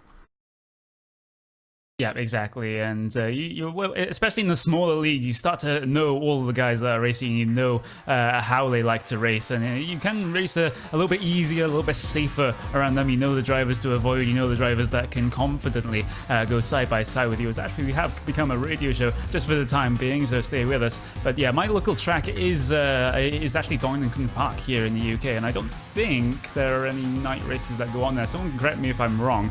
But obviously you got the BTCC is the main event that goes there, and they were in the running to host an F1 race at some point, but yeah, I'll definitely be going to see a BTCC race at some point, maybe this year. In fact, I was going to go next year, last year, but that didn't end up happening. Meanwhile, out on track, P number 2 in prototypes is relatively close here. The 92 car is elected to throw away the position that has so far fought Jean-Philippe Weed. He spun it, so it was a little bit of half spin, no problems there, but yeah, he lost the rears on his prototype. But yeah, I mean, Donington Park, I obviously some historic racing has certainly taken place there. I think whenever the first time that any international type person, somebody that doesn't live in the area, would have heard of Donington is probably the 1983, when like literally everybody minus one particular F1 driver in one particular car didn't have some kind of traction control magical malarkey and managed to pass everybody in the wet. But outside of that, no, having raced here on the iRacing service, that it's a fantastically racing circuit. It really is. I'm definitely looking forward to going to see it in person, as I haven't really had the chance yet. Of course, I'm around here in Derby to just do a little bit of studying at university, so I'll make my way down there at some point. As yes, we are, as I said, a radio show at the moment. This moment in time, the racing going on out on track right now. As I actually, hang on, passing just to you guys. Yeah, no problems. Just kind of looking around here.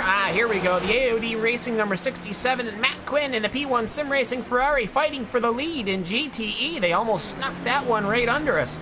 But Alvin, it's a good fight between the Ford and the Ferrari. Live pictures back here on iRacing Live RacespotTV just in time. That Ferrari locked to the outside and no Berlin Simsport 194 around.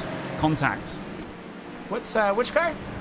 Berlin Simsport 194 having a little bit of contact with a prototype car, and actually they were losing the car off the corner, off the hairpin already. They were just helped around a little bit by the 92 Road Western's green car, and that was the same prototype that had a little bit of a half spin just moments ago. And well, they've now been involved themselves in an incident. I don't think they'll get a penalty for that one. Well, the car ahead of them was already just starting to spin of its own accord, so I think the stewards will be lenient with that one. Yeah, and it's a good thing that everyone seems to be continuing. But this lead battle in GTE, Alvin, we've had over 100 laps here. Quite a few of them have been under caution, as I see somebody is in the penalty box. That's a Ferrari. The 118 serving a penalty right now. But either way, for Alex Simonek, as they just went past Colin Klopman, the 126 GTC car that is severely damaged on the side of the road. It's gotten turned around and started, so local cautions only. But Alvin, it's Alex Simonek and Matt Quinn. These guys in these GTE cars are having a fantastic effort here today, and this is exactly what you want to see. Ford versus Ferrari. Ford versus Ferrari, and now you move it into Sebring. Now coming here into the hairpin, Alex Simonek trying to take the inside, trying to protect it, but that also means that Matt Quinn gets a better run coming here out of the hairpin. Let's see if he can get a good run here coming into Fangio, coming here into Cunningham, and Alex Simonek flashing the lights fearlessly because he knows that Matt Quinn is really coming and he really has to push it now. They managed to make their way around a GTC car with a prototype, the Simatak eSport number 2. Your leader right now in prototype with a 16-second gap is Florent Hugeville, as he is now going to be working around here. So it's your GTE leader getting passed by your prototype leader, Connery. And well, it's they're making it fairly straightforward here, actually. as I think the prototypes and the GTE cars actually go in the hole that the prototype made was almost capitalized on by Matt Quinn, but no, not this time. Not this time, indeed, and it was only around about 4 thousandths of a second between them in terms of lap time that last time, but it's a very, very close in lap times, very, very close on the track, as well as P1 Sim Racing will just sit in the slipstream here. Of course, in these GTE cars, it's not going to have all that much of an effect, but it gives the car behind just a little benefit that can perhaps mean a difference between getting past and not, as they head their way on towards lap 102 for these GTE leaders right now. Yeah, these GTE cars, they just use the air so efficiently. If you haven't seen pictures of the Ford GT, I assure you, having seen these things taken apart at Watkins Glen all the way down to basically the chassis, it's magical. It is a prototype car. I'm not gonna pretend that it's not. They've managed to play the rules to the best of their advantage. I can't complain because you know what? For anything you can say about what the Ford's done, look at the Ferrari. It's sitting right there, and it's actually peaking. Perhaps will it go to the outside for the hairpin? They go under the Budweiser Bridge as they are approaching the hairpin at 100 some odd plus mile an hour. They get on the brakes, and the Ford is going to be able to continue to keep that position. I don't think, Elvin, that Ferrari was too aggressive as it could have been, but seeing as there's still some 2 hours and 10 minutes of racing to go, I can understand why. And I think this is pretty much more of a waiting game. He knows that perhaps he is faster.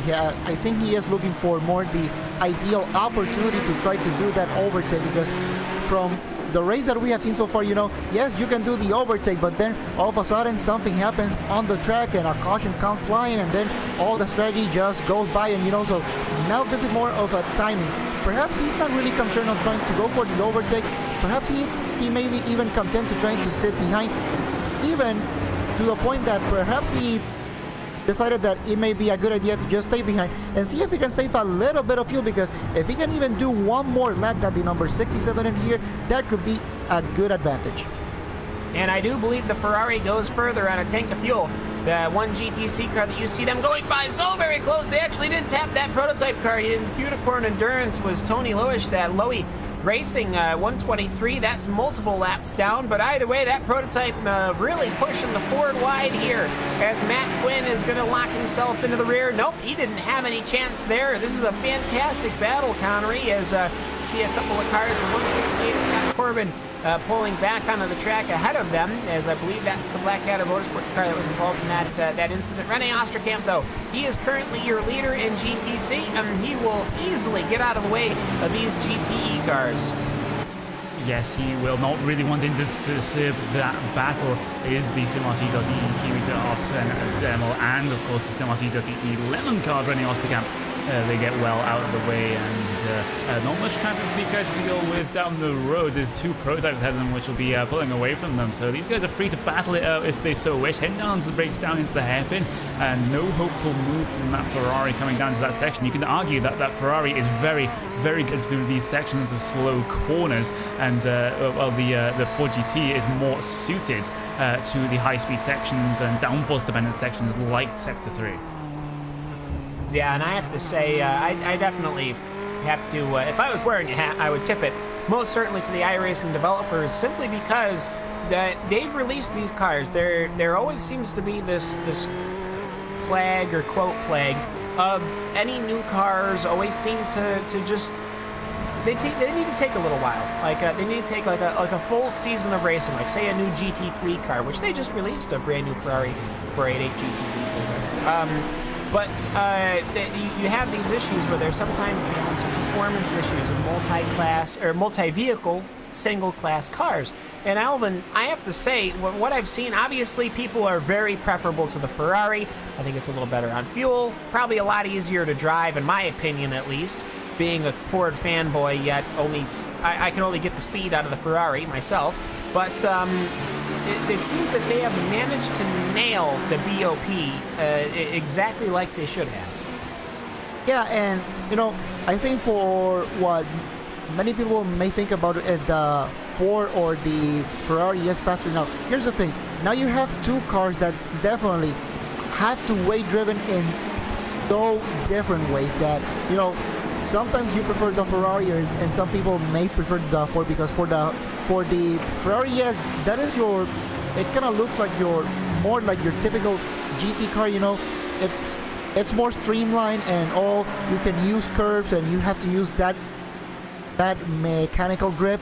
But for the Ford GT, you need to have that prototype mentality that you need downforce, not really mechanical grip. And you know, for some drivers in here, it is really kind of hard to kind of grasp that fact that, you know, using that downforce to actually help you go into the turns versus using the mechanical grip and most of the track as you can. As you can see, the Ferrari trying to hunt down here the number 67, trying to come in here into tower. I think perhaps the number 6 may have gotten a good run here, but I don't think this is the place to try to go for the overtake, and the number 67 is having to defend really hard, and I'm pretty sure this is a matter of time before the number 6 tries to go for the lead. Yeah, and I gotta say, just for them to not even really need to make many changes in the updates and builds between these two machines really tells you how planted these things are as far as where their performance lies.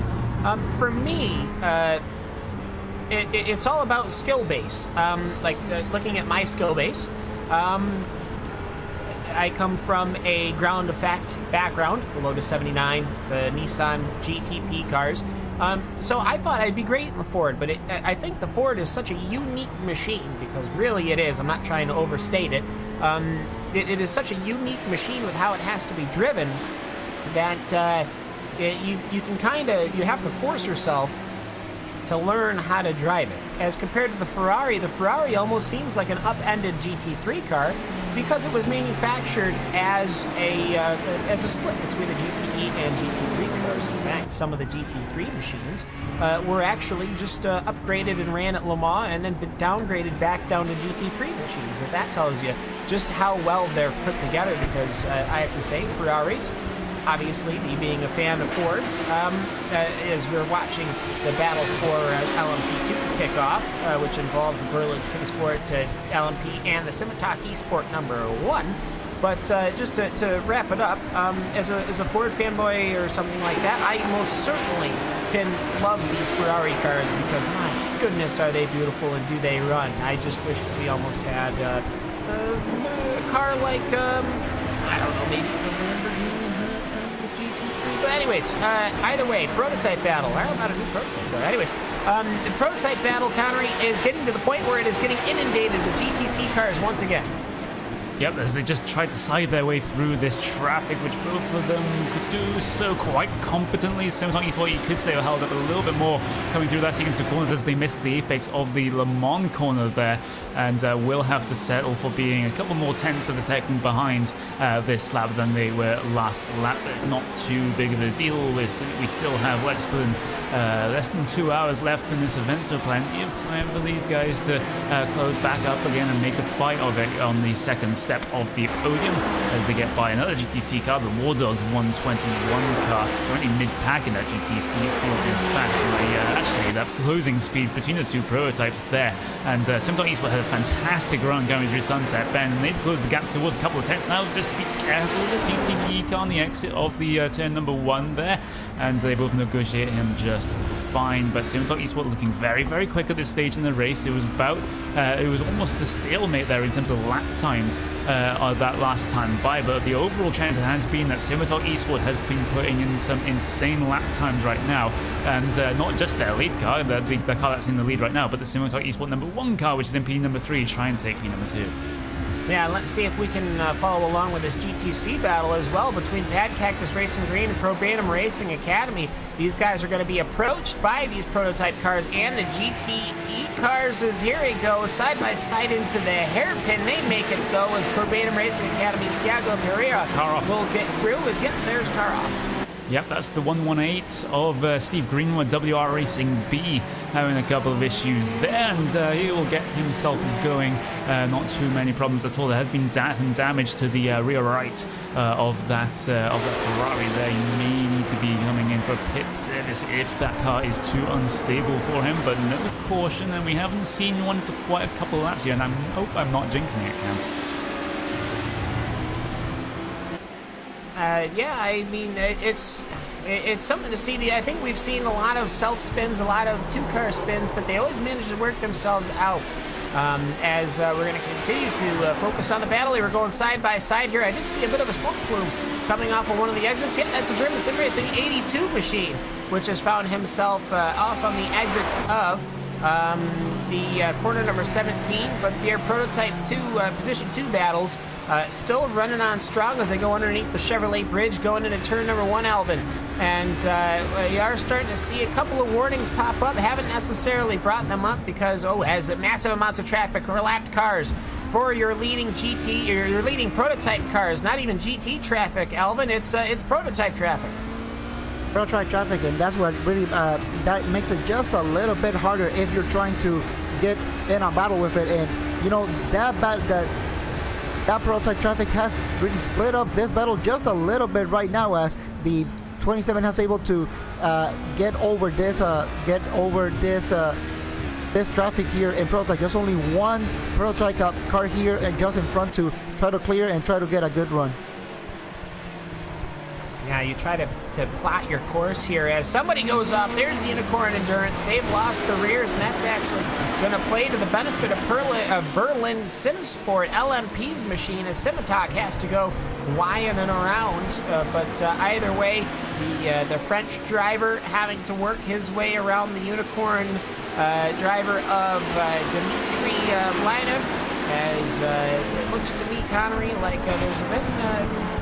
It's not so much that we've had big incidents, but we've had a lot of little incidents, and I am starting to notice people trickling into and out of pit lane, one of them being a prototype car, that Racing Community DE Fire machine, which was in 6th position.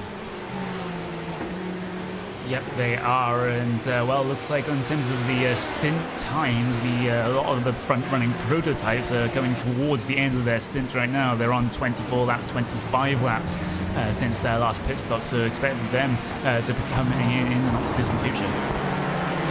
GTE lead kicking off once again, and a couple of prototype cars working their way around, but Alex Simonek in his AOD racing car as Matt Quinn trying to get a little bit of the draft from Marcus Wollmouth, but no, nothing's in it. And Elvin, these two cars, they seem to be so, I don't like to keep harping on BOP, but these cars are so equal. But here comes Alex Simonek. This is perhaps where they're not equal. The Ferrari is able to go further, plus he was getting the draft as there is a penalty on the track for the 169 machine for a stop and hold for causing a collision for 30 seconds. So that 169 machine is the Blackadder Motorsports 169.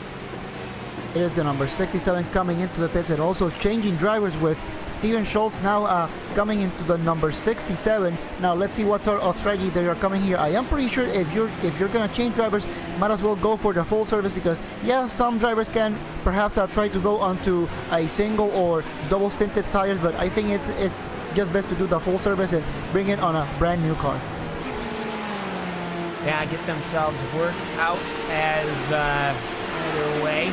The number 27 car, I don't think has had a penalty just yet. It didn't come across in sim, but it's on the spreadsheet that the admins use to communicate these sorts of penalties. So we have to see if that one gets applied. Maybe they're going through an appeal route here. But it could be a 30-second stop and hold penalty for Berlin SimSport LMP. We'll have to keep an eye on that one. We will, and just a note, retired vehicles, out of everybody, there are only 2 cars not circulating right now. There are quite a few that are many laps down, but SimRC.E Strawberry and GT Temple's Racing number 1 car are the only machines that are technically not on track right now, which is very impressive, all things considered. The Blackadder Motorsports 169 also is not, but I have a feeling this is the one that was involved in that hard impact with Elliott Lean going into the hairpin. Just tired. But either way, continuing on the prototype battles, it's the 4X Racing and the Chaos Brigade machines, Elvin, as they're working their way through the back half of this Sebring circuit. Coming out here into the Alvin Straight, the number 88, trying to give a chase to the number 164X Racing of David Sostelo. Let's see, a little bit of traffic here with the Porsche, and the number 160 Cap seriously flashing the lights because he knows that this is one of the turns that you really don't want to be caught up on a slower car. But it kind of seems like both of them are able to clear traffic, but that means the number 88 kind of looks like he got a good run here coming into the start-finish line. Now looks to the left, looks to the right, keeps to the left. Let's see, coming here into the inside of turn number 1. It looks like they're going to be side by side, and no, the number 160 keeps that position. Backs off, didn't want to hit a bump close to the inside wall, I think. But he certainly backed way too far off, I will say. But Gabor Triaska is working on keeping himself safe from that. The Central Eastern European club driver working his way through here. They're going around the Probatum Racing Academy Tiago Pereira machine, as gives them enough room there as they're still going fairly close together, though, in that hairpin. But I will say, not too much traffic up ahead for those prototypes, so we're going to be able to continue to keep on the battle there. I think now would probably be a fairly decent time to, as we kind of missed the hour mark, to take a look at your top fives in each car classification. So either way, we'll do top 8. Fine, okay, oddly specific number, but we'll do top 8 in each individual class, as we'll see here. But either way, the DGFX series, season number 5, round number 1 here at Sebring International Raceway. It's currently being led right now after 4 hours and 10 minutes of racing by the Simataki Esport number 2. The Pure Racing Team LMP has managed to find themselves slid on right back, but Patrick Wolf is back in the pilot seat. We'll see what that car can do later on. But either way, the Berlin SimSport LMP is currently covering second position, 12 seconds behind the leader. Simataki Esports number 1 machine is currently in 3rd, and the Road Bastards Green Machine is in 4th. Racing Community DE Waters in 5th. Fusion Racing's in 6th. Pure Racing Team in 7th, and 4X HPD in 8th position. Alvin, GT's all yours. Well, the GTs, it kind of looks like they are just in the middle of a pit cycle. With that said, the number 6, the P1 Sim Racing, is going to in the lead right now, but I think they're going to lose it eventually. Number 78 also in the pits, that they are in P2. Number 49, they, perhaps they can need just one more lap in the Delta 49 Motorsports. 166 is running P4. P5 is the Torque Freak Racing Course Crew. P6 is the AOD Racing, which they just completed their pit stop, so perhaps this is going to recycle them all the way into the lead.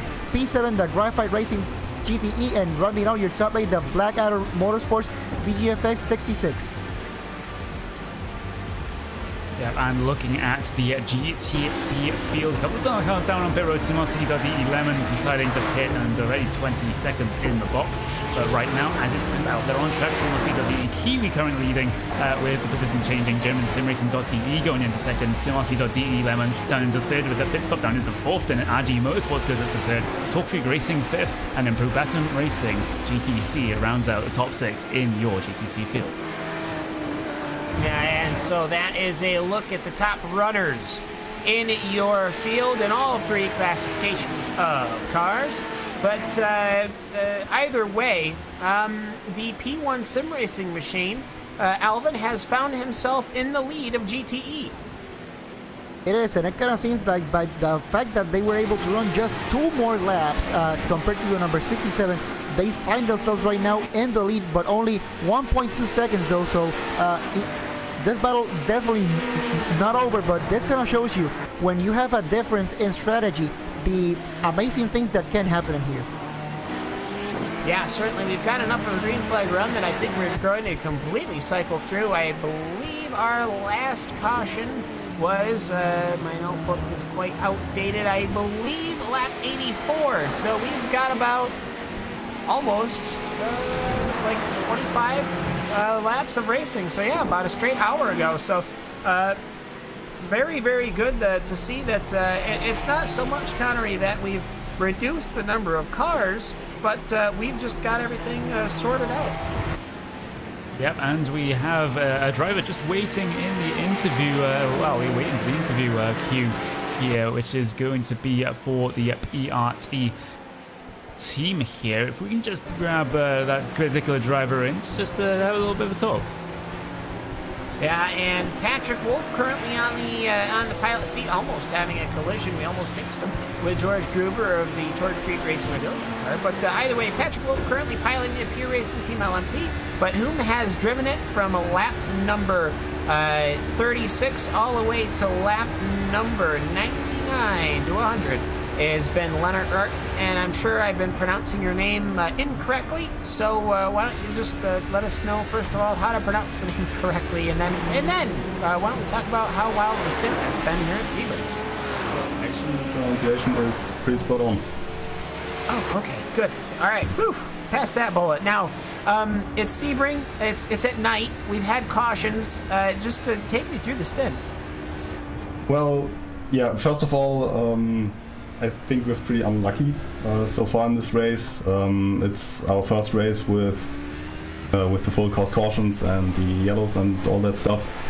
And it was our plan all along to have Patrick in the car for the first stint and for the last 2 stints.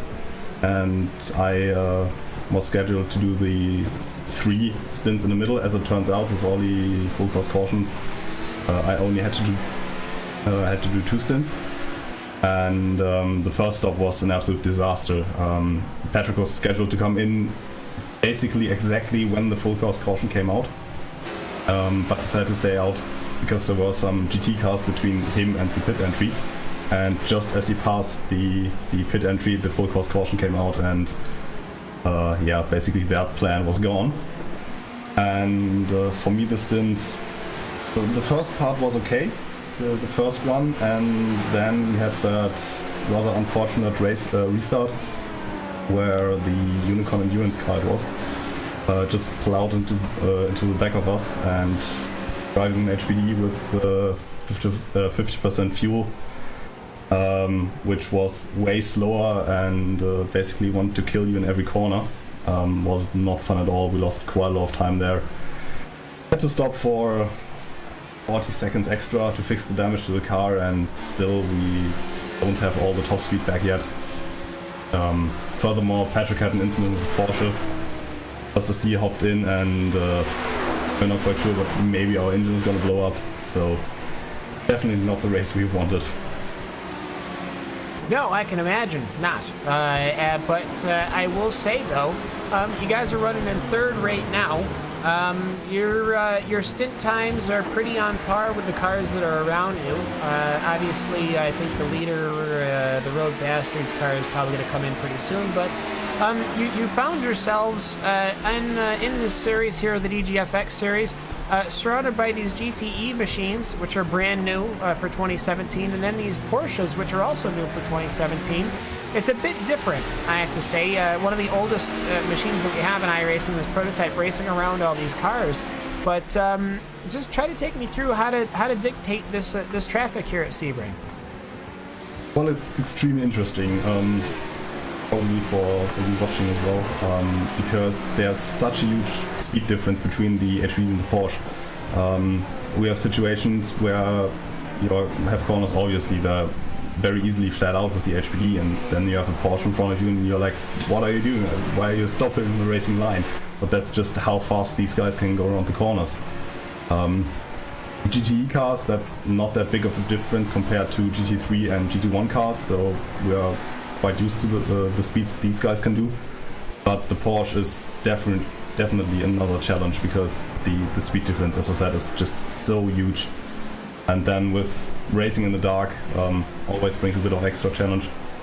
Luckily, the headlights are more visible, so you're able to warn the traffic in front of you a bit better than at daylight. But it's definitely challenging, especially with the added rules that the DGFX brings with the full course caution and all that good stuff.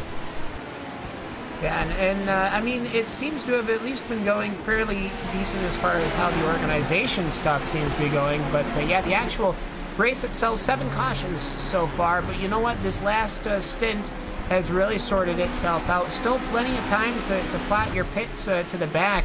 Now, is the car waiting on getting more damage repaired, or is this as repaired as the team can get it? We don't know. As I said, the last damage with the we suspect it's something with the floor of the car. We haven't seen the car in the pits since then, so we still have to see if we can fix anything, or, well, as I said, if the car is gonna blow up. We don't know. We hope we can fix it, but if we can fix it, that's gonna get us down probably, I guess, another 20 to 30 seconds.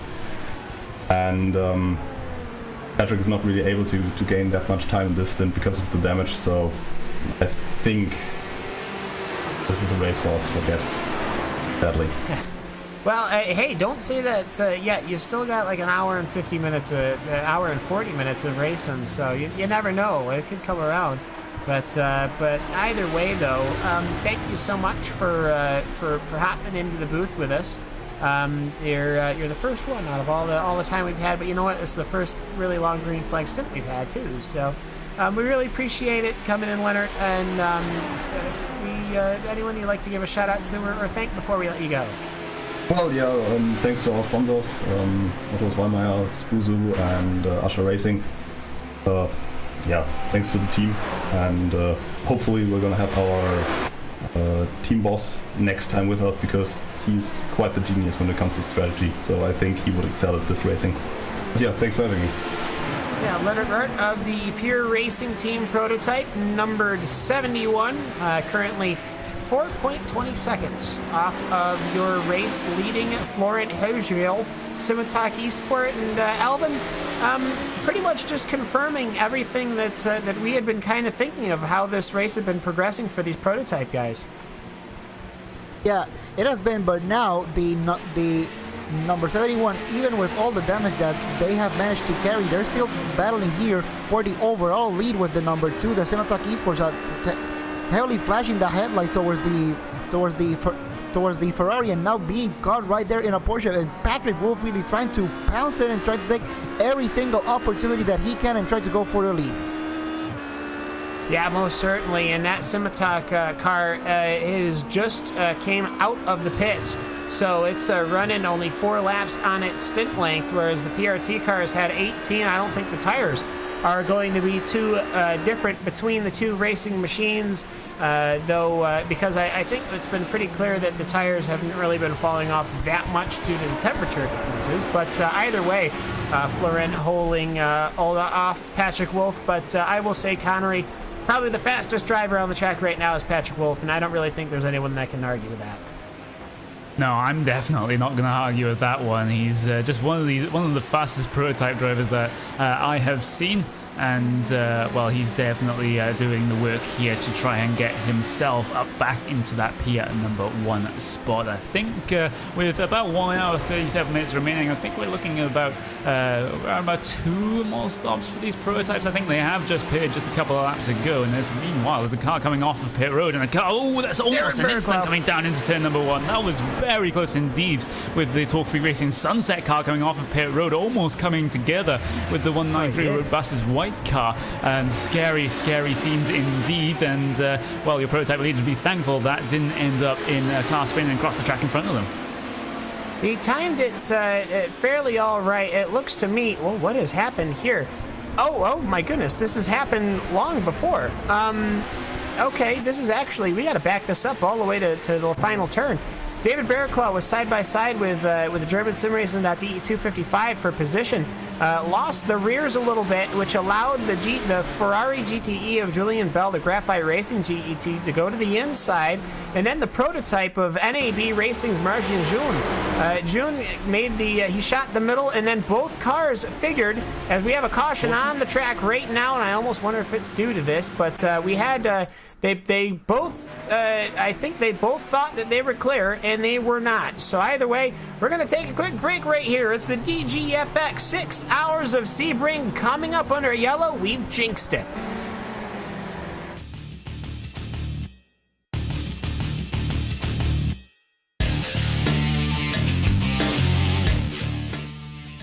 We're all looking to bring as much of the real world into sim racing as we possibly can. Our SimCraft Tilton Pro Sim Racing pedal sets are here to elevate your rig, improve your consistency into and through the corners, and give you the ability to dial in your perfect pedal feel. Put your feet on the same pedals the pros use. From the braking zone to corner exit, Get the most out of every corner with SimCraft.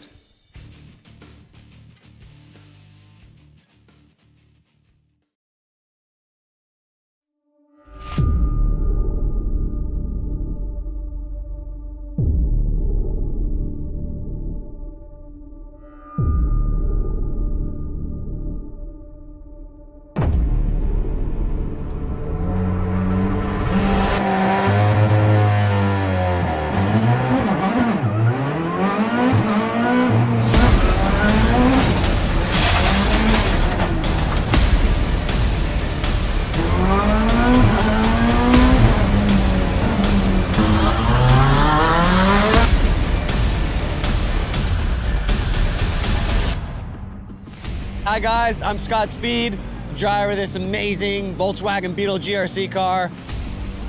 I got good news for the iRacing fam. We got this coming in.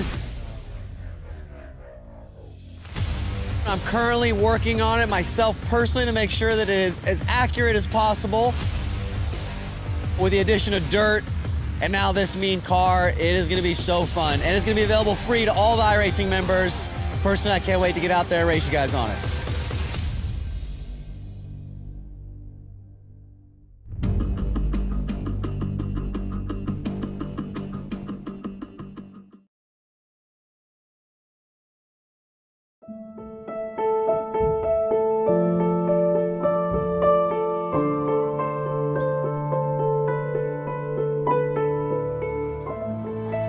When I sat in the car, you always wonder, what's it going to feel like? You know, it was my first time driving a mid-engine GT car. You know, my thoughts were, wow, this is really good for our first time in a car. I was really surprised by it. You're sitting low, you got the A-pillars at steep angles, the windshields at steep angles, you can see the fender flares.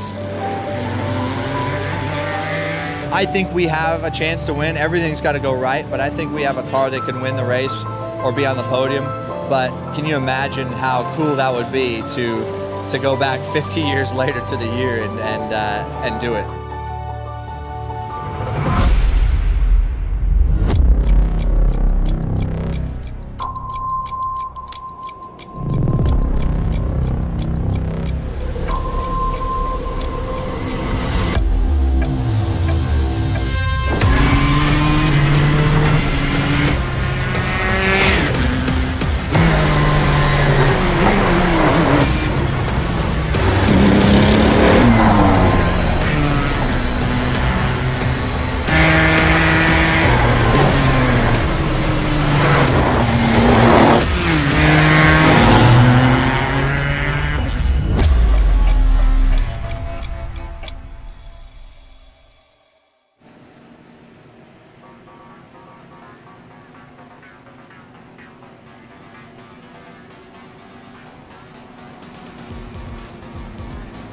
Back live to the DGFX 6 Hours of Sebring, the season opener. Cars perhaps looking to pit road. Nope, I don't even think it's open. But either way, we are under caution once again for an incident going into corner number 1, involving the Torque Freak Racing GTC car and the Graphite GTE machine having an incident going down the front stretch. They both thought that they were clear when they saw a prototype go by, so the GTC car and the GTE car expected to occupy the same space. Unfortunately, they wrecked each other, and that was that. But either way, it's myself, Cam Walsh, it's Alvin Yevis, it's Connery Maddock. We've only got, an hour and 31 minutes of racing left here in the season opener, and we're going to be continuing to bring the coverage to you live as we're getting ready. We're going to have a bit of almost a sprint race at this point, Alvin. We don't have that much time left in the race.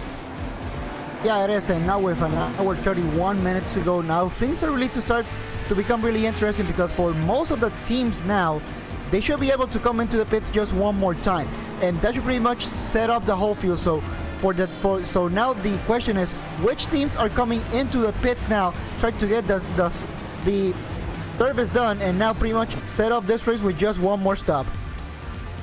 Yeah, I would just come in, get full service, and that would leave me with an hour, and hopefully, not hopefully, but if I would account for there to be another caution, then I think that when that caution happens, you'd come in, get your rest of the service, be completed the rest of the race. Connery, what do you think?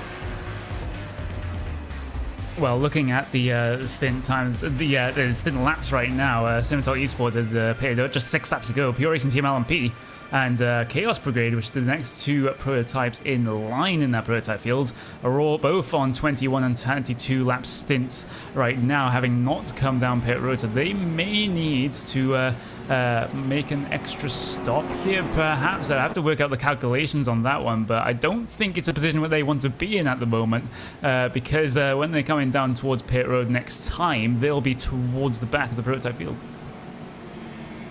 Yeah, and so we'll see who comes in the pits this time by. Top 3 in each class, Simtalk Esports, Pure Racing Team, but that was an extremely close fight. That was less than a second between those two.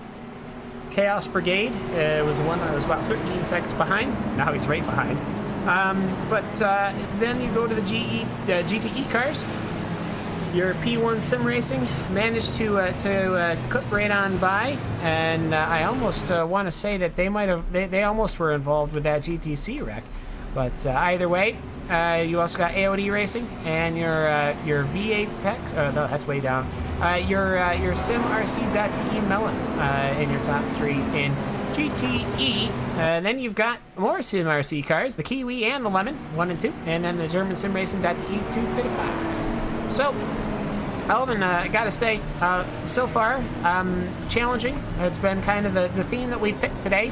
And it is going to be quite a bit of a challenge because you're going to have all these prototype cars hitting groups of cars now instead of just taking them out one at a time, metaphorically taking them out one at a time when they go past now after this restart. Yeah, it is. Now, it will be really interesting. I think the pace cars are now coming here into Sunset been really interesting. I think if the cars are trying to leave a little bit of a gap, I'm trying to question if they're coming into the pits, and no, it kind of seems like all the front runners are staying out, but we also have some cars here coming into the pits. It kind of looks like, yeah, some mixing strategy starting to come up now. Yeah, so we're going to see who exactly has come in and who has not. Looks to me like the first car I see is Black Gator Motorsports 168. That one's inconsequential because of the laps. The ISDC rig share cars down. Chaos Brigade is probably the top one that's come in, as well as the P1 Sim Racing. So your leader in GTE came into pits, as well as a couple of other prototypes. Connery, nothing I don't think would be considered outrageous, but as the cars get themselves sorted out and worked on. Yeah, we've got the likes of Chaos Brigade, Unicorn Endurance, Berlin Simsport LMP deciding to hit the lane as well with only 6 laps done on that stint, which is very interesting indeed. German Sim Racing.de 53 also on pit road. NAB Racing decided to hit the lane as well. And I think that is it in terms of prototypes. You have a couple of GTE cars down on the lane, including Road Western's Blue. They're just getting their service done now. And in terms of your Roger field, there's actually, I don't think any of them are on pit road right now, if I'm looking at this correctly. Actually, one decides there's no Porsches on pit road. It was just a couple of GTE cars mixed in with them laps down. I was getting confused over.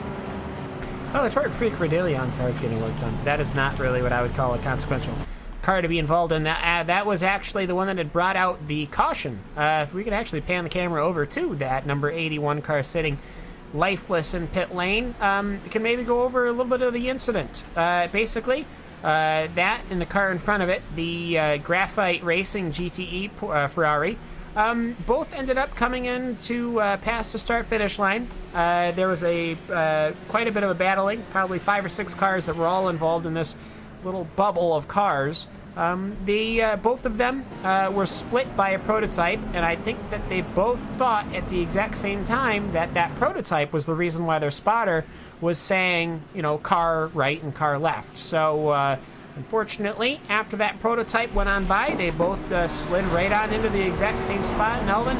They basically wrecked, crashed into the pit wall on the outside of turn 1, and that was really about all she wrote. Well, yeah, let's just say that a little bit of a battling here and there, and then both of them, the Graphite Racing and the Torfrick Racing, had a little bit of a disagreement, and then also the wall came into the discussion, and the wall just won. I mean, it's typically the wall wins, even when it's covered in tires or hay or whatever. The wall is typically undefeated in that manner. But either way, though, lights are out on the pacing car. That means that we are almost certainly going to be going green this time by. So, Florian Hogeville in that Simatoc eSport number 2 is going to be looking to take the green. The French driver in that Simatoc car looking to continue having a good time, but unfortunately for him, Patrick Wolf is behind. Sasha Lamp is also there, but they are a lap down. Only 10 prototypes on the lead lap, but Florent Hogeville will end up coming to take the green. As soon as the green is gone, they will go, and there they go. Patrick Wolf already on the inside, side by side as they go into corner number 1, Connery. We are green once again here at the 6 hours of Sebring and the DGFX season number 5 opener. Yeah, and Pure Racing Team will actually the lead coming down in towards turn number 1, and they come through the first sector relatively fine right now as the rest of the field just try to file their way through as the GTE car that just went off there. That was the AOD Racing 67 having a little bit of trouble with the prototype that was trying to come through on him, but there is still just coming through there. I think getting through relatively fine, no instance that I can see, but in terms of position battles here, I don't see a whole lot going on.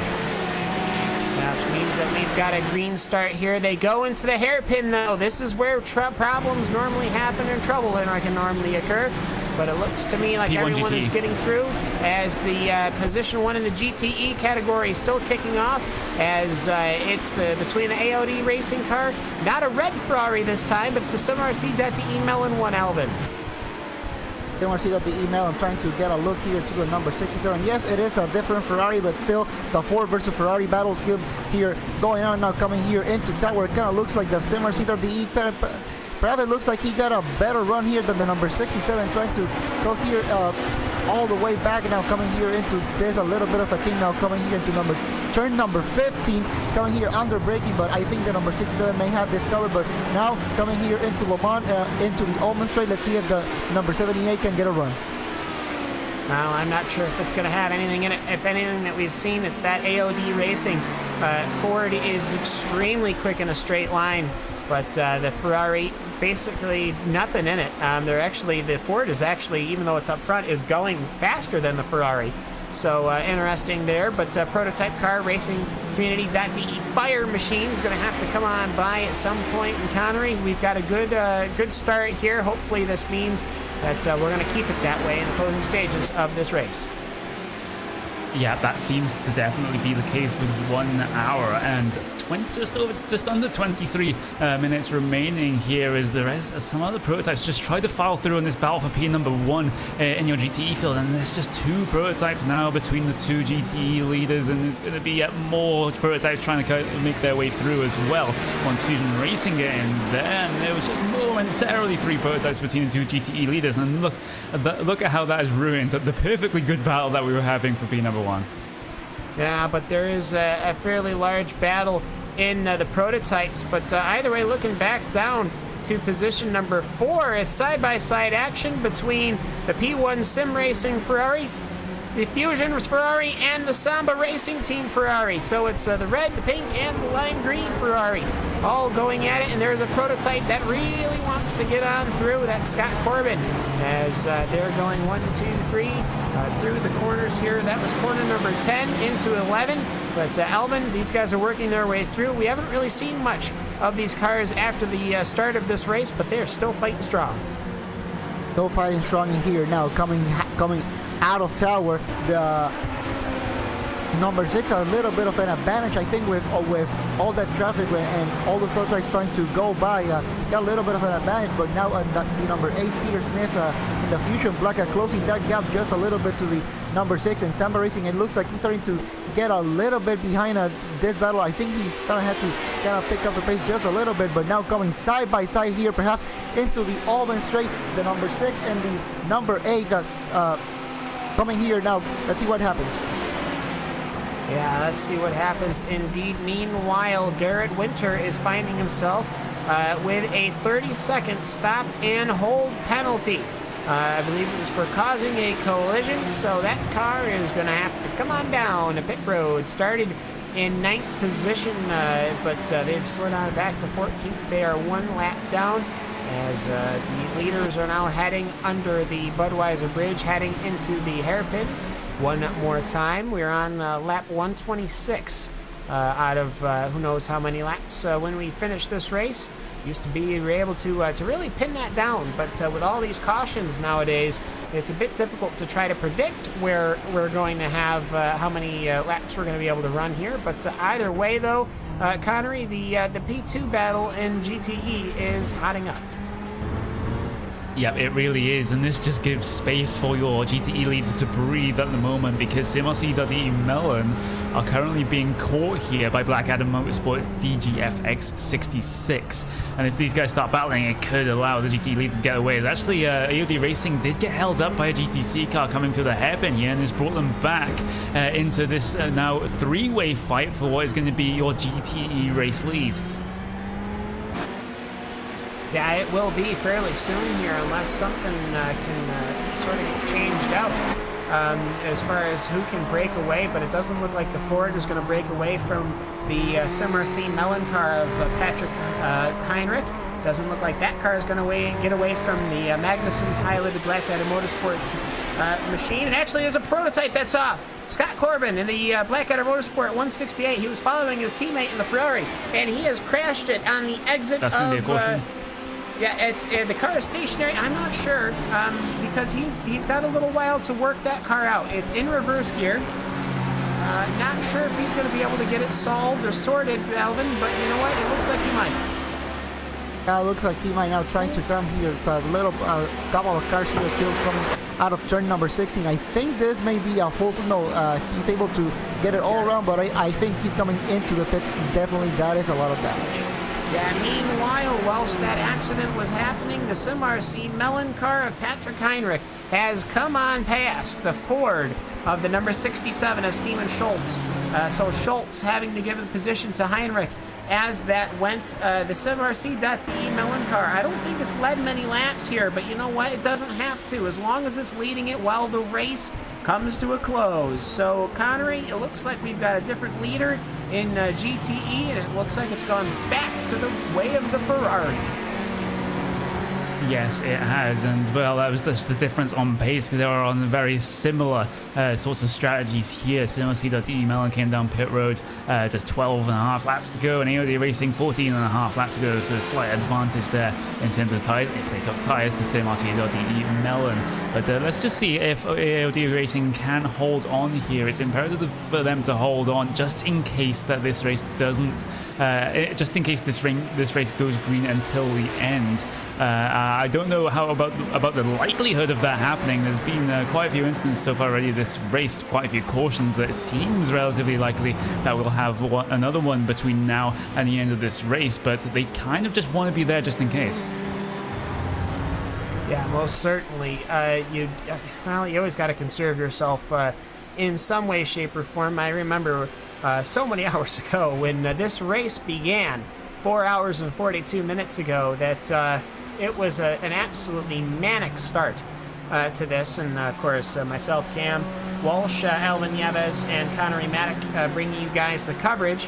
When we started this race, we were taking it like 3 or 4 wide into corner number 1, Alvin, and it was quite the dramatic start. It seemed that things had calmed down, but we were still plagued by cautions. Now things seem to be getting back into that gear of really wanting to push the envelope of what every machine is capable of doing. Yeah, it is, and I think we have reached that point in the race where I think things are gonna go relatively smooth. Yes, we still have some battles here and there, like the one that we have here with the number 126 and the number 25 in your GTC class. That is for P number 3 from the Aggie Motorsports Blue and the German Sim Racing.de piloted Coin Club, and on the Aggie Racing and Mavi Hankey and the German Sim Racing.de coming here into Sunset Bend. Yeah, and that Aggie Motorsports Blue 126 looking fairly worn out, I have to say. They're running right now in 3rd position in your GTC, but that's not to say that the story has been them just running up front. But either way, that German sim racing, that DE255 with the lovely paint scheme on that thing, I have to say. It's probably an eagle on the side of that door, but for that Porsche. But either way, chasing down that Agi Motorsports 126, they're moving through the innards of the first sector as Marcel Unger and that Road Bastards Ferrari is just up ahead. No real chance to catch up to other cars like Christian A. Koch, I don't think, because there's a massive gap there, Connery. But either way, this battle still seems to be going strong. Yeah, but there's also a close battle brewing between P number 5, P number 6 in your prototype field. This is racingcommunity.de Fire trying to defend the position from Fusion Racing there. And Fusion Racing hasn't really been having the best of races. The qualified P number 2, they're in P number 6 right now. Let's see if they can improve the position by the end here, but they are kind of running out of time. We have 1 hour 14 minutes left to go as they negotiate the lap traffic there, and actually that's just a lapped prototype behind them, not involved in this battle. But so there's a couple of scattered battles going on here. There's also still the one going on in GTE between AOD Racing 67 and this time Blackadder Motorsport 66. Yeah, most definitely. I almost want to see if maybe perhaps we could actually get an onboard lap with one of these guys. Let's see. We can go on board this next time by with Patrick Wolf of that 71 prototype. Whom better? Either way, we've done the GTEs, we've done the GTCs. I know there's still plenty of action going on the track, but let's see if we can get some onboard action with Patrick Wolf, and let's just hope that nothing too dramatic happens for that number 71's trip around this legendary Sebring circuit.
with that, a couple of laps down. That was lap 130, 131 with Patrick Wolf of the Pure Racing Team LMP. A lot of moving around the traffic, a lot of moving around in that prototype. But you could also perhaps hear how he was cutting off the throttle far shorter than you would expect in an HPD prototype. No, it's not some magical malarkey to drive the car faster, quite the opposite, as he is trying to save as much fuel as he can. In that 71, he hasn't gone crazy with extreme fuel saving. He still did a 152.5, which was still just about as fast as the Scimitar car, but seeing as Patrick Wolf's fastest laps out there are in the 148s, he is saving fuel, Alvin. Yeah, I know he could be a little bit of saving fuel, and that is something that we were talking during the last caution period. When is the right time to come in and try and get your last service? And from what it seems like, I think that they may be banking on one more full course yellow, because from what I'm seeing here, they should have with an hour 9 minutes remaining, they should have somewhere around, if I can get my calculations correct, they should have around 37 more laps to go, and I think that will not be enough. Now, they'll probably have to come in, I mean, just irregardless, I mean, you can, they're trying to, make that last little jump, but I don't see it. We had that caution, of course, but I just don't see it. Maybe with some additional fuel saving. I mean, he can't do too much, Connor. I mean, he's only got like 5.5 seconds over the Scimitar Esport number 2 machine. But also looking along in the back, though, as here he comes. So Patrick Wolf, he's going to be getting his service now on pit lane, as the battle for position number 4 becomes the battle for position number 3 in your prototype field. But either way, though, Patrick Wolf, he's driven the car. He's had a couple of good stints.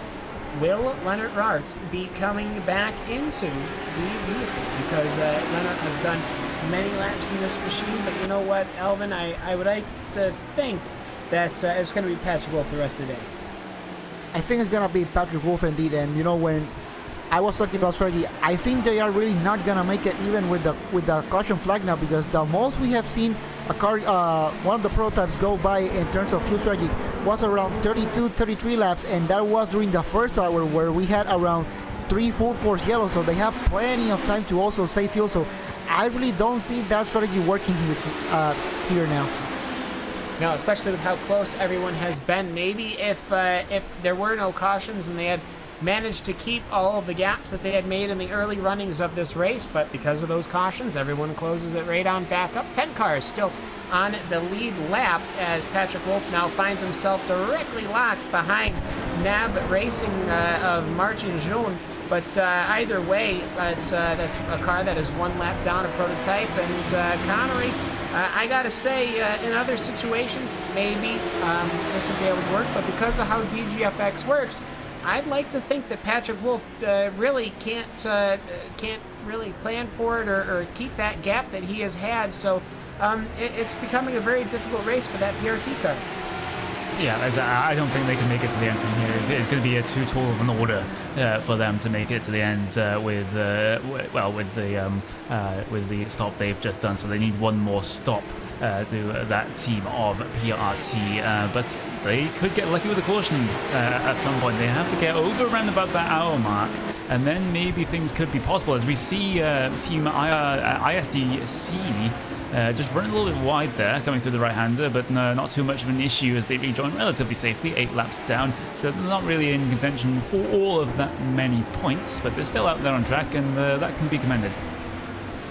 Well, you know, we keep. I almost want to. I don't think we've forgotten that this is an endurance race, but with all the commercials, or not all the commercials, all the cautions that we have, which is like commercials, all the cautions that we've had, it's kind of given this atmosphere like it's a continual short race. We almost forget that we've done this for 5 hours, Alvin, and as a result, I mean, this is a full-on endurance race as we're looking right now in the P4 battle in GTE, but with this obviously being a full-on endurance race, it's difficult to kind of set yourself back into that theme when you've been running so hard earlier on. Yeah, it is, and you know, because of the unique setup of this series here, where we have full course yellows, when you have that full course yellow, yeah, that really throws your strategy all over the place, and you really don't know where you really have to land. And even when they work to your advantage, you also have to think, what if something else happens later during the race? And I think this is the seesaw that we have been seeing all over the place on all three classes today. Yeah, and we have seen battles in all three classes. Can't forget those GTC guys. They have been running very hard. I don't really see any battles in the top 5 of the GTC right now, but I will say, Connery, I mean, we have seen the battles pretty much just about all day long here at the Sebring International Raceway. I mean, it's been pretty good as, once again, the Ford of Steven Schultz is fighting along with that Blackadder Motorsports number 66 and Matthias Magnussen. Yeah, and I think the cautions, in a way, have kind of helped the racing a little bit, but I would, of course, as probably almost everyone, prefer there to be less cautions in racing, but sometimes those things can happen, and they can bring the field closer together to make for some even more battling, especially in the latter stages of the race, where the cars are all just bunched up and everything is thrown out the window to try and gain points, gain positions, and go for the race win. But yeah, meanwhile, this P2 battle for GTE is still going on, and Blackadder Motorsport GTFX in that P3 position caught up 0.3 of a second last time by, up to AOD Racing 67. So AOD Racing 67 not able to hold on to SimRC.de emailing your leader, as they're still pulling the gap lap by lap by lap, and now they're going to come under threat from the 66 Blackadder machine. Yeah, absolutely. Got to always be careful about that. Bad Cactus Racing Green, piloted by Jason Poisson. That 188 30-second stop and hold for causing a collision under caution. Alvin, we've seen this quite a couple of times now. Collisions under caution and stuff like that. Perhaps Sebring is just not the best pacing circuit, but you know what? They've got to learn how to get this thing down pat, because, I mean, I would expect that there to always be at least 3 cautions every race in a series like this. Not trying to say against the drivers or anything like that, but that's a reasonable thing to estimate when you've got such a long race. And I think this has to do more with the inexperience of drivers. And I say, speaking of inexperience, the number 188 just had a spin here coming into Sunset Bend, trying to look exactly what happened to the number 188 here, trying to get the repass back as possible. It kind of looks like it was more of a self-spin coming here into Sunset Bend, and perhaps got a little scared by the Ferrari just in front of him, but spin the car and fortunately didn't hit anything. But going back to the full course yellow, I think this is more to the fact. Yeah, go ahead. TNT Racing Gold around in turn 1, all on their own, I believe. And there's just a catastrophic loss of traction on turn in. Therefore, that Ferrari just goes for a almost 180-degree spin and spins it back around onto the circuit. But luckily for Andy Ruffelson, there is a lot of runoff in that turn 1. Yeah, this is the second or third spin that this TNT Racing car has had in the last couple of laps. So unfortunate for how their day is going. Don't really normally see TNT cars in the GT tin top machines, at least the ones that I always see. But I believe they have a couple in the Blank Pane series, if I remember recalling correctly, or did, I'm not quite sure. But either way, meanwhile, the 81 machine, the Torque Freak Racing Rodillion, a 60-second stop and hold for causing a collision. This is the vehicle that was involved in that wall incident, and I think that might actually have to do with just that, Elvin. Yeah, I think that is more the whole reason that they did that penalty. Yes, it may have seen a bit delayed, but it's just because it happened 20-30 minutes ago doesn't mean that you're gonna get away with it. Well, and he just spun it, and he's got a penalty for a stop-and-go penalty, and then going into the hairpin, he's lost the rear traction and has nipped, I would think, the car in front of him. Yeah, he nipped it. I don't know if perhaps that was because of a loss of traction of the tires. Maybe the car in front of him slowed down a little earlier than I was expecting. But yeah, that 81 car not having a good day. But Alvin, I just, oof.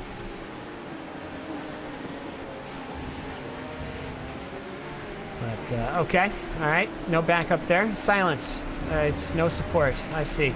But either way, apparently transferring over to people with grunts is not looked well upon in the commentating community. But either way, David Barraclough is going to have to bring that 81 into the pits, get that thing not only serviced, but sorted out. But either way, looking back down now to the Blackadder Motorsport, to the Delta 49 Ford and the Torque Freak Racing Corkscrew.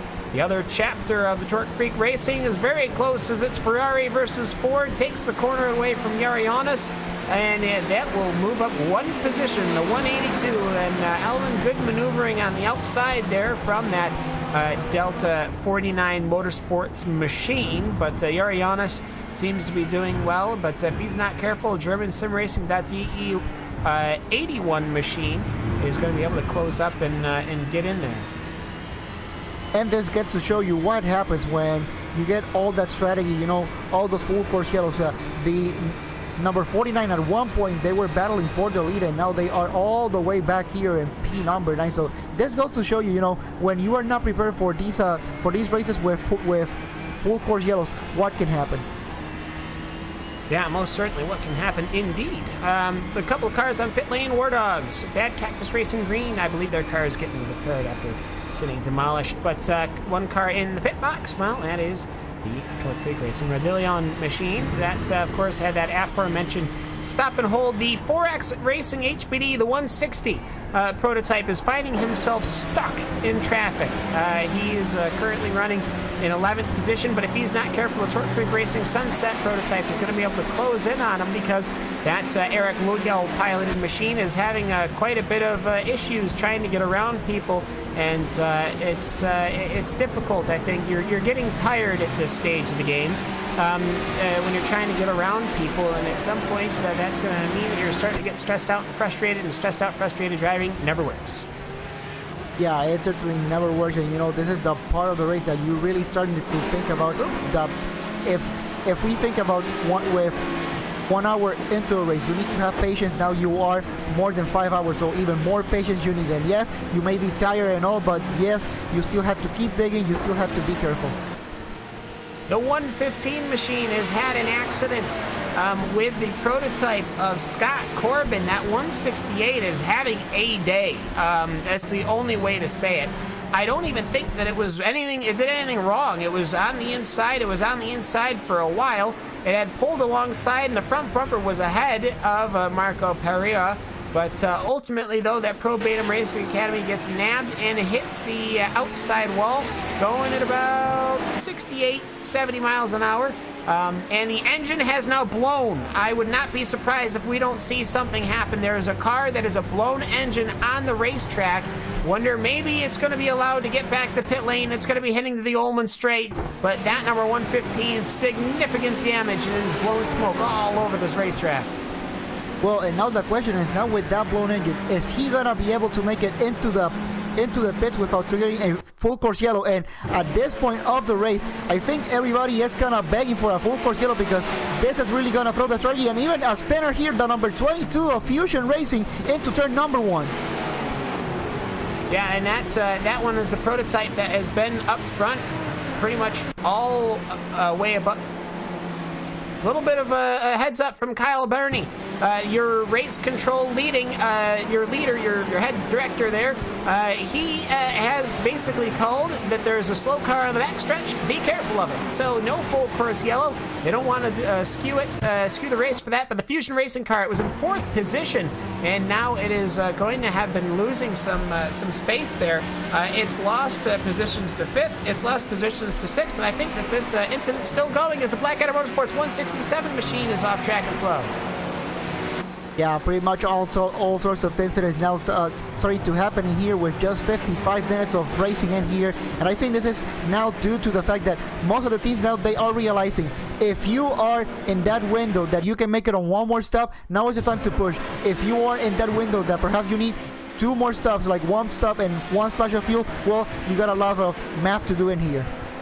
Yeah, and this accident actually is a little bit bigger. The Apex Racing Group GT Red car fell off the racing track, joined and merged, and ended up collecting David Vieira. I wouldn't be too surprised if the marshals don't look at that. But meanwhile, your Simitalk Esports number 2 is your race leader. Simitalk Esports is in second position, 3.4 seconds behind. So either way, we are going to go take a commercial break. Our final break of the day here at Sebring International Raceway. You're watching the DGFX Season 5 opener here at Sebring. We'll be right back.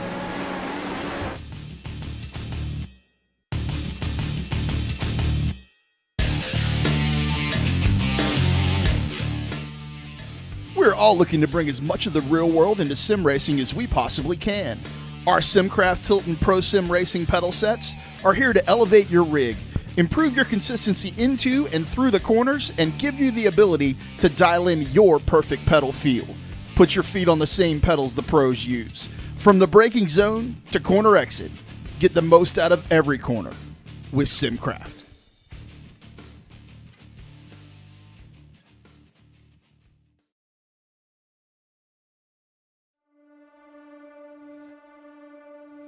When I was 16 years old, I was working in a Goodyear tire store, and my boss actually built an old dirt car, street stock Monte Carlo.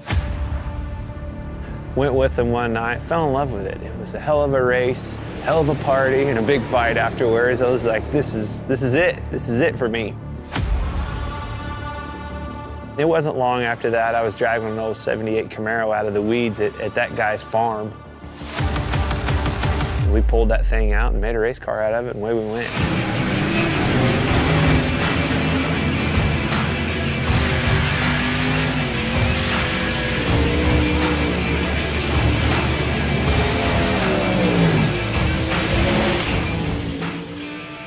You know, I think a driver has more to do with the equation going back and racing dirt, whether it's a modified, a late model. You can do more with the race car. You know, the harder you drive it, a lot of times, the better it goes. You can crawl up on that wheel and feel like you made the difference at the end of the night. Asphalt car, you can't overdrive them. That was the first thing that I had to learn right off the bat is, oh my gosh, I've got to discipline myself, not overdrive this thing, and that's how you get the most out of it. Truth be told, communicating the right information to your crew and your crew chief so they can do their job and make their appropriate adjustments for you to go faster and do your job is probably 90% of the game in our world. I've always loved late models. You know, my dream was to be a late model driver driving for a living across the country like Daryl and Don do that drive for me. I mean, that was, truth be told, that was my dream, you know. I always wanted a semi. I always wanted a stacker trailer with 2 hot rods in it and let's go racing. Let's take off with your buddies and go race and chase that dream. Never in a million years did I think it would turn into a Cup Series, and I actually have an opportunity to own 2 dirt late model teams.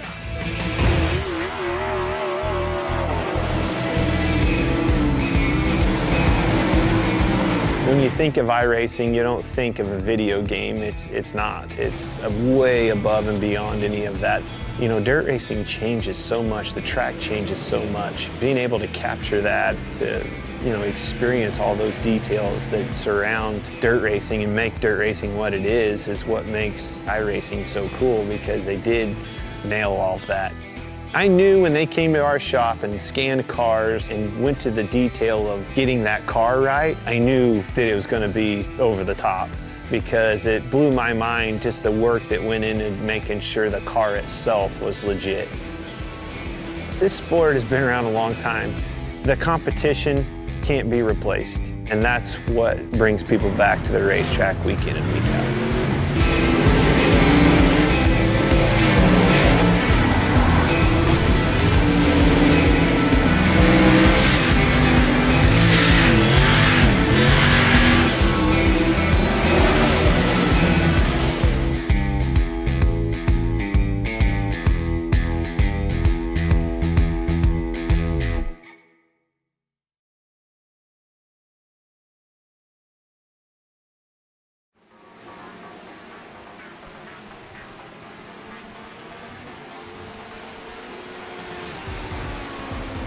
Welcome back to the Sebring 6-hour opener here at the DGFX season number 5.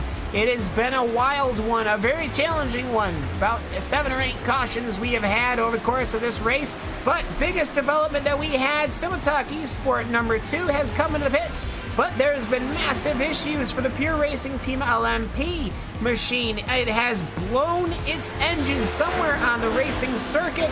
Massive smoke plume as it was coming down pit lane. Patrick Wolf, he was trying so hard as it did go, and just as Leonard had said, that was a possibility that the machine would not make it. But we've got 52 minutes to go, and that was just as much as it went. Very, very huge development. Patrick Wolf, probably one of the fastest LMP drivers that was out there, Elvin, and now his car is retired, the engine has expired, and Simotalk Esport number 1 is currently your leader.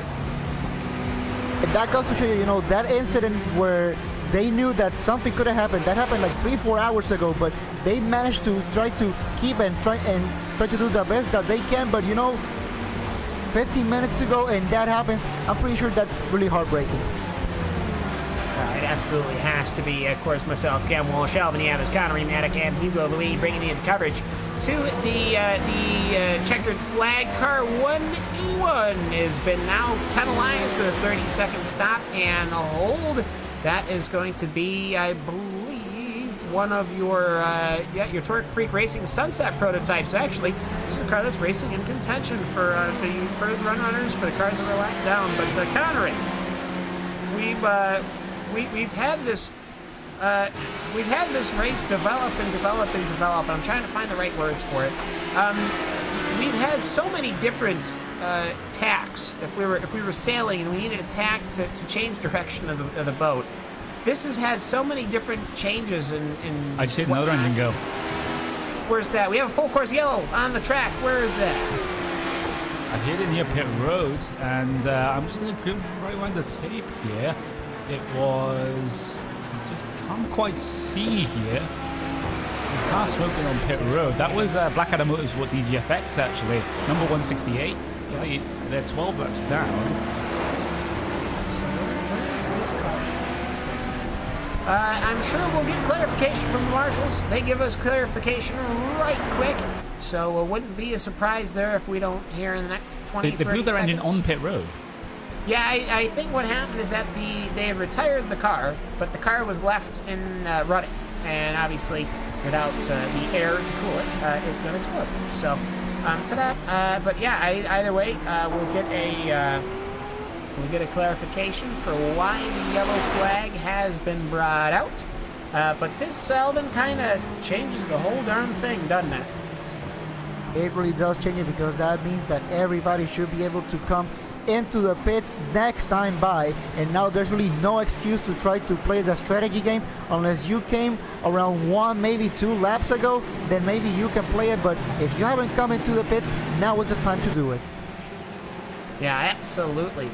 Either way, the machines that we have up front, they have sort of been up front all day. You've got the Simotalk cars. They've been running fairly well, qualified right up there. But then you've got other cars like the Road Bastards Green prototype. They're sitting on 13. They're sitting in second after starting in 13. Obviously, though, with this restart, everybody's going to be packed together like a can of sardines once again. And GTE, you've got that P1 Sim Racing, you've got the Sim RC Melon, and you've got the Torque Free Corkscrew Ferraris, so that's always exciting. Then you've got the Sim RC Kiwi, the Aggie Motorsports, and then the Sim RC.de 25 machine. So, Connery, we've had a pretty exciting trip so far. We had a really good stint that last time, but it looks like to me we're going to have a straight sprint to the finish. Yep, exactly. Everyone who pits now will pretty much be able to make it to the end, but some of the cars that will benefit greatly out of this, the cars that pitted just a couple of laps ago, Simotalk Esport number 2 in terms of the prototype field, and Unicorn Endurance also only pitted 1 lap before this caution, so this has benefited them massively. They may be starting around about P number 2, P number 3 when it comes to this restart once everyone else ahead of them pits. Yeah, this caution was brought out by the 167 needing a tow back to pit lane, but that was the Black Adam Motorsports 167 Ferrari. So either way, that'll not be the day that they were looking for. Already we're going to be coming into the pits this time by Alvin. Who do you think comes in and who do you think stays out? Pretty much everybody in the prototype field will be coming in. The number 2 Simatalk Esports, they just came 2 laps ago, so they will be pretty much inheriting the lead here. Question is the number 173. They're just 4 laps into distance, so really interesting to see if they come in. Number 16, Unicorn Endurance. We really haven't heard that much about them just besides the incident that they had during the restart, so they will be in P number 3 eventually. Now when it comes to the GTE, the leaders, the number 6, the P1 Sim Racing, they're going to have to come into the pits. So is the number 7, the TNT Racing Gold. And now looking here into the GTC class, pretty much everybody here is going to be coming in. Now the Sim Racing at the 11, Berlin Central and Provato Racing GTC are going to be your top 3, assuming everybody else comes in. Yeah, let's take a look here. Cars kind of starting to come into the pit lane. Just the Simatalk car. That's not a good thing, actually, as literally the whole field starts coasting and cruising right on by. So what has happened here is that the Simatalk Esports number 1 machine has pulled into the pit lane from 2nd position, and it finds itself an extraordinarily lonely position. Well, you know, it could also be that they were close to running out of fuel, so I think it could also be that because this is pretty much 29 laps into their stint, so there is that possibility that they had to come into the pits, otherwise they were going to run out of fuel. Yeah, so you know what? They're going to get themselves sorted out, fueled up, ready to go, but they are going to have quite an issue, because they're going to be at the very end of the field, so we've got at least 2 laps to green. But yeah, either way, Connery, it's not necessarily the best situation to find yourself into. I mean, I thought that they had fuel or tires or something, but no, they came on down. I don't know, maybe it was a missed call or what, but either way, Road Bastards Green has gone from 13th to 1st after 5 hours and 15 minutes of racing, and I can say that is not how I would have predicted this to happen. Yeah, and we mentioned this sort of thing just a couple of cautions ago. If you can't make it back to the pit road when it opens under caution, if you're at the end of the stint like this, and that may have just been what has happened to Simatalk Esport there in their number 1 effort. So they could, if that pit lane was closed, I didn't see anyone come down to the pit road with them. So either everyone decided to not pit that time, or actually pit road was closed and they were forced to come down onto the lane. We'll have to see what the admins say about that. I didn't hear pit road being called open over the race admin radio there. So we'll just definitely keep an eye on that one. We'll expect at least the cars at the front here, like the Road Bastards green car and the Racing Community.de water car to come in, as well as Fusion Racing and Berlin Simsport. They're all at the very, very end of their stints as well in terms of fuel. So a very busy pit road probably next time by. Indeed, I think I'm pretty sure it had to do with the fact that the pits were closed and that Simatalk Esport, they had to come into the pits, otherwise they were going to run out of fuel, and you know that is the last thing you want. And consider that you've been 5+ hours racing, and then with 40 minutes to go, then you run out of fuel. That is definitely something that you don't want to see. No, it definitely isn't, as we will actually not be going green this time by. We still have those pace car lights on top of, the pace car, obviously. But just looking down the field now, who do you think, Alvin, has the best chance in this race? Do you think it's going to be the likes of the cars that got very lucky with this caution, the likes of what was actually the Simatalk Esport number 2 car, of course. They pitted a couple of laps before the caution, and you also got Unicorn Endurance as well, which actually I think Unicorn Endurance have gotten their lap back here. Actually, they did get the wave around, so they could be in contention if they get another caution here to try and stack the field back up. They have quite a few cars from the back of the field to get through before they get to the front. but they could be in a good position here. But the cars that are kind of going to have to pit here, I would have thought Roadbusters Green and German Sim Racing.de would head towards pit road. Yeah, it definitely looks like they're going to. So the front prototypes heading down to pit road. German Sim Racing.de stay out. In fact, that's you see that down. iRacingCommunity.de water head in, and P1 Sim Racing for the GTEs head in as well. So the entirety of your top 4, top 5 prototype cars in right now, and this will mean that SimTalk Esports number 2 will inherit the race lead, and then followed by iRacingCommunity.de Fire. But returning to my original question, Albin, who do you think has the greatest position here if this goes green to the end? If this goes green all the way into the end, I think SimTalk Esports definitely has the advantage in here with RacingCommunity.de Fire, because think about everybody coming into the pits right now. So once they get out of the pits, they will be, yes, they will cycle out, but also think of all the cars that will decide to stay out. And for those prototypes especially, trying to overcome all that traffic and then trying to go all the way to try to take the lead away from SimTalk Esports, well, it's gonna be really hard. Very difficult indeed. There's a couple of the GTC cars down on pit road as well as lots and lots of GTEs, in fact, also down on towards the lane. It's a very, very busy pit road, and cars are starting to head their way off now as they get their fuel towards the end of this race. Maybe a fresh set of tires on some of those cars, and that'll be interesting in terms of GTE. Do you skip the tires on this pit stop, just fuel to the end to make yourself have a shorter stop? We will just have to see as we are going to stack the field back up once more, and the green flag will be coming out in just a couple of laps count. Yes, it will. And I will say, I don't know how the tires are working on the GT cars. I don't really know how the tires are working at all, because you don't really encounter a track temperature like this, and I'm really not that familiar with just how this affects the tire wear. As the cars are now rolling right off the pit lane, TNT Racing Gold comes out, WR Racing, SimSport, basically, yeah. Many vehicles, but the Bad Cactus Racing Blue Machine has approached the racing surface once again. Good to see them. They want to finish this race, but either way, the Jacob Lemon car is going to be continuing to, I believe, are they going to actually be leading, or have they given that up, Alvin? I'm pretty sure there's a lot of stuff going on here right now, and this is something that we knew that if a full course yellow came around this time, we knew the strategy was gonna be all over the place. We knew that everybody will have to come into the pit. So now those that decided to come right before the full course yellow came, that is where they have the advantage right now. Yeah, I was gonna say I thought the Roadbusters had pitted and managed to come out ahead of everybody, and then I started walking my way up the train of cars and realized that was not the case at all, actually. It looks like what will be after the pacing car is you've got the Patrick Heinrich piloted SimRC.de Melon machine, so that should be your leader in GTE. And then you've got David Speranzo, the SimTalk Esport number 2 prototype.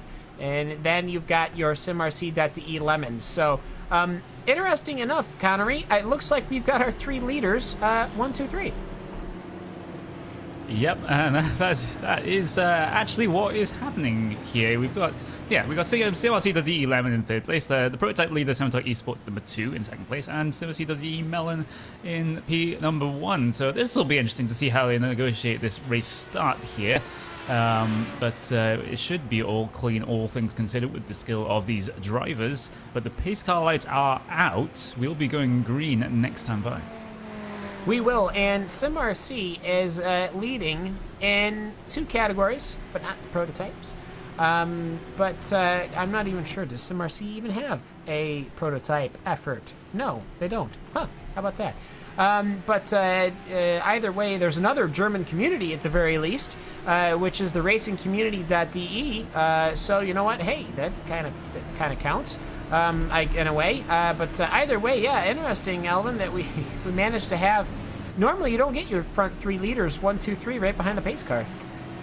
Yeah, that is something that it's kind of rare, but even more important now, it's for all those prototypes that pretty much have a lot of traffic in between them, going from P3 all the way back. So there's gonna be this is gonna be a really interesting restart, because we're pretty much 35 minutes to go. And then something else, once we get down to that 30-minute mark, race control will try all their best to not to have to do a full course yellow. So pretty much after 30 minutes, after we go to 30 minutes to go, this is pretty much guaranteed green flag all the way to the finish.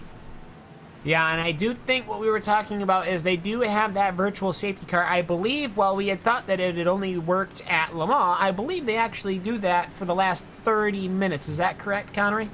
Yeah, I believe that's correct. I think they do reserve the right to use it in other races other than Le Mans, and I guess this would be one of the situations where it would be used coming late on in the race, as to not disrupt the end of the race too much. So we'll just have to see if the virtual safety car even comes into effect, if there's any reason for it coming into the last 35 minutes. But I can't wait to see how this one turns out.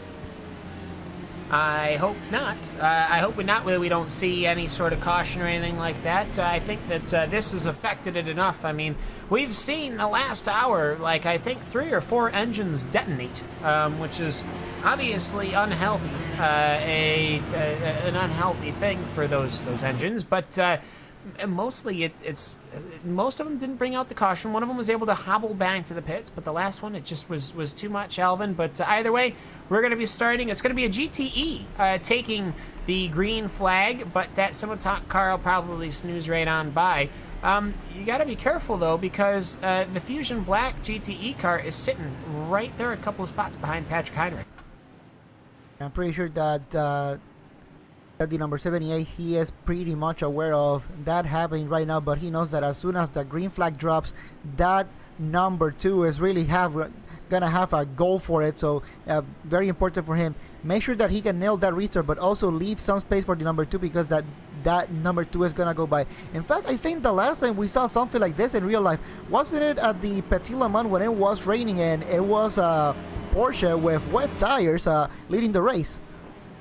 Well, that was leading the race overall, so this is certainly not that. However, the Ferrari GTE machine is going to be taking the green. They're going to go to the restart zone.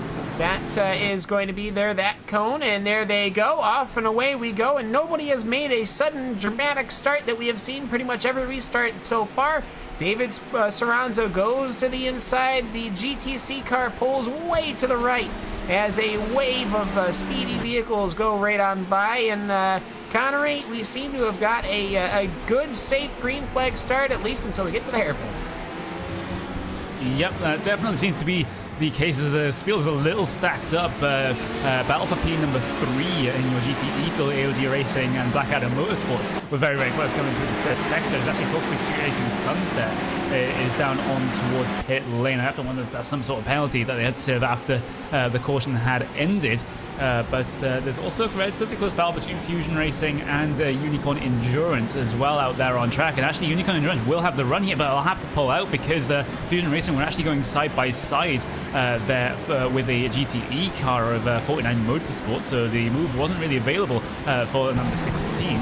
But looking back to the GTE battle though, that's very, very, was very, very close. It seems to have spread out a little bit right now because of all the prototypes trying to come through on them.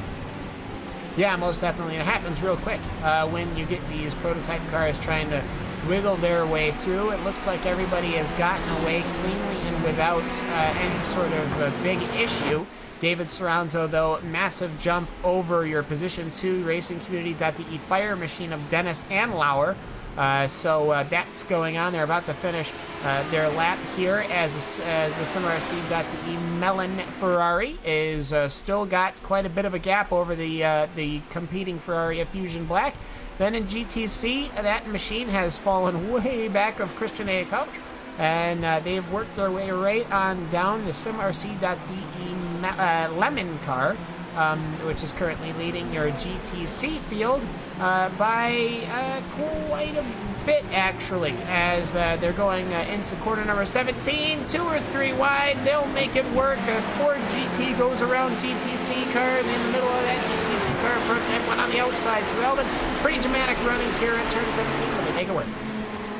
And this is pretty much what we have seen all race long, going through turn 17. I think that, and also Ben, and I think we haven't really mentioned this throughout this race, but also Ben is one of those turns that pretty much you had 1,000 lines. You just pick one of those lines and you kind of go for it. There's no really optimal line in here. Yeah, and either way though, so your GTC leader making it work. They're just holding on right now. Let's go take a look at the 174 and the 27, which I believe is our third and fourth position in prototype. They're going around your second place car in a GTE, and they're making it work. They're through the inside, Connery. They're making it work. And we're hearing over the admin radio that from this point on, there will be no full course cautions. Yeah, so that means that we'll be set to go. Any damaged cars, they will allow to pull off of the racing circuit, and they will drive. They will go onto will be the infield, and you gotta get all through that. They'll take a tow. But they'll just, as long as they get to like those escape routes, then they should be okay. So that means that they said no cautions at all whatsoever. So that doesn't mean I don't think that means that we get those the virtual safety car. And honestly, I think I can understand, simply because it's something that these guys haven't done before. They've practiced. Whoa, huge twitch for Sim Racing Community Water 174 losing the run out of Sunset Bend. Sorry to interrupt you there, Cam, but that was a huge moment for them. Lucky to keep it on the racetrack. They do surrender the last spot on the podium for your prototype field to Berlin Simsport, but very, very scary moment for them coming through Sunset Bend. They almost put it in the, almost swapped the ends of that car, but they've fantastic car control by Kai Basner there to keep that car on the circuit.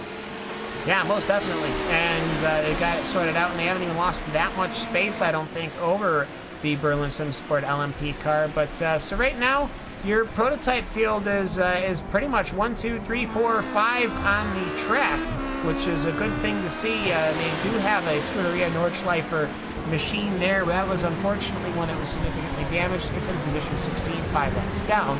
But either way, though, things are still looking to be fairly straightforward. That's exactly what we wanted to see, Alvin, as the SimRC.de Melon car has got quite a gap over the Fusion Black car, and the Fusion Black car is actually getting a little bit stuck with its own Fusion Racing car. We have an incident on the track. Yeah, we do an incident on the track. It looks like it was the number 195 here. It looks like coming here out of turn number 1. Let's see if I can get a better look at into this here, coming into turn number 1. And oh my god, one of the prototypes just rejoined unsafely into the track, and Ed Boras really had nowhere to go. Yeah, meanwhile, while this has been happening, there was a huge incident in one of your front-running GTEs between the Ford and Ferrari of 49 Motorsports and P1, but my goodness me, that is a massive incident, I'd have to say, the very least. And unfortunately, for them, I believe that is going to be day done, question mark. And I think Lee Ward is pioneering the WR Racing space program by launching his prototype into orbit right there. I wonder where he'll come back down. WR SpaceX. Yeah, basically. I feel bad for that bad cactus car. That has had the worst day. I don't think that, because that's already 24 laps down. They just got the car repaired. They just wanted to cross the start-finish line at the end of the race, but that was that is textbook unsafe rejoin. Folks that want to know, that is textbook unsafe rejoin. But either way, yeah, meanwhile, while that was going on, there was that incident with the Delta 49 Motorsports and the P1 Sim Racing machines. They had basically nipped each other, spun each other out, and the Ford was not happy about it.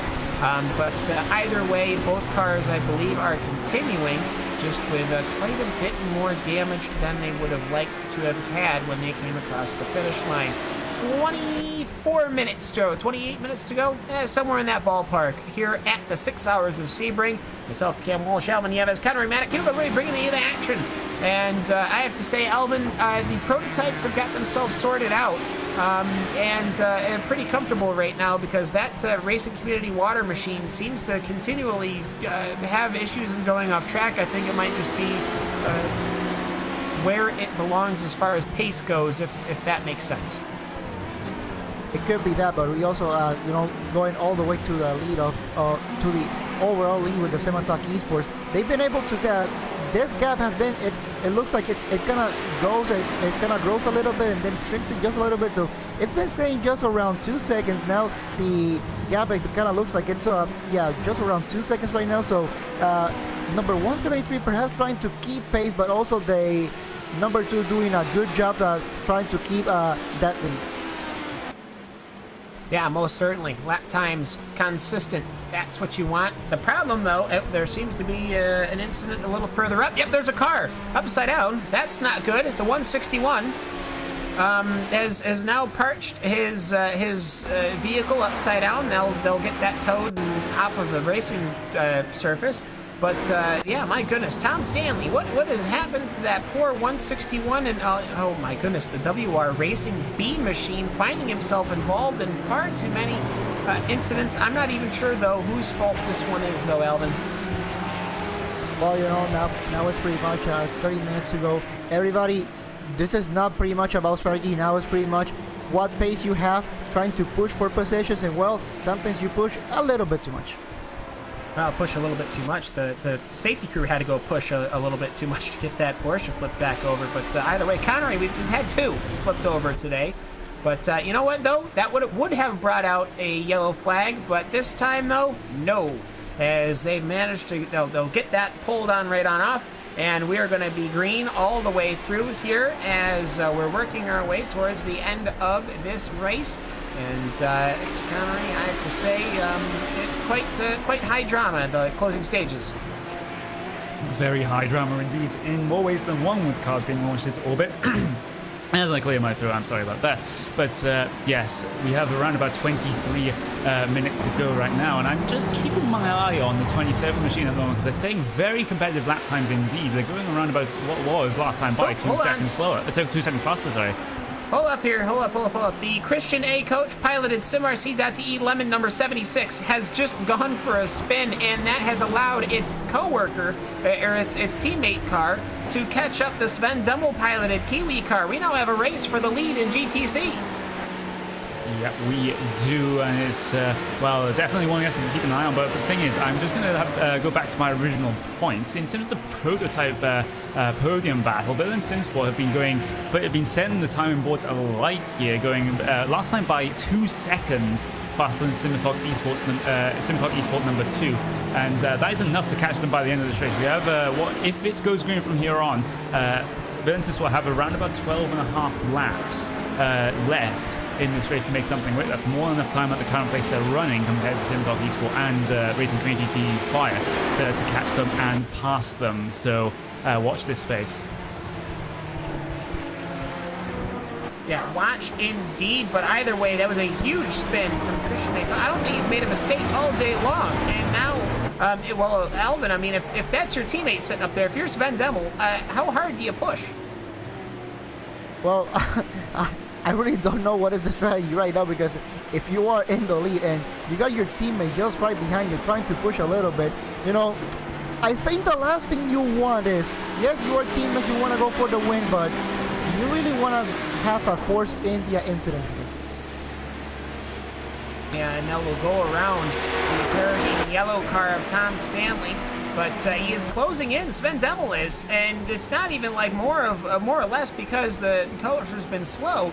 I just think that he's got the blood in the water. The shark has smelled the blood, and now he is going to be on the prowl. It's at 76 versus 79.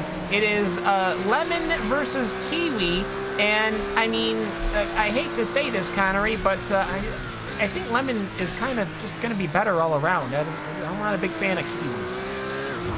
I haven't really tried Kiwi since I was in primary school here in the UK, so I'm not entirely sure if I would like it now, but still, again, they're going to, the thing is, now we've got to consider how aggressive are they going to be with their teammate here?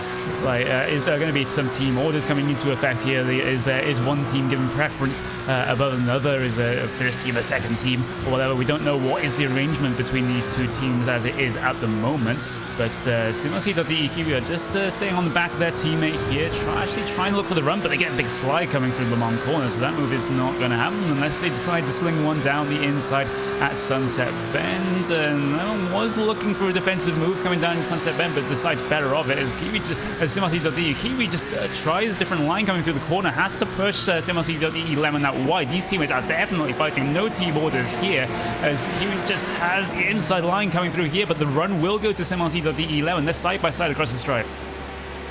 Yeah, side by side, and it'll actually go to the SimRC.de Kiwi. So one mistake was all the mistake it needed to be to allow the other machine to come on through. And here comes a Ferrari, the Ferrari GTE machine. This one is well back in the grid, down at 26th overall. That's good enough for, I think, maybe outside the top 10 in GTE. So I think he's going to stay right out of it. That's what you want to do when you're not a lapped car, but you're a car that's not involved in any battles. Though he does maybe give a little bit of a weighted push to the SimRC.de Kiwi machine.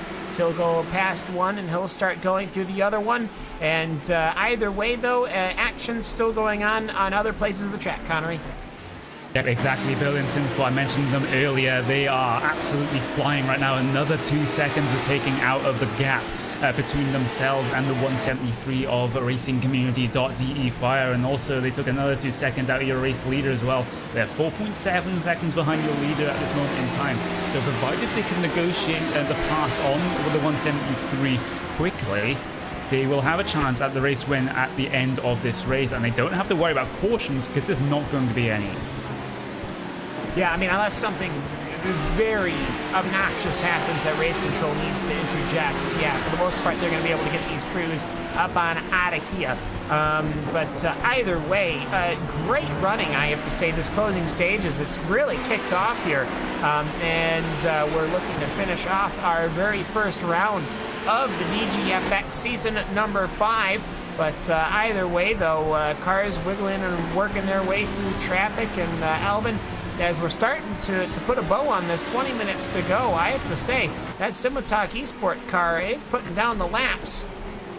It is putting down the laps indeed, but now he is trying to run into a lot of traffic, so that really does explain why the Berlin Simotak perhaps has started to close that gap from P3 all the way to P1, and now he's closed the gap to the number 173, so I think this should be only a matter of time before Julian Gronen in the number 27 is able to get that P2 and perhaps start the hunt down for the overall lead.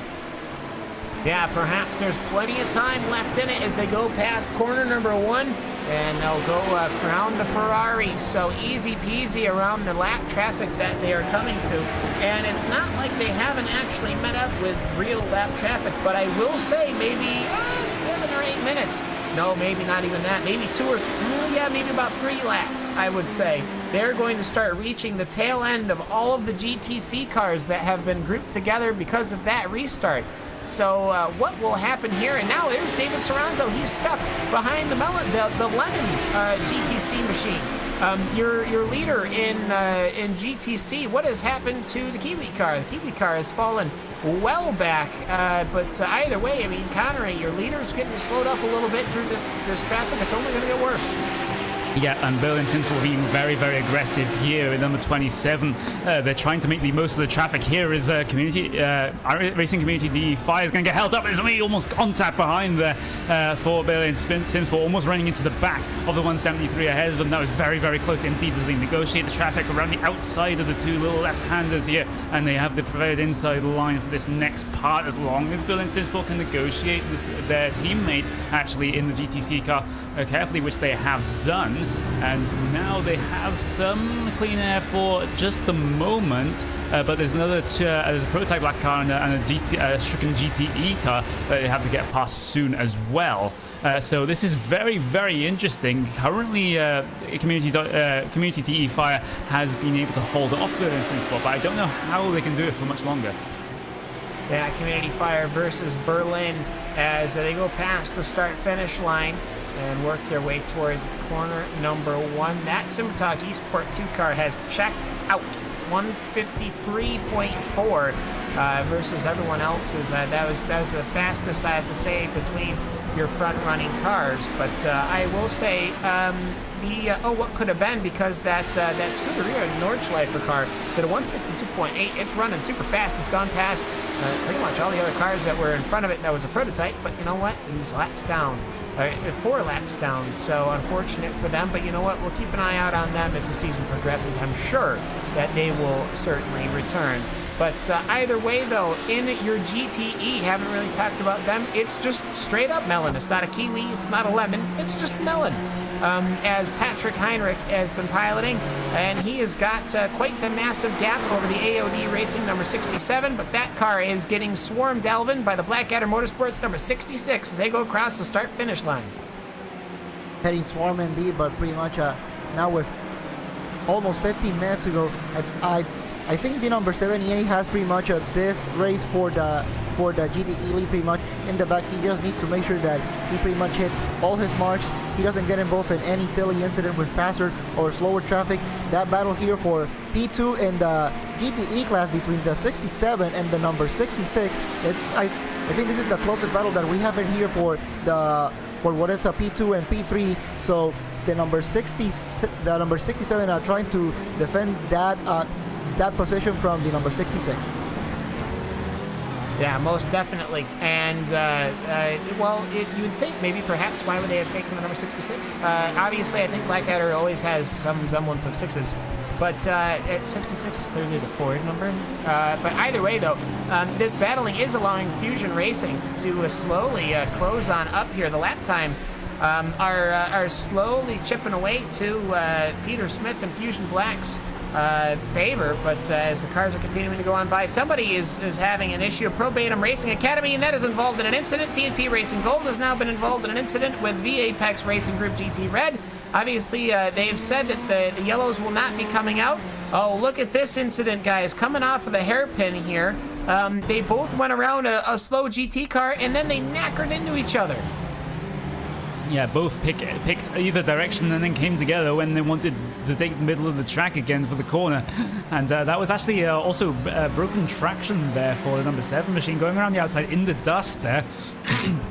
Sorry, dust can actually collect on the outside of the corner, relatively common spot for it to happen, and it also got on the grass there, so no surprise that the number 7 machine lost traction and just tagged the V-Apex car around. Nothing the V-Apex car could have done, nothing Shane Norton could have done to avoid that. That's just wrong place at the wrong time. Yeah, and, they'll get themselves sorted out. They were racing for position, but my goodness me. Actually, now they lie in front of David Soranzo, your leader in your prototype and overall here at the 6 hours of Sebring at the DGFX season opener for season number 5. David Soranzo working his way through GTE traffic, and Elvin, I have to say, it's been working fairly all right as the community fire car, the racing community fire car has managed to pick up some speed. Ooh. And actually, here comes the run here for Bill and Simpson. Will we see 4 wide coming across the pit straight? We will almost see 4 wide there as Bill and Simpson will try to get the position over the car ahead of them, the racing community. They'll have the run through the corner. That's a fantastic move down the inside for Bill and Simpson, but it's not over as they head up towards turn number 3. Bill and Simpson has the inside line. Community Fire has to hang around the outside, but nothing they can do. And Berlin Sims will take a bow. That was fantastic. 12 minutes to go here at the 6 hours of Sebring, and Jurian Gronin has managed to make the position up, and he is but 4 seconds behind SimTalk Esport number 2. Can he string the laps together? He did a 151.6, and that was going 4 wide across the start-finish line. We'll see. I think David Soranzo really needs to start putting the hammer down here. It's not to say that he hasn't. The fastest lap that machine has done was a 150.6, however, so he's missing some time. But either way, Alvin, David Soranzo, I think it's starting to get to that point where they need to come up with something, because there is a massive gap of time before they start getting to the next cloud of traffic, and that cloud of traffic is going to be nothing but GTE cars.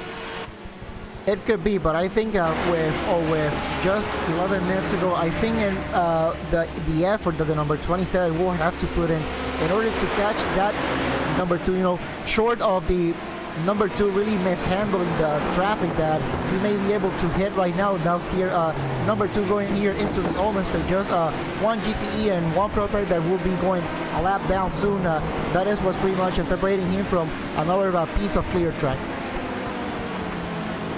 Yeah, and they got to use and abuse that clear track in order to try to do something with it. Either way, the battle going on we saw the battle for second position in prototype. Well, let's take a look at the battle for second position in GT, and it has gone to Blackadder Motorsports. They have gotten by, and actually, there seems to be enough time to allow themselves to have a battle for the win in GT. I almost wonder where GTC's going here, because if they're having the exact same mirrored battle in prototype and GT, why not GTC, right? But either way, it looks to me like it's still going to be SimRC Lemon with a pretty hefty gap over the Kiwi machine, who has a very hefty gap over the German SimRacing.DE255 machine. So GTC at least seems calm, but that's a good thing, because it means that we get to focus here on the prototype battle and the GT battle that is going on.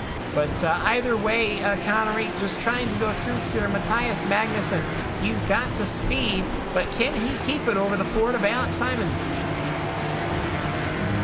That definitely remains to be seen. Meanwhile, in prototypes, it is Julian Grunen for Berlin Simsport versus the Simotalk Esport driver David Soranzo.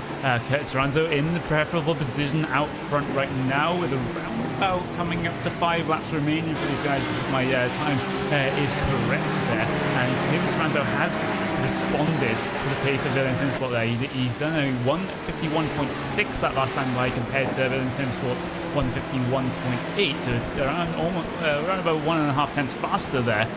So Simotalk East will definitely be pulling out all stops.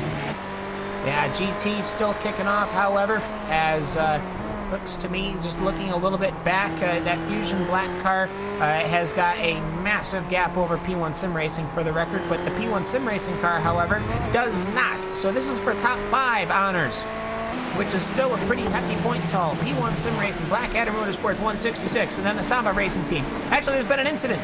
There's been an incident with the Torque Freak Racing corkscrew machine. And the Scuderia Nordschleifer car going into corner number 2.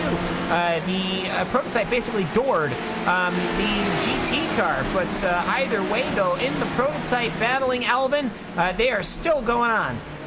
Going on last time around, Berlin says for a 151.05 versus a 152.05 from Simotalk Esports. So definitely Julian Groner is really coming for that position, barring any traffic that they are hitting.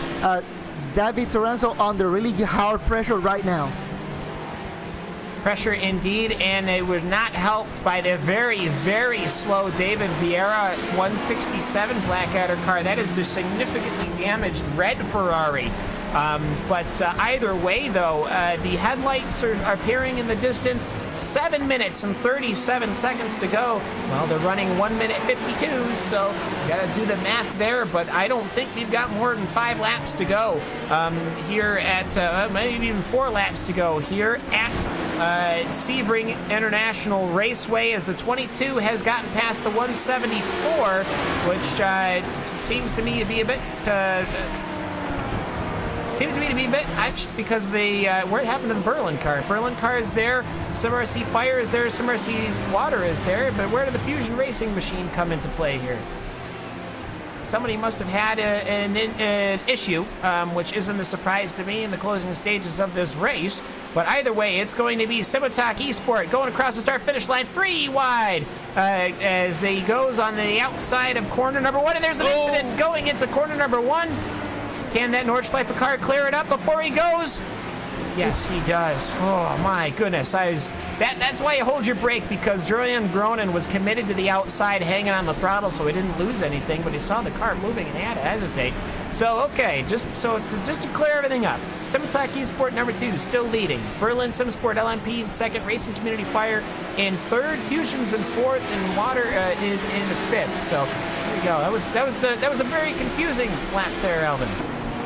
Yeah, a bit confusing indeed. And now Julian Groner just had in traffic just the least of a time when he needed at the worst of times. That's definitely gonna help David Soranzo. That certainly will. 6 minutes to go here, Connery, and a boatload of traffic actually sitting in front of David Soranzo, but it should only last for a little while, because not too long from now will he have a gap. But, Berlin Simsport LMP, he is having a terrible time getting through this traffic. Yeah, and this may have just saved some of the esports races. Actually, he goes through very wide, through the middle of the two-lapped cars there, did Julian Groner. He's absolutely desperate to not let this traffic hold him up too much. He gets another car there coming through towards this SS section, and he's going to clear the AG Motorsports car as well before them on. That was a good section of corners after being held up for Julian Groner. But he's lost time here to Simmergolf Esports, as Simmergolf Esports are in some clear air, and, Berlin Simsport still have to negotiate P1 Sim Racing as well, so this may have just turned the table. Simmental Esport definitely favourites to win this one with 3 laps to go. Yeah, I would certainly say here as he goes across the start-finish line once again, it was a 153.3, but for that Berlin Simsport LMP, a 155. Oh, he's managed to pull away from the racing community.de fire machine, but I have to say, he's certainly not looking like it's going to turn around for him, Alvin. But I will say, however, in GT, it looks like your GT battling is calming down. Yeah, definitely everything kind of seems to be calming down, but that Berlin Simsport, the number 27, definitely not calming down, not giving up. Yes, the advantage may have been 5 seconds when they come past the start-finish line, but now Berlin Simsport, Juno Groner, pushing just that hard, just that little bit more. The number 2 just cleared all the traffic that he needed to clear, so number 27 definitely trying to push, definitely trying to go for the win. Well, and why wouldn't you? It's the first round of the DGFX series, but of course, a good reason not to would be the points haul. I believe right now he's fighting for, it will be 3 points. So the first position will get 30, second position will get 27. So is it worth it to risk the 3 points? Because if you have an incident, there are 11 cars on the lead lap that would give you 10 points. So a net of 17 if he ends up having a retiring, versus if he finishes where he is. So obviously I don't think the team is really bothering him with all that type of stuff, Connery, simply because you really don't want to cloud the driver with that. They're going to come past the start-finish line. Not that much time left in this race. Thing is, he's on to gain around about 2 seconds this lap alone. So this isn't really over, and there's a little bit of traffic that still can come into play for both of your drivers with 2 laps to go as they cross a line that also my timing says, and the gap stands at 3.1 seconds right now. Again, 2 seconds, or around about 1.8 seconds taken out of the lead last time by, but Berlin Simsport has to run wide in turn number 1. That's going to lose them a couple of tenths, as you can see, just by the driving style, how that car, they're forcing that car through every single apex of the corner, how much they're trying to catch the gap up, but the longer that they just stay behind you, the more that it just starts to slip away from them. Yeah, so it should be 2 laps to go. And here we go. Here's something. Alex Semenek is in front of David Soranzo. Soranzo's had to disengage. He's on the lights on the outside, coming off of corner number 7, and then he's got another couple of GTEs to work through, and then a couple of GTC cars, including your GTC leaders. So actually tons of traffic for David Soranzo in the closing stages here. As long as Julian Groner has the fuel and he has the heads up to really push it this lap, he could certainly at least sit within range. And when you're sitting within range, Alvin, you could at the very least push David Soranzo into possibly making a mistake. They're going through the last couple of corners. It should be, as we have 1 minute and 44 seconds to go, this should be the final lap next time by. Yeah, but every time that David Soranzo goes through traffic and clears it, that's also traffic that the number 27 we also have to clear. So definitely the 27 not out of the woods yet, and so is the 2. But now coming here into the Allman Straight, the number 2, David Soranzo, flashing the lights. He really wants to clear that traffic. He's able to clear it, and now coming into Sunset Bend. Cam, here he comes. White flag, 1 lap to go. one lap to determine it all. We've had 6 hours of racing here at Sebring International Raceway for the DGFX season opener for season number 5. And there's an accident right in front of the car, and that is going to do it. Berlin SimSport LMP is going to have to completely disengage. And yeah, you're both. I was almost going to say you're both leaders, but your leader in GTE, whom has just lost the lead, I think, in the second position running Kiwi car. As we can get a replay of that, what on earth has happened here in the final lap of this motor race when both cars, that was just a straight up incident. Yeah, and I think Kiwi may have just lost their teammate the GTE win. That is unbelievable. And that is completely on the Kiwi car, I'd have to think. I don't think that Melon car really moved at all. I think they were both under braking, but man, Sven Demmel swung that car around. He was really trying to hammer it on in there. But either way, though, your Lemon car is still up front. Your Simitak Esport car is up front, and this incident has completely cost Berlin SimSport. I mean, they had to jam right on the brakes. They almost came to a stop, and they almost would have had lost third position, as Fusion Racing has passed Racing Community Fire, by the way. So it's 227 and then 22, your front three. But either way, the David Soranzo piloted car is coming to the line as he comes down the Ullman Straight, hitting 165 miles an hour before he gets off the throttle. David Soranzo, the French driver for Simitak Racing, with his teammate Florent Huageville, will come across the start-finish line, and he will win the season opener here for the DGFX Series. And here comes the rest of the team. Julian Gronen, Berlin SimSport, he'll come across the line. SimRC.de Lemon, oh my goodness, what could have happened as the GTC winner comes across? And I believe that will have been the Blackadder Motorsport DGFX in a stunner, has made the victory here in the GTE class. A last lap incident with SimRC.de Melon, who was well ahead of the competition with a teammate in a different class, has cost him not just first but second, as the AOD Racing number 67 Ford will come home in second. Rest of your podium for GTC is the Kiwi vehicle and the German SimRacing.de 255. But my goodness me, I think I need to take a moment to think about that. But Connery, that was just an insane finish to this race.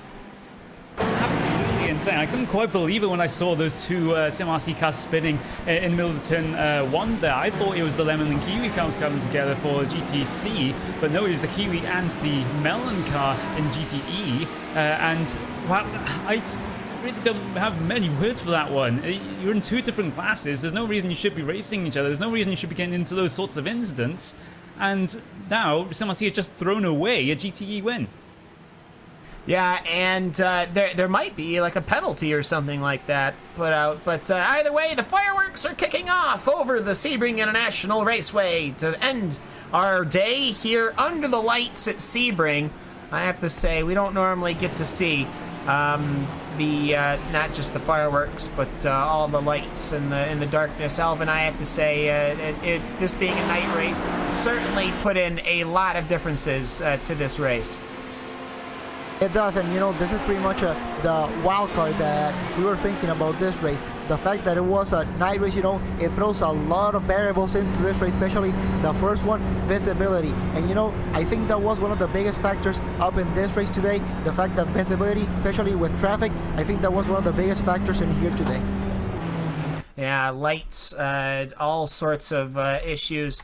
And of course, all of your track markers and the temperature all different. But either way, we're gonna get the music queued up. We're gonna run through the final standings as they are now. Of course, I'm sure that they'll get reviewed and checked out and looked at and confirmed by the officials later. But either way, after 6 hours of racing here at Sebring for the DGFX Racing round number 1 of season number 5, after 6 hours and 44 seconds, it went to Simitak Esport number 2. piloted by the drivers of Florent Hoyersville and David Soranzo. And coming home in second position, what could have been? There was an incident that unfolded in front of number 27, the Berlin SimSport LMP number 27 car. That means that he had to get on the binders. He'll finish 6.6 seconds behind your leader. Fusion Racing will come home in third position after a late race storm by both RacingCommunity.de vehicles, whom finished in fourth and fifth. Road Bastards Green will finish in the sixth position. Chaos Brigade will come home in the seventh position. Unicorn Endurance will finish in the eighth position. The other Simitok Esport car comes home in ninth. Torque Freak Racing Sunset coming home exactly where they started in 10th, but oh my, what a difference 6 hours can make. 4X Racing's HPD will come home in the 11th position, and as the last car on your lead lap. NAB Racing will finish in 12th. German SimRacing.de number 53 will finish home in the 13th position. German SimRacing.de 72 will finish in 14th, and then Scuderia Nordschleife will finish in 15th. And Elvin, why don't you run us through the GTE finishers? Absolutely, folks. In the GTE class, the winners of Blackadder Motorsports number 66 in an astonishing last lap incident that were able to get that class lead, finishing in with the race winner here today. Second place, the AOD Racing number 67, the highest finishing for GT in this class. Third place, the SimRC.de Melon, the leaders for so long, and then just at the last lap, going into turn number one, got caught with the teammates, and now coming here in P3, now coming here P4, Fusion Racing Black, P5, P1, Sim Racing. P6, we got the number 182, the Torque Freak Racing Court Crew. 7th place, we got the number 166 Blackadder Motorsports. 7th place, the TNT Racing Goal. 8th place, the Samba Racing Team. And rounding up your top 10, the Delta 49 Motorsports. Yeah, and then just going on through, then you've got German CE number 11, number 111 finishing, German Sim Racing the 81, the Apex, Road Bastards, both blue and white, and then at WR Racing B, which I don't think's landed yet. Then you go down to the GTC for your finishers. Dramatic finishing here. It was the SimRC.de Lemon machine, which was fairly safe. It was the Kiwi machine that ended up collecting its teammate in a different class, costing it the win in GTE. German SimRacing.de 255 will finish in the it'll be 36th position overall, but good enough for third in GTC. Berlin SimSport will come home in fourth. Agi Motorsports Blue, Probatum Racing GTC, War Dogs, Berlin SimSport, Peregrine Yellow, Berlin SimSports 87. Then you get to the cars that had issues all day long. A couple of retirements. SimRC.de Strawberry. That was a very strong contender for the GTE win. GT Temple, Lowy Racing, Blackadder Motorsports 169, Bad Cactus, and then another Blackadder Motorsports car. But either way, so that was a 6-hour race. Let's talk about it. As we go into RacespotTV post-race show here on the DGFX Racing Series Season number 1. We'll get right into it with David Soranzo and Florent of Simitok Esport. It's the number 2 machine. And, I think I've done enough talking here. Alvin, I think we might hand over the interview to you, because after going through the whole grid, that's a lot of talking. But you're standing alongside the winners of the 6 hours of Sebring here at Sebring. Absolutely, here Cam. Now the number 2 Simitok Esport. It kind of looked like this race was really going back and forth, and really with all these full course yellows. With the strategy that was going on for this race, can you talk us about how the race started coming to you once the full course yellow started to come in, and how do you guys just made it work? Yes, hello everyone. So that's right, the beginning of the race was a disaster for us because we had a contact in the first corner, then a penalty, a stop and hold for 30 seconds. So we were, I think, in the last position, and then we tried to not change tires and try to make nearly two stints with the same tires. and we were back to the business, and at the end we win. We are a little bit surprised, but very happy. Yeah, it is, and when sometimes when you come out, when you come back from penalties like that, that victory kind of seems even sweeter than what you think now. Next round, you got the win on this one. Next round, it is a 4-hour race. What are you expecting? Yes, a shorter race. So we will try to get as many as points as we can. We know that with the HPD, Pure Racing is certainly the best team with Fusion. So we will try to get points, and why not win the championship at the end. We will see. Yeah, it is, and it is never over until it is over, and that's pretty much show throughout this race, from the drop of the green flag all the way to the drop of the checker flag. So before we let you both guys go, is there anybody you would like to thank? Maybe Florent would like to say a few words. Yes, the beginning of the start of the race was very, very difficult for me because of the crash. After I have 30 seconds at a pit stop, so I was a little angry because I didn't hit the other guy. So I did what I have to do, and there is a pole. So to finish, we dedicate this win to one of our friends, Ed. He will recognize himself. All right. Well, thank you very much, and again, congratulations on a well-fought win here in the prototype class. Simataki Esports coming with the win in the prototypes. Cam, back to you. Thank you very much. Thank you. See you soon. Yeah, well, thank you guys for hopping in the booth with us. We appreciate it very much. Congratulations on your victory here in the 6 hours of Sebring for the season opener of the DGFX series. But now we will move on down to the, if we can find the Blackadder Motorsports number 66. Yes, we can. Mark Torres. He is one of the drivers, one of the 4 drivers from the Blackadder Motorsports 66, as well as Matthias. So let's get Matthias and Mark Torres in here. And hello, gentlemen. You've in a spectacular way, you have managed to take the victory here at the 6 hours of Sebring. But before we even get any of that, just take me through your race here. It's night, it's dark, the track is pretty cool temperature wise, and you've got Porsches to go around and prototypes to let by. I'll start and I'll let the man of the hour finish. It started off pretty awful for me. My computer froze up. I don't know what was happening. I used Oculus Rift, and the frame rates were just dropping like crazy every time we would have a safety car come out. And so after 6 or 7 laps, I had a pit, let Matthias get in. I rebooted, went in for the second stint. I think that one went okay, but somewhere along the line, I started having the same issues again, which is why we let Matthias do the last 2 stints on his own. But yeah, we dropped all the way back down to 20th and started working our way back up. And I'll let Matthias, I guess, finish. Yeah, that was a quite unbelievable race, really. Especially at night, it's quite difficult to drive with Oculus. It's hard to find your reference point and so on. The Porsche are so unpredictable in those fast corners. But yeah, I'm a bit shocked, to be honest, that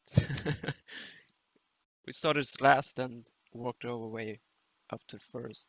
And very sad to see the last lap incident there, really. But yeah, I guess it's racing. I hope we don't see any more of those. Yeah, and either way, though, Sebring, notoriously difficult, and the night didn't really help ease that difficulty. The first run, I think, here that I've seen at Sebring in a longer race, and just how do you think your run went with the Ferrari? Because you were basically fighting with that AOD Racing number 67 pretty much all night long, on and off with a Ford.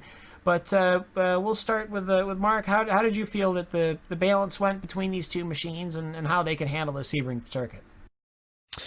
I mean, obviously the balance was pretty good because they were keeping up with us the whole time. I mean, literally when I was having those issues right at the beginning of the race, the car right behind us that I was causing some scary moments for, I'm assuming as I was all over the place, was the AOD Ford. So I would say the balance probably was pretty good. As far as the Ferrari, we've definitely been happy with it around here. We've worked quite a bit on the setup and just feel really nice around here. The temperature was definitely warm. You know, the tires would get worn in and you could feel it towards the end of the stints, but nothing too bad. Yeah, and Matthias, you got anything to add to that? Yeah, I think they were quite good balance actually. You could see it. There was just some corners that felt faster, but it could just be the setup. But otherwise, they were very equal throughout the whole track, even on the straight. So I think it's going to be a very interesting season to see how these two cars compete. No, very much indeed. But either way, before we let you go and celebrate your win, we got to talk about what happened there on that last lap. I mean, there'd been a pretty decent gap, I mean, between the SimRC Melon vehicle and yourselves.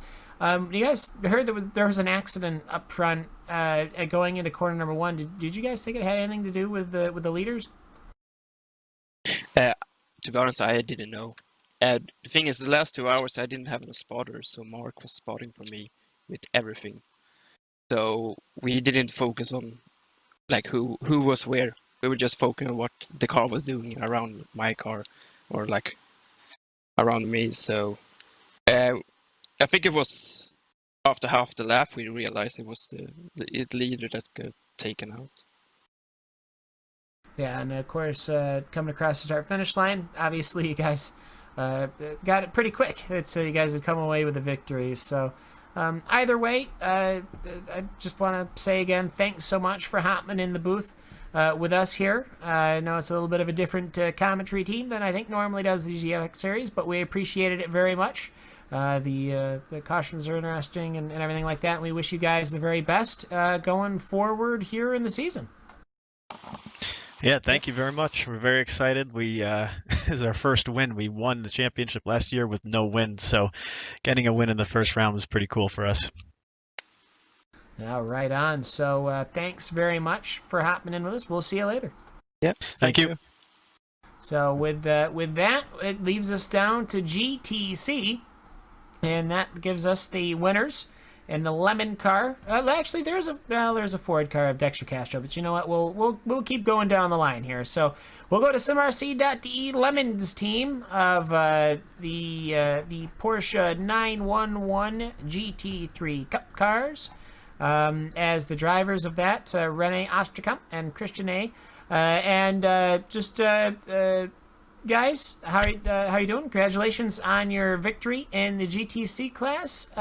The Porsche, not necessarily maybe the fastest vehicle in the world when you're on a track with cars that are going 15 seconds a lap faster than you. Christian, we'll start with you. How was your day here at Sebring? Yeah, thank you guys for having me. First of all, I wanna send some greetings to our teammate and friend Dustin, who got ill short before the race. He's in the hospital, I think, and keep it up, mate. Yeah. The Porsche, first race for me ever in the Porsche. Changed from the Formula Renault as René as well. And we had some good setup bases from our teammates, and that kind of racing was completely new to me, and it was just great having the training with our guys this week, and thanks for organizing the whole thing. Yeah, I gotta say, we really appreciate you guys hopping on, and appreciate DJ Dex having us along for the season, because it was obviously the cautions were an issue, but you know what, they happen. I don't think there were any more incidents than you would normally see in a race, but there were cautions. And Rene, you were driving a lot in this as well, and gotta say, between the cautions and the constant on and off attack attitude, how did your race at Sebring go? Well, hi guys. Well, the race went really well. With the cautions, of course, you always have a little break. You always get thrown out of your concentration, but I think it's not that bad. You have time to concentrate, try to rethink your strategy, to adapt, maybe even, and yeah, just do your thing. Try to stay clean. Yeah, but it's extraordinarily difficult here at the Sebring circuit. It's dark. You've got the prototypes, you got the GTE cars fighting all around you, and Christian just managing that traffic, because you really can manage the traffic, even though you're the slowest. I mean, you're not a slow race car. I mean, it's a very fast race car, but you're still running around in the slowest of the 3 cars that are available. You still get to have a say, really, in how and where the traffic flows around you, though. How did they work with you, it seemed? It was very intense at first. It was something I really had to get used to it. Rene already did last season, so he knew how it works, and we had a teammate from us, Mosby. Thanks for the spotting. Yeah, he just did a really great job, and we changed around and really did manual spotting for the whole race, and yeah, we got used to it, I think, or for myself, got a little bit used to it when getting into the race. Was great. Yeah, and I will say, I don't think the Lemon car had an issue pretty much all race long that I noticed. I didn't see you guys spin. I didn't see you guys have an incident until there was like 10 minutes to go. I did spin 10 minutes before the end of the race. And then we were 1 second apart from our second team with Sven and Toby.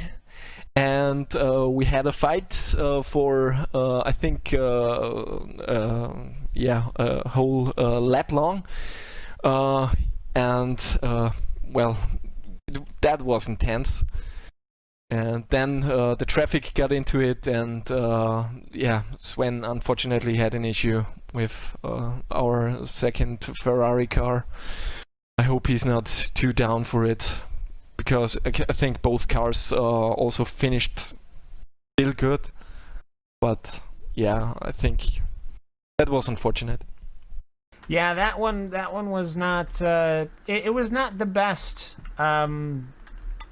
The best thing out of everything to happen, but you know what? They still finished on the podium, so I don't know. But either way, going forward though, obviously going to many different tracks outside of Sebring.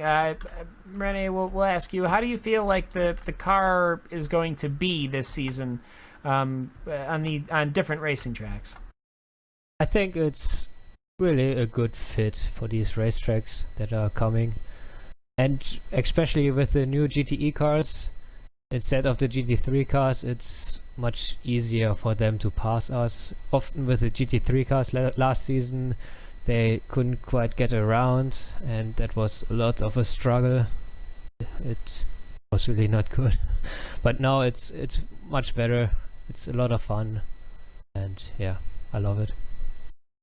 And in a couple of weeks, you guys are going to be going to Silverstone, so hopefully it'll be a little bit easier to manage all this traffic. And it'll be during the day, so that'll work out. But either way, I just wanted to give you the opportunity. Anyone you want to give a shout-out to or thank before we let you go?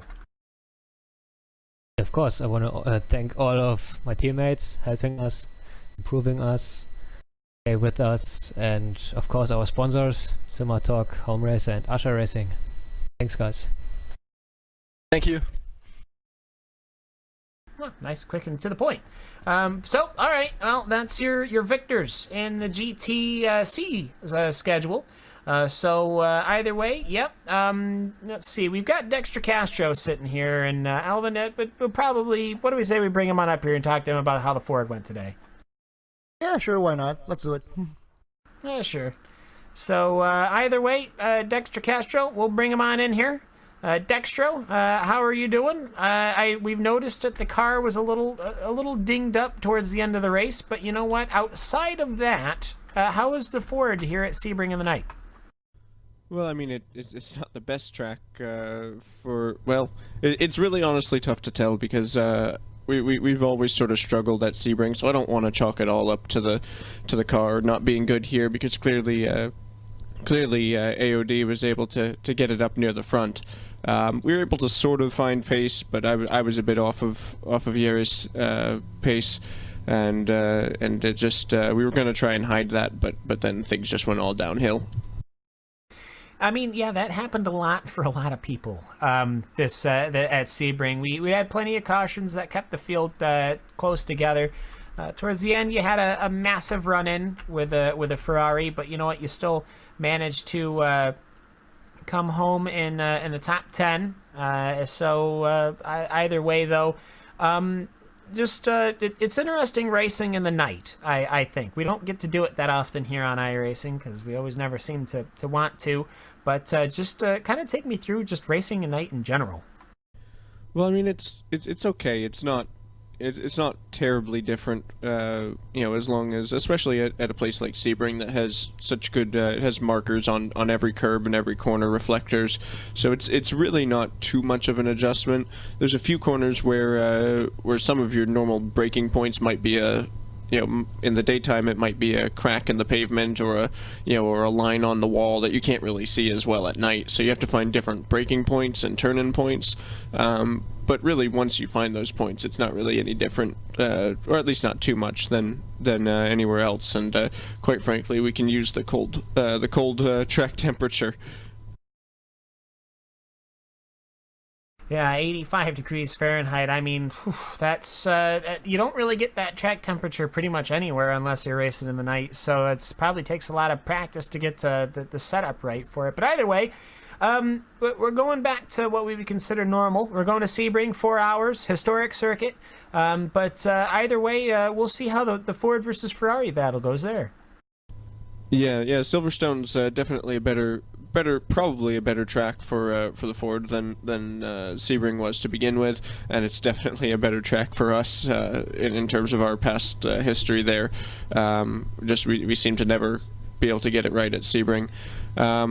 But really, I guess out of this race, the thing to be thankful of is that we were not upside down under caution. They tried, and really, it's appalling how terrible the pacing was here. Everybody was just checking up hard every single pace lap between 16 and 17, but they tried really hard to flip us over under caution again. Prototype submarined under the back of us and put us up on our nose for a moment. But it came back down on all 4 wheels. But after that, the car was kind of trash and had lost quite a bit of speed. Yeah, the under tray is extremely sensitive on this car. And actually, parts of it are actually plywood. I'm not even joking. Like seriously, like well done plywood. I'm not joking. I've seen it taken apart at Watkins Glen. But either way, yeah, I can imagine that any machine, regardless of what kind of vehicle it is, might not necessarily be the best afterwards. But either way, you know what? You're gonna have plenty of time to fix that car for Silverstone, and we will see you over there a couple of weeks' time, 23rd. Yeah, see you around. We'll see if at some point we can get our second car out here. We have a second one on the reserve list. It should be a lot of fun. I mean, it's going to be a fun season anyway, and we're still in it in terms of the championship. I mean, last season the champions didn't win a race the entire season, and we had 2 DNFs and still finished second. So it's all a lot of things can happen in a season. Yeah, very much. So thanks very much for hopping in here with the Delta 49 Motorsports number 49. Anyone you'd like to give a shout out to or thank before we leave you? Well, of course, big thanks to everybody at 49 Motorsports for helping out, and then of course also Delta Motorsports who are partnering with us with Umberto, who couldn't be here today. He's off fighting a hurricane here, taking it on hand to hand in Fist Florida. fight, yeah. But we'll have him hopefully back for Silverstone, and that should help us as well. Yeah, very much so. So thank you very much for hopping in the booth with us, and we'll see you next time. Yep, see ya. And with that, Elvin, anything else? Anything you'd like to touch on? Because I think we're going to be done with the interviews. Because I'm sure we could talk about this for a very long time. But you know what? Actually, this is the perfect time to plug this.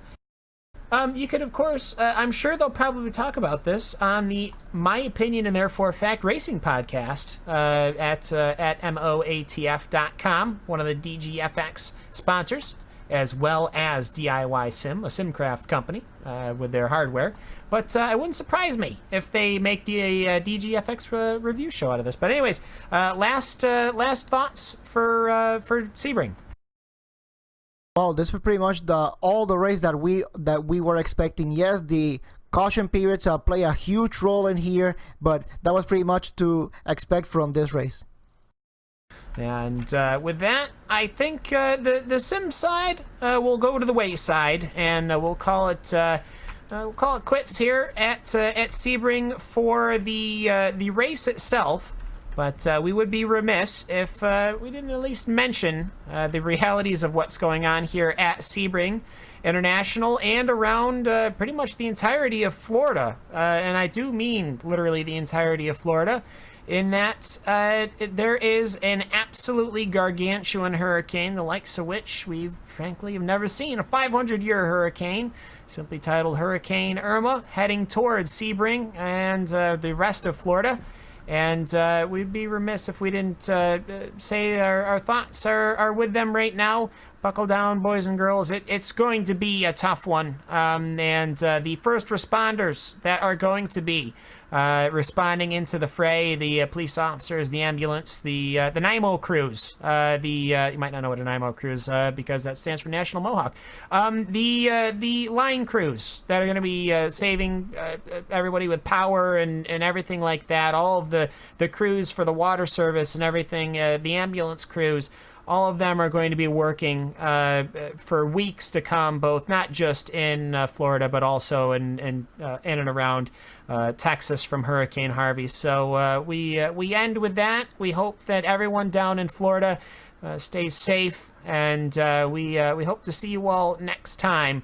But either way, though, a couple of weeks from now, though, we will be over in England. And hopefully no natural disasters will affect us there. Probably just some rain. But either way, for myself, Cam Walsh, for Alvin Nieves, for Hugo Louis, for everyone, for Connery Maddock, for everyone that makes RacespotTV what it is Istvan Balo on the cameras, and Wern Design on the interface, and everyone else that makes RacespotTV not just a part of your day, but hopefully a part of your day that you enjoy so very much. Thanks for sticking with us. It's been the 6 hours of Sebring here in the DGFX season number 5 opener. It's been a good one. Congratulations are in order to Simataki Sports number 2, Blackadder Motorsports number 66 Ferrari, and the SimRC.de Lemon Porsche. We'll see you all next time. Take care.